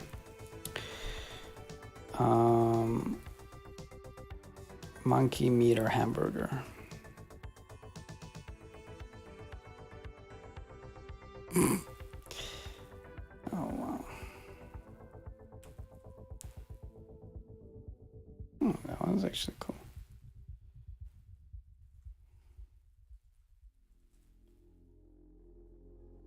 Yeah. That was the last one. Right. Okay. We did more than 4 hours. This thing works.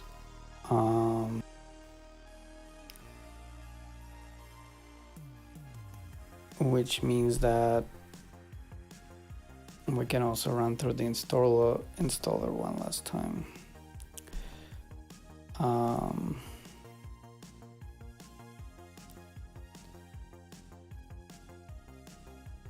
Yeah. Let's also remove. Well, actually, let's run it first. Okay. So,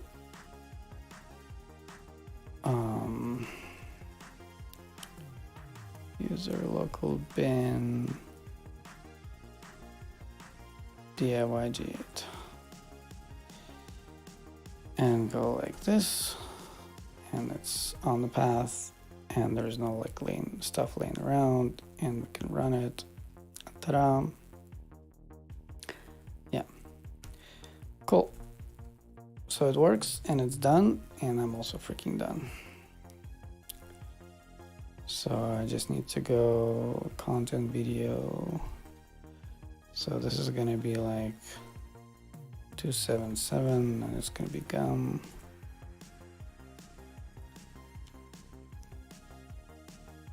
And it's gonna be like script.sh.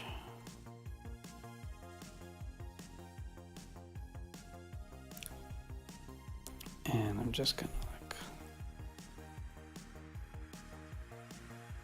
put that thing here. All right, so pretty much have like 2 videos.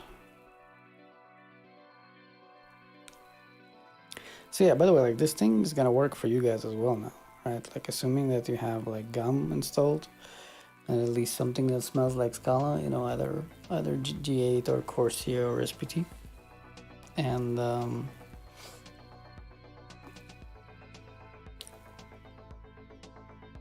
yeah, you can use it. It should also work on a Mac, except for the fact that I don't know if user local bin exists on the Mac. And if it doesn't, you can just manually download the bash script, right? So yeah.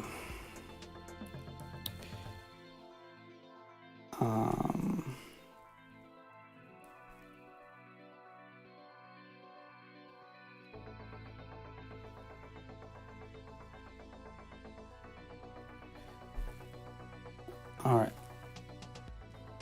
So I'm pretty much done for today.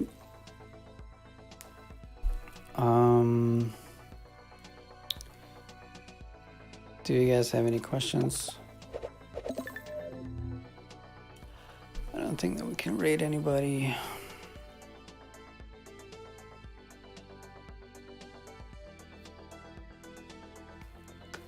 Yeah, we can't. All right, guys, like usually at the end of the streams, I wait around for like 30 seconds or something, and if you have questions, then feel free to ask.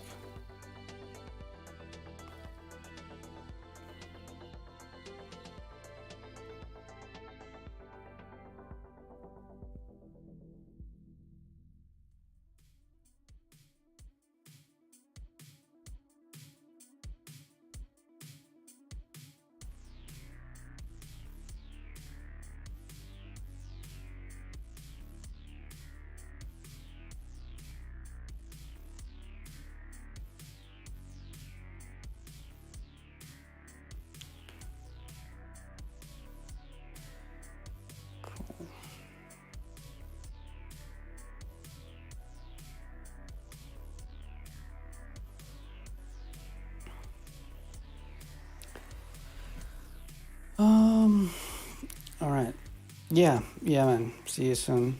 Man, I'm so like, what's the word? Used up? No. Yeah, like exhausted and stuff.